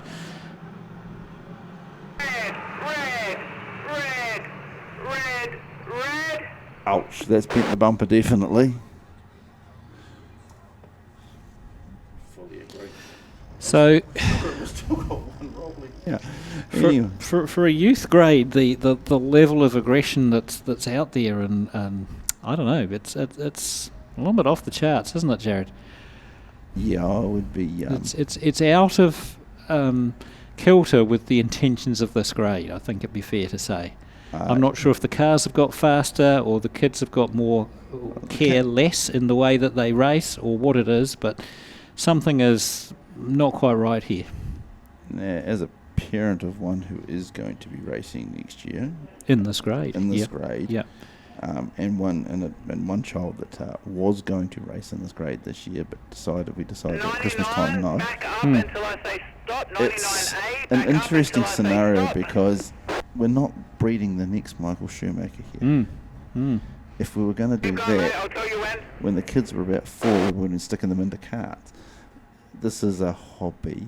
And I'll tell you when to stop. you know, there isn't the next Liam Lawson out there as much as they probably think they are. But they'd like to think they were. Yeah, exactly. So if you're going to do that racing route to be professional, there's different ways of going about it, and it's been a challenging night. I'll tell you when to stop. We do this for fun, not to repair them. At least that's my philosophy anyway. But it's poor, and to be fair to the incident on the far side there with Lucy, she swerved to avoid a spun car. The lights were being called for that car, so it was kind of a bad sequence of events, and she just drove into the wall. And of course, the first thing she would have done is hit the brakes, and that would have given her no option. But we do have a few wrecked cars on the infield unnecessarily. Okay, 23H, 77C, right and in the gate. 31C. Reverse back until I say stop. Now, I think there's some concern about Paige McNally, who's been sitting on the infield there. So I think they're going to take her car in. Yeah, well, she would have been fairly winded when she got into the wall. The adrenaline has faded, and now, we've all been there in one degree or another in various instances in our lives where you have that kind of adrenaline rush with an accident or an incident of some sort, and then when it subsides, you suddenly realise, jeepers, I'm actually more hurt than I thought I was. Well, that's just being middle-aged, isn't it? You wake up in the morning and go, why don't they give me the green whistle just to get out of bed? We are calling this race. Once the cars have cleared the track, I will turn the yellows on. So the race is being called by the referee. The competitors are being told to stay in position until these two cars have been taken off the track, and then they will exit the track themselves. Not the way we wanted to see the racing end. Yeah. So the race will be declared at that point with Carl Vasey. According to the ELS, Carl Vasey the winner in the 351 car from Dylan Johnson, Zoe Bland, Connor Turner, Blair Hume, Carlos Chestnut, Jackson Dacomb, Tate Carpenter, Lucas Smith and Corbin Seals in 10th. The irony being the fastest car on the track was the one that caused the red. Spun up, the 21.47, and the rest of the field from 11th through 20th going down there. But not 100% sure that that's exactly correct, but anyway, I'm just a pair of eyes, not a electronic lap scoring system, so maybe what do I do? They give us a microphone and we say silly things. That's what happens, Tony. That is, and the youth will go away from the track. We will. Yellows are on. Make your way back to the pits, and so the drivers are being instructed to go back to the pits. Yellows are on.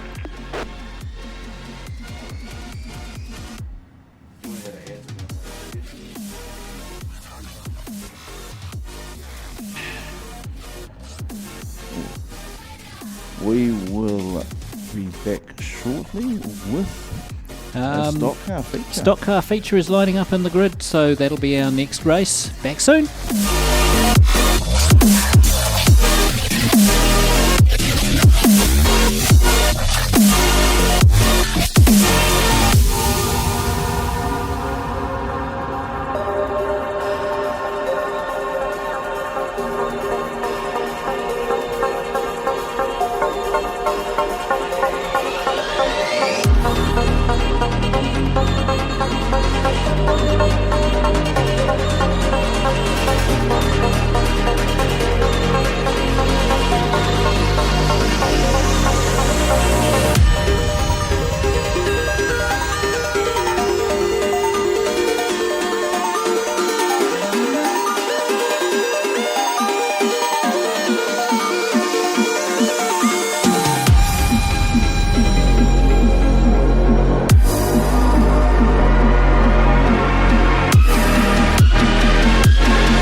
So these cars just circulating for the time being. We've got the points there for the modified for the feature the next race. Yes, that is the horrified points. Modified points. So Steve Thompson qualified first on 24 points ahead of Braith Kalin on 21, Mike Goulet on 18, and then Jacob Mitchell, Jason Kalin and Alan Haig all on 17. So that was the top 6 in the modifieds. They'll come out, and those will be the grid positions for the final. Except we know Steve Thompson's on the outside, don't we? Because we heard that interview with him earlier. Yeah, the plan was to post letter and wave goodbye. Yeah, yes. So the push cars in place on the start-finish line there. The cars will come to a halt, line up. Their standing start. This is going to be a 12-lap race. It says 12 to go, so we haven't done any yet, so that's... Yep, stock car feature for the Rees Tour and the Clarkson Signs Modified Invasion.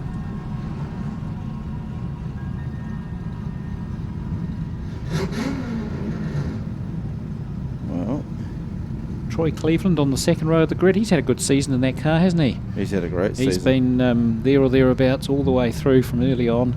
And look forward to seeing what he's driving tomorrow night as well. Ah. If you go to the Woodford Glen Enter online, you can actually go through and see what he's driving. Okay. I can promise you he's earned the drive. Mm. Oh, his performance in this car right throughout the season has been excellent. So we're hearing that Sheldon Araperi's had issues with his car, pushrod issues, so he won't be out for the feature. A lot of engine issues in modifieds this season, various drivers at various times. So we're in the starter's hands. We are away on a race and just about a wee bit of a creep there, but it is Harley Robb leading us down with Cleveland muscling Simon out wide. Craig Robb's on that low line, he's gone through into fourth. Murray Gregg with Blair Reeves Smith battling out, and Coxey there with Thompson. We head down into Enviroways. How fast do we enter there? We're going in fast, and Robbie Edgeworth was the one who looks like he's worn the wall out of all of that. We're going to come off 5 wide down the front straight, and we've got tyre. As I say, we didn't lose a tyre, we lost. Well, it's coming off the track, so yeah, possibly we can keep rating. Oh no, we've got cars on the pole line there. If they can get going again, 15 is that? Well, that's the tyre. Brad Rosewood. No, it's John O'Trent. John O'Trent's He's backing off the track. He's the one that lost the tyre. But the race leader out of after all of this is Shannon Simon. Troy Cleveland's there. Here comes Harley Robb. Yeah, he's going to give Shannon the tickle. Up the inside, gives him the wee lean on the side rail. Both of these Dillon built chassis. And Cleveland's there as well. It's like they've left the party. They didn't get an invite, so they went. The 197 car parked on the pole line down the back straight. And Shannon Simon back into the side of Harley Robb. Bet you're right about now. Thompson rolling to the infield. About now, Harley's wishing he was driving Dillon's car tonight. Yeah. Shannon Simon just went past him. And Harley's going to give him the tickle up and send him. It was a love tap. That's how you do it. Tap. I know that Harley loves turn 3 and 4 here at Koken Woodford Glen. Nope, Troy giving him the tap. Simon goes round. But the first and second and the 67 car circulating slowly. Yeah, be careful. No, pulls to the infield, flat outside. Yep. Rear tyre's gone, I think. Certainly pulled cautiously to the infield. 2 in the wall there. 77s into the triple four, but they actually hooked together, I think. Yeah. Just about need to be broken apart by being run into. But they are still technically. Thompson's going to rejoin on the front straight here. Our race leader, they are moving over there. Red's on.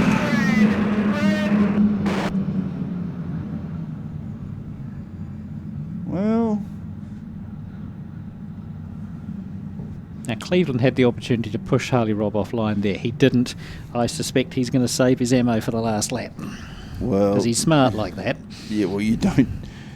What's the old expression? Keep your gunpowder dry and plentiful. Yep. So the Symes and Edgeworth stuck together on the back straight. Harley Robb over Troy Cleveland, then Tyler Horton and Craig Robb, Callum Flavel according to the ELS. Murray Gregg, Greg de Blair Reeves and Dan Cox. So our leading drivers are anywhere from turn 3 right the way down to the end of the grandstand.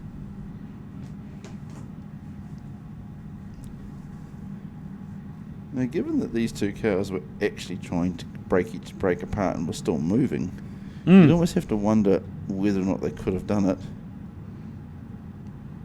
The rearmost car, I'm not sure which is which.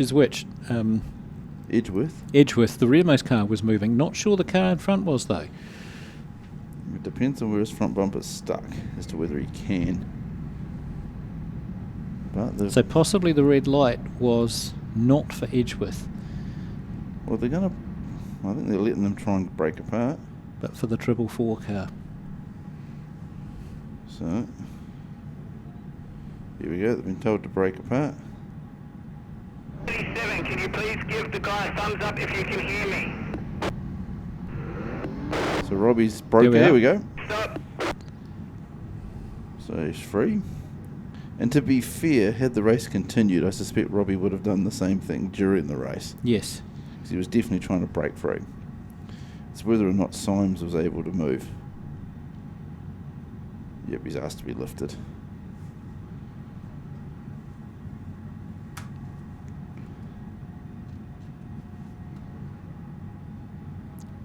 So it's been a night of anomalies, niggly delays, hasn't it? It has where some nights you just every race just goes from green to checkered easy as, and some nights are like this where just every single race seems to have some kind of issue that holds us up for a bit. Well, we moved to the Modified feature as part of the Clarkson Signs Modified Invasion, the final race of the night. We do get to come back and do it again tomorrow, but with a whole different group of competitors. Yeah. And then, of course, the Demolition Derby at the end of the night.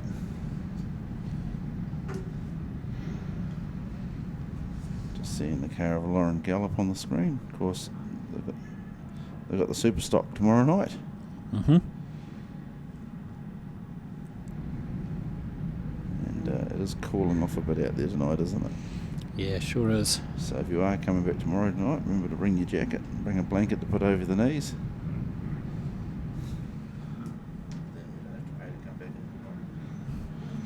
Yeah. Watch the lights, watch the lights. And Harley Robb, our race leader, down at turn 3, followed by Troy Cleveland. They get away.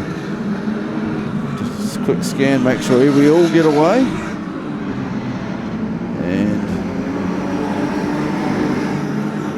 see if there's going to be any battles there. Race leaders now into the back markers.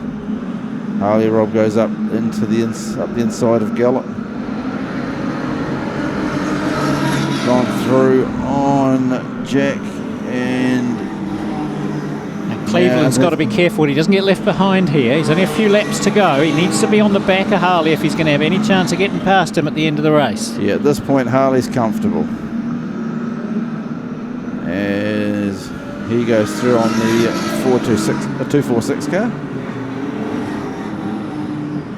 So actually, when you move further back, as we get those back markers involved, it really does secure him and Cleveland. Although Cleveland has got through, he's only one car back from Harley Robb. White flag is out. He does not have the track position to do anything about the 911. As the 196 is a bit slow coming off turn 4. Our race leader past the Value Cars Warehouse Grandstand down to Enviro Waste. He's made this actually look easy. He had a couple of contestable laps in the first couple of laps, but Harley Robb takes the win over Troy Cleveland. And then we wait further back for Callum Flavel. Tyler Horton, Blair Reeves Smith, Murray Gregg, Craig Robb, Shannon Simon finished 8th, Gabbard Marshall and Ben Bonnell. Only 2 North Island cars in the top 10. So yeah, Harley Robb, as we called it, Cleveland, Flavel, Horton, Rees, Greg, Rob, Simon, Gavin Marshall, he's had a good night tonight. He and has driven well. Ben Bonnell getting in the top 10. To be fair, the trick of the races has been be in the top 10 cars on the track, not the ones on the infield. Yeah, yes. That has been the goal tonight.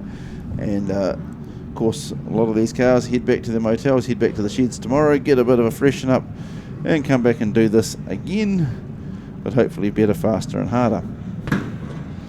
As we now move to the modified feature, as Harley Robb, who did do it, and that's a relatively fast time there of a 19.878 during that race. We now move to the modified feature, Tony. Indeed, the pointy end of the modified invasion, or the first night of the modified invasion anyway.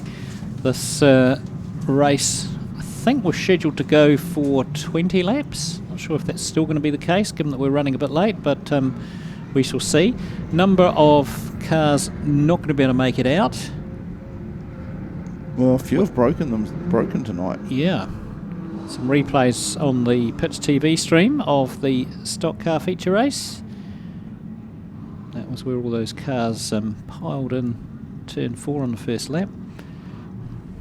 Of course, tomorrow night we have the Super Stocks competing their part of the Rees Tour, and the Paul Vasey farewell / retirement / park the car for the kids. Yeah. Or however you want to interpret it. Yes. Harley Robb did make that look easy. He did, didn't he? I mean, look, but doesn't he always? I mean, isn't that's his driving style, isn't it? He's just so laid back. You're very relaxed. And Tomo leads us out. Followed by, if you squint your eyes really closely, followed by himself. It's a Braith Kalin in the ex-Stephen Thompson car.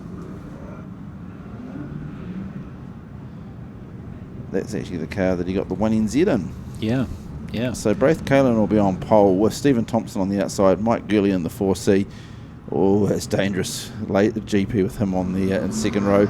Jacob Mitchell, he'll be looking for that turn of speed. He knows his car's got. Jason Kalin will be in P5. To the outside of him, Alan Haig. Hayden Corbett in 7 on the outside, the 2NZ of Brad Lane.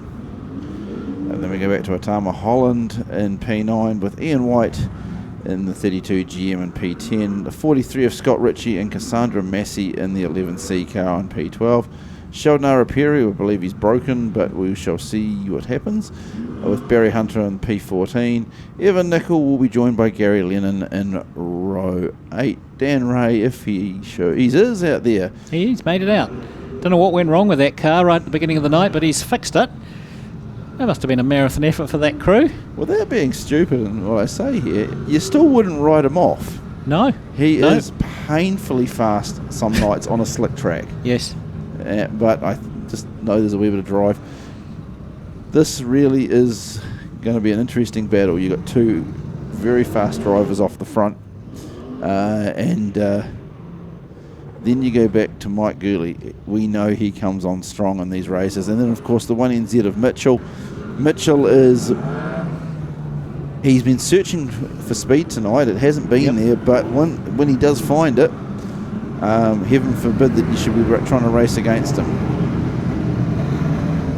So a number of questions to be answered by this race, and kind of cool, I think, that it's like the halfway point of the modified invasion, and we've got a whole another night tomorrow night for some of these threads of interest in this race to play out. Can Jacob Mitchell recover the form that he had earlier in the season that seems to have just eluded him this week tonight on this event so far? Can Stephen Thompson ride his luck and get a feature win in that new car of his? Will Brad Lane be able to work his way through from mid-pack? It's not an easy ask with the speed of the cars he's got in front of him. Mid-pack's not that far back. No, it's not. That's true. And Dan Ray, as you say, off the back, how much progress can he make through? Couple of yellow lights to close the field up at various points through the race, and he might be there or thereabouts at the end. Lots to play for. Just watching Mike Gurley in the 4C car, he's just leaning on the tyres of Mitchell as they go through the corner. I think by this point, Jacob is above intimidation. Oh, yeah, definitely. Yeah. By the time you get 1NZ, I think you've seen a wee bit and you know who you're racing against. So Stephen Thompson in the 3NZ car. On the inside of him, Braith Kalin. New kid on the block, if you like, and driving Stephen Thompson's old 1NZ car. We've got the current 1NZ and former, I think, 2NZ of Mike Goulet in the second row. Jason Kalin and Alan Haig, former 1NZ, one row back there. Brad Lane, current 2NZ, alongside Corbett. It's going to be a heck of a race, this. We're green and away. Kalin gets a great start. It's going to be tight into turn one. Oh, Kalin backs it in and Thompson goes round the outside. Haig gets spat out there. Brad Lane takes advantage of the space but can't quite get the pass done on Jason Kalin. Mitchell staying with them, banging wheels with Goulet. Richie's gone round, but he's on the infield and has kept it going, so the race will keep going. Thompson from Braith Kalin, from Mitchell back to Goulet. Jason Kalin gets a tag on the back from Brad Lane. We've gone yellow because the 59 and 24 cars are in turn 2 wall. Just off the wall. Well, that'll do it. Did you see what happened there, Jared? Absolutely not. I was looking at the other end of the track.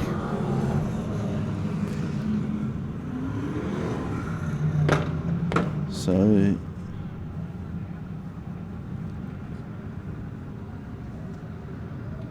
well...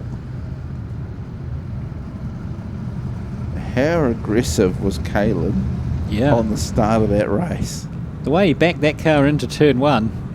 I honestly, he was facing turn 3, even before he'd started to turn. But he backed it in and leant on the car owner into the corner. Yeah. Well. 59 to the rear. So 59's been told to go to the rear, so obviously deemed the cause of that yellow.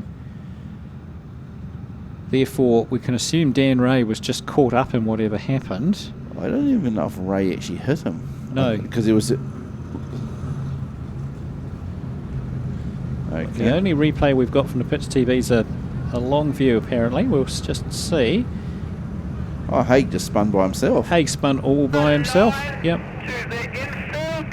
And... oh, dear. So Gary Lennon has been told to go to the infield because he's got an outside flat. It's at the front, is it, by the look of it? Yep, it is. If he could buy luck, the only one on the shelf is bad. Yeah. Yeah. That's really disappointing for him. You consider what happened in his first heat. Just not his night. I think Bryce Penn had an expression one time: if you're going to be on the infield, you might as well be the prettiest car on the infield. I don't think it's something you want to attain, but unfortunately for Gary, that seems to be the way the night's treating him. So we're just one completed lap into this race, still 19 to go. We're going to get a start as they come off the turn this time round. Stephen Thompson ahead of Braith Kalin. Jacob Mitchell staying glued to the back of Kalin's car. Wasn't going to let him get away, was he? Goulet keeping it down low. Brad Lane trying to find a way past Jason Kalin. We go back to Corbett, Holland. Dan Ray making his way through past Ian White. Keep an eye on him as the laps tick off. But out front, it's Stephen Thompson, the 3NZ car. The 23, his old car, tucked in second place. Jacob Mitchell trying to stay with Braith Kalin. Mike Goulet just dropping off these three a little bit. Here comes Brad Lane running the high line. He's making great progress. Jason Kalin blocks him off there. Smart driving. Lane will have his way, though. He will get past. Here comes Dan Ray. He's following Brad Lane's line. The 1NZ car pulls off. Mitchell's out. Gone. 3NZ ticks off another lap. 4 down. He's got 3 or 4 car lengths over Braith Kalin, who's 5 or 6 back off Mike Goulet. Jason Kalin fighting off Brad Lane. Dan Ray makes some real hash of that out of turn 2 and has to use some infield to regain. He's lost a whole lot of places. Goulet across start finish now, and the race is starting to settle down into a bit of an order. Stephen Thompson holding off Braith Kalin in his old car. Long way back to Goulet. Jason Kalin, who's holding off Brad Lane. Back to Corbett, Holland, White, Cassandra Massey. Dan Ray's pulled off. Something's gone in that car. Not sure what it was, but some kind of issue. And out front, Stephen Thompson doing the business, Jared. He absolutely is. He's got the foot down. Kalin, let's be fair to Thompson, he did an upgrade on the car. Oh, Kalin smacks the wall. But they go back to Gooley, who's effectively the front straight, and then Jason Kalin is battling out with the 2NZ of Lane. So there is really... Tomo's in a great position at the moment. Braith Kalin just getting a little bit loose down the front straight, but track positions on his side. They've got Evan Nicol as a back marker for Mike Gurley to get to the outside and go around. And Mike's being very cautious, uses the horsepower in a straight line. Tomo crosses the line again. We are halfway through it, 10 laps to go. And I think lap contact here. And yes. And Jason Kalin's come to a stop on the front straight. That'll close everyone up. He had no option but to bring that thing was going up onto two wheels, and he had to settle it down. Some contact there between him and the 2NZ of Lane. He brought it down, and probably apart from a bit of dry cleaning, doesn't have too much of an issue. Hopefully he can continue. This does... So we've got a replay on the Pits TV here. Let's see what happened.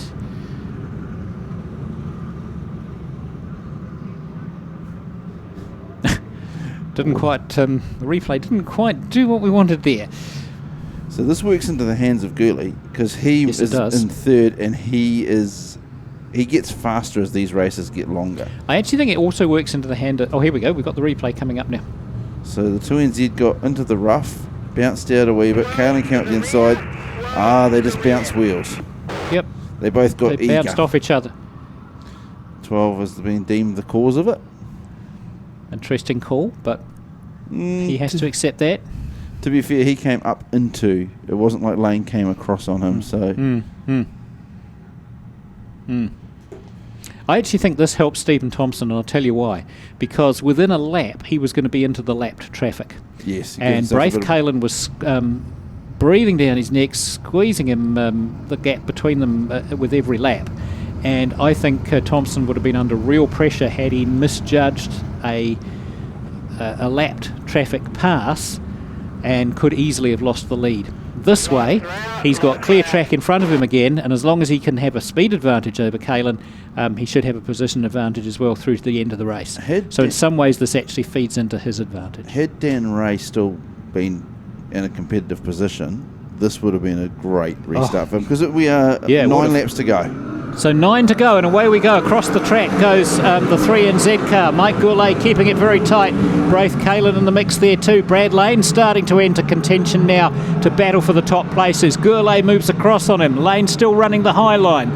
We're going to be almost 3 wide coming out of turn 4, and there's a bit of bumping around. Brad Lane, Braith Kalin. Out front, Thompson's getting the job done, but the battle for second is tight as. Braith Kalin holding on for the time being. Brad Lane's just got to pull out a bit slightly. I think he was just a bit too committed there in that previous lap. He's got to think this one through. Goulet is up the inside, trying to keep the tight line down low. Lane's got to run the higher line. Tomo's got the rough. Something's happened with Thompson's car there. The 3NZ car lost a little bit of go forward. He's regained his momentum now, but Kalin had a sniff there.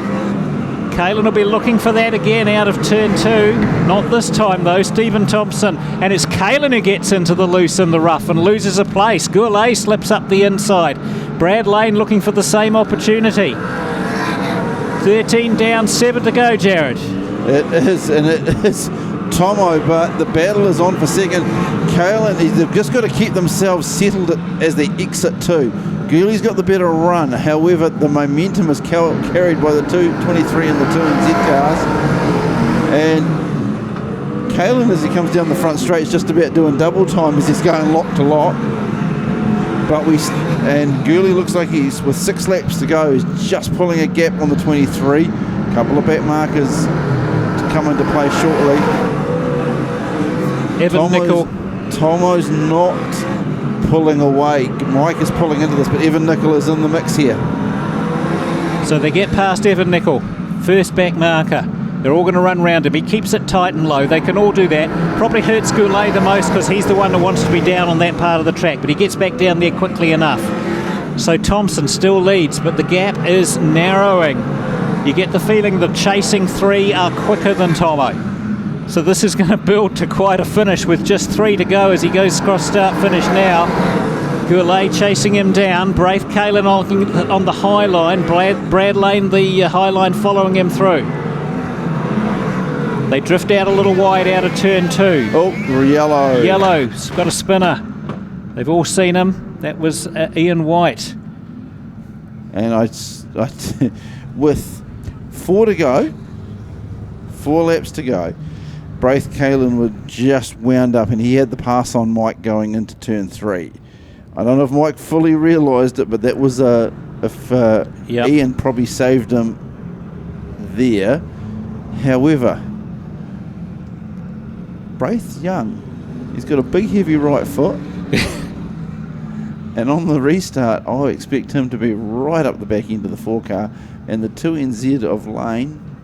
Right up the back of the 23 car. Yeah. Oh, so the lap car's being put back into the pack. This is interesting. Good. So the referees made the call here to put the 13 car in between Goulet and Kalin. No, lights are out. No, he's abandoned that. So he gave that instruction, no one did anything, and he's abandoned it and put the lights out. Quite sure what that's about, but... So poor old Chunks is trying to tell him to hurry up. He's giving them the... Everyone bunching up. And we've gone green, kind of, and the 3NZ is under pressure here. But we'll look what's coming around the outside. Low.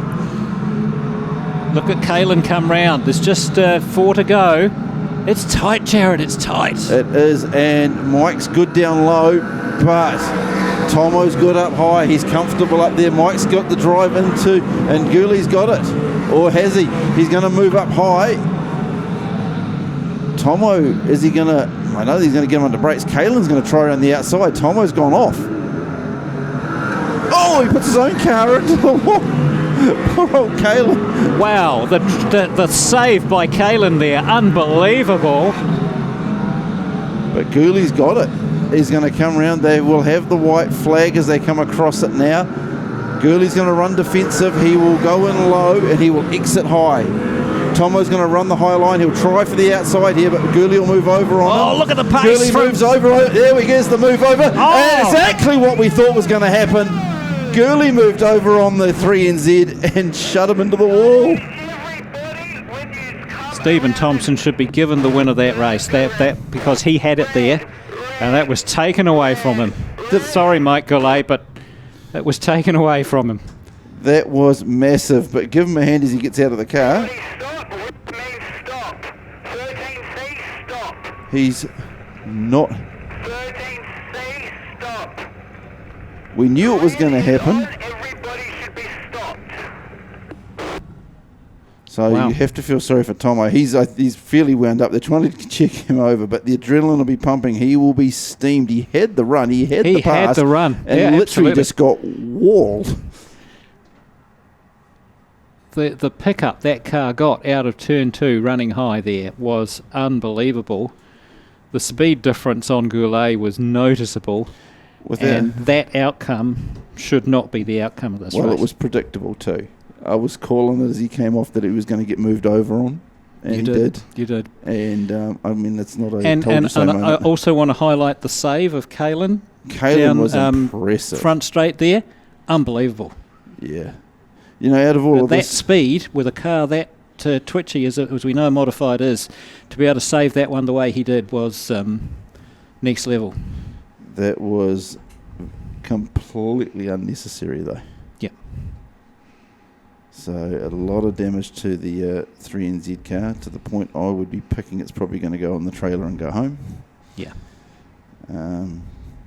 Still, there's Stephen Thompson able to walk away. Yep, as we're going to go watch some Pits replays. TV are going to give us some replays of that. And this was, he ran the outside line and he just got put in and boom. Once he hit the wall, she was over. And when it got high too. Ooh.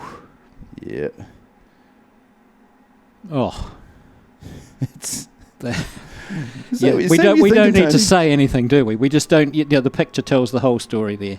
Copy that. Race has been called. Race has been called. So that is the end of our modified invasion. On what you can say has been finished on a relatively low. Like the good thing is, as we watch Tomo come across the infield, he's actually in. The car's done its job. His safety gear has done its job. The adrenaline, he'll have some belt marks in the morning, and he'll probably, over a beer, have a very different version of this than what Mike Gurley will have. Yeah. And if Jace is able to give us a replay again of the Jason Kalin save down the front straight that just preceded that, that was. But yeah, this was moves across, boom, just yeah. It's wrong grade, dude. On a drive like that, wrong grade. Well, yeah, sad to see the 3NZ going. Not as bad as we thought the car was going to look.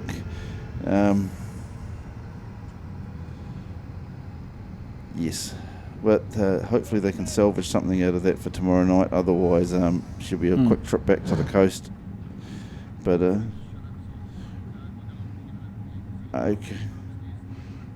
Okay, as we wind up tonight, we'll head back down to Bianca, but we'll see you all tomorrow evening, courtesy of Clarkson Signs. Yeah, guys, we do appreciate everybody taking the time to stream in tonight. I don't know about you, but that last race was absolutely epic. Taylor, did you manage to see that? Yeah, unfortunately, Stephen Thompson rolled. I was like so excited that I was winning, then I see him roll. I'm like, bugger, that's a bit of a pain. But it was a pain, but listen, there's a high line and then there's Brad Lane coming out on two wheels. That was amazing. But listen, everybody, we're going to be back here doing it again tomorrow. Taylor, you joining us again tomorrow? Yep, hopefully if Uncle Nick be's nice and takes me out. Perfect. Don't forget, racing starts at 6 p.m. tomorrow, so we will be a little bit earlier. We do appreciate all of you viewing and staying at the track, but from us, it's a good night.